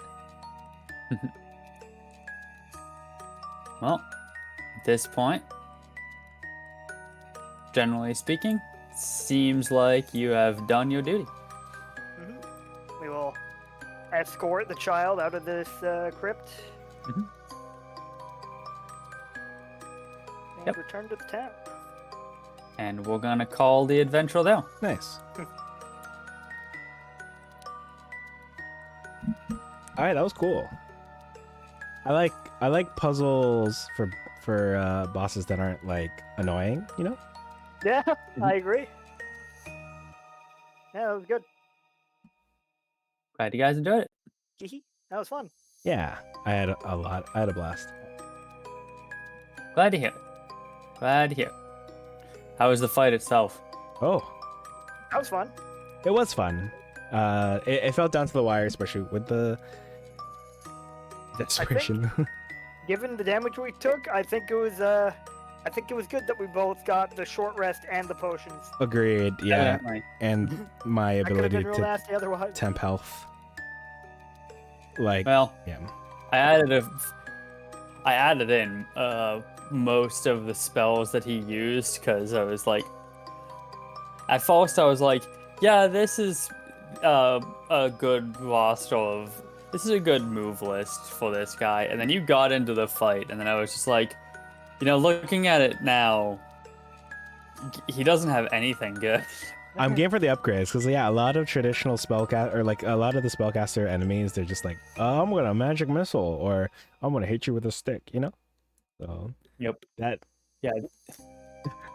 was The that only time I've used magic missile on a caster boss that felt any kind of intimidating was the final boss of Saltmarsh. The oh fuck, what was it? He was supposed to be like the herald of what lurks beneath or whatever. yeah over that Um, hole, the I gaping hole. forgot his. Yeah, I forgot the name that I gave the guy, but whatever.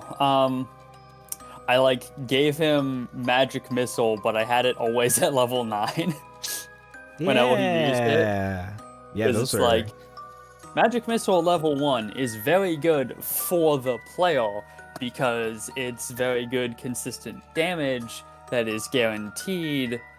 But like and like it scales incredibly poorly, but like then you throw it on an enemy and it's like, okay, well that enemy better be like one of 12 guys if his claim to fame is magic missile at level 1.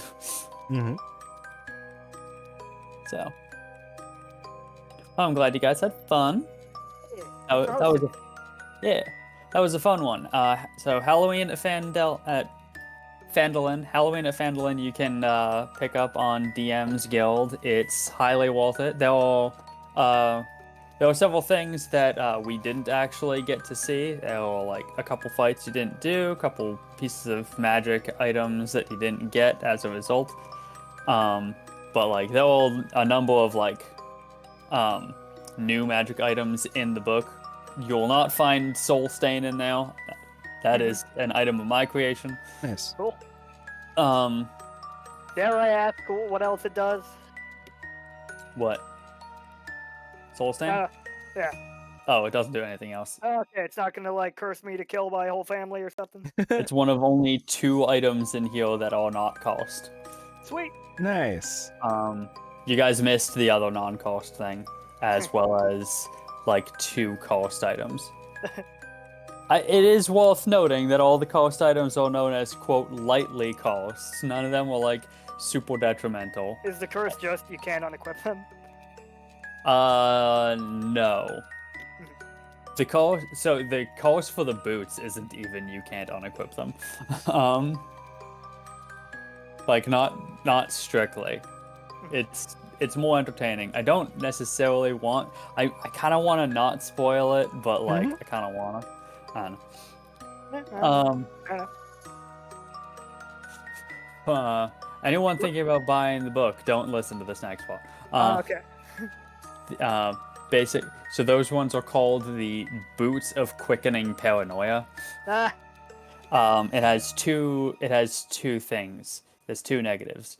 The first one is that they cannot be unequipped except in the instance of when you are trying to replace them with a pair of boots of equal or greater rarity, and they are considered rare. So you can't take them off to replace them with like regular boots or armored boots or common or uncommon boots. You can't replace them until you have something rare or better. And the other thing is just a prevailing feeling that there is something else wrong with them, but there was nothing else wrong with them. With the idea just being to like make the player paranoid that they're going to like one of these days just like trigger this effect, and the DM's gonna be like, okay, cool, you gotta go kill your family now. That's pretty funny. I've been sitting on this one for 8 years. Gotta go kill someone. You know your little kid sister, you remember her 5th birthday? It's time to make that her fucking last. So what happens if you roll a 4 on the quiver?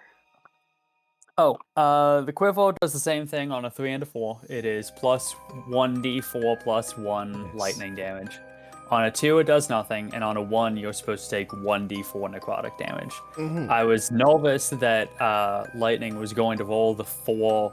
I was nervous that lightning was going to roll 1 more often than he did, so I downgraded that to just like 1 necrotic damage. I was also nervous that if there was a chance every time you fired it to take 1d4 damage, that he would just conclude like this isn't worth using it because like the damage potential is too great. But if I make it just 1, it's not nearly as terrifying. Clever.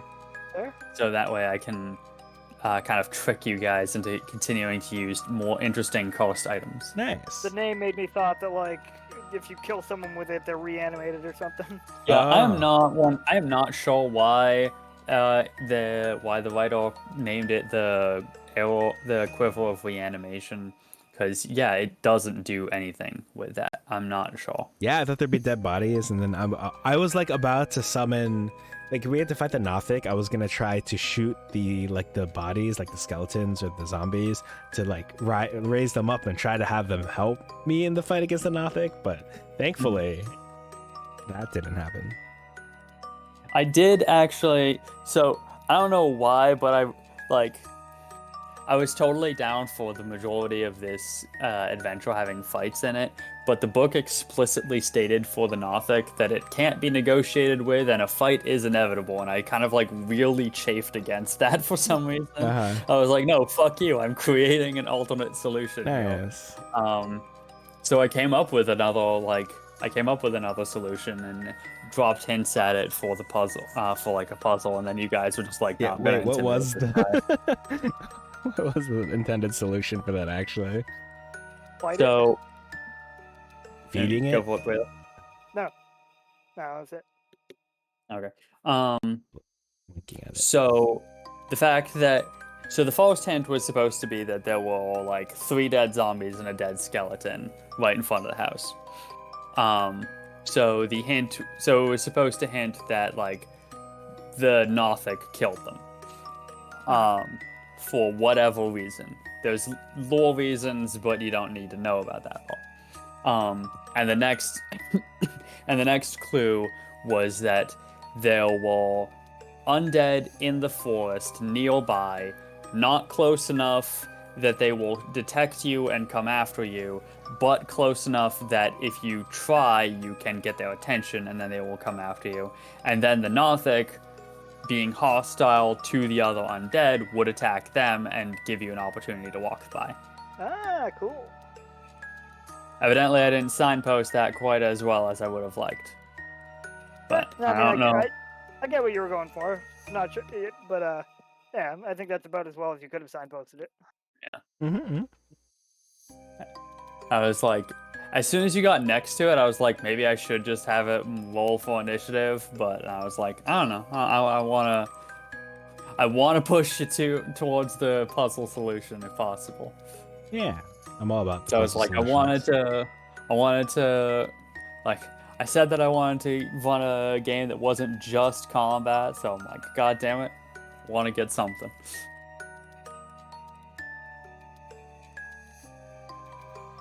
You guys did miss one fight that was a little bit of a fun one. Damn. Probably wouldn't have been, I mean, narratively it's kind of fun, but mechanically it probably wasn't all that fun.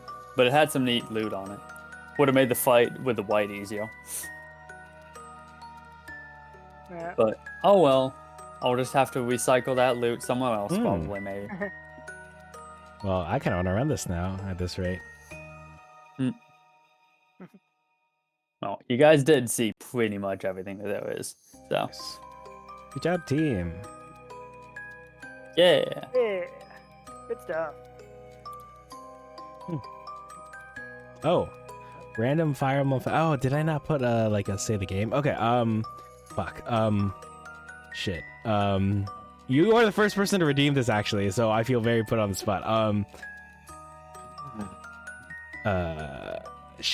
Evidently, that's become my job in your stream because I'm like the first person that's redeemed all twice and the fucking abs. Oh, You put it in there, man. all right. So since this is the first Fire Emblem fact, I will go ahead and give the one that it might be known to you already. Let me know if it sounds familiar. But Fire Emblem Awakening was supposed to be the last Fire Emblem, so then they put like everything like they put a lot of stuff into it because they're like, oh, this is gonna be our last one anyway. Like there are lots of references to the older games. They finally added the casual mechanic where if you die, your unit dies, they don't actually die forever. They just die for the rest of the battle and then they come back.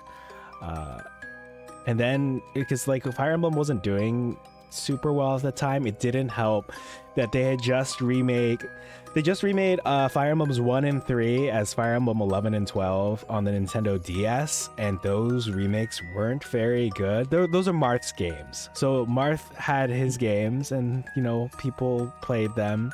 And then they're like, oh yeah, let's remake them for the DS, and then we'll make them really bad. And that coupled with the game before that, Fire Emblem Radiant Dawn for the Nintendo Wii, released after...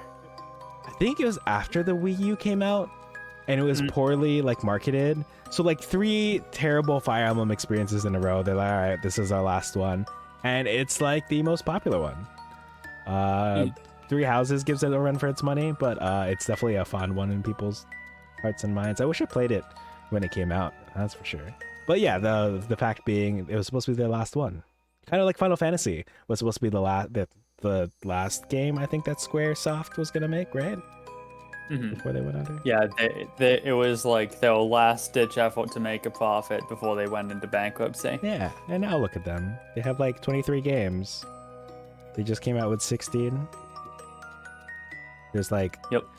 I'm trying to think of the other ones that aren't the main numbered ones. There's like, you know, 10-2, 13-2, 13-3, the Rhythm games, like Tactics Advance, Type 0, Crystal Chronicles. They have a lot. They have like 15 on like 3 different, like there's a chibi version of 15 apparently that you can play on the mobile phone that's like a more concise version of the story. I've never played it. Oh, not to mention Record Keeper, and they have like lots of mobile games apparently. Yes. Yeah. And now look at them. Okay. Well, thank you for redeeming that. That was fun. I'll have to be more at the ready. Okay. Yeah, like now, you know, it's late. Things will come to mind, like the brain juices will flow better another time. All right. So, anything else you all want to say to the class before I take us out? Can't think of anything. Thanks for joining, everyone. Yeah, thanks for hanging. Thanks for listening, whether live or from the future.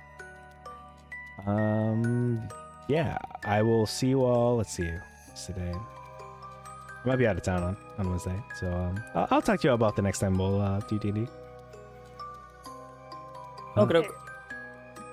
Yeah, I think yeah, we'll call it there. Well, I hope you all have a good night, a good afternoon, a good morning, wherever you are, and we'll catch you next time. Bye.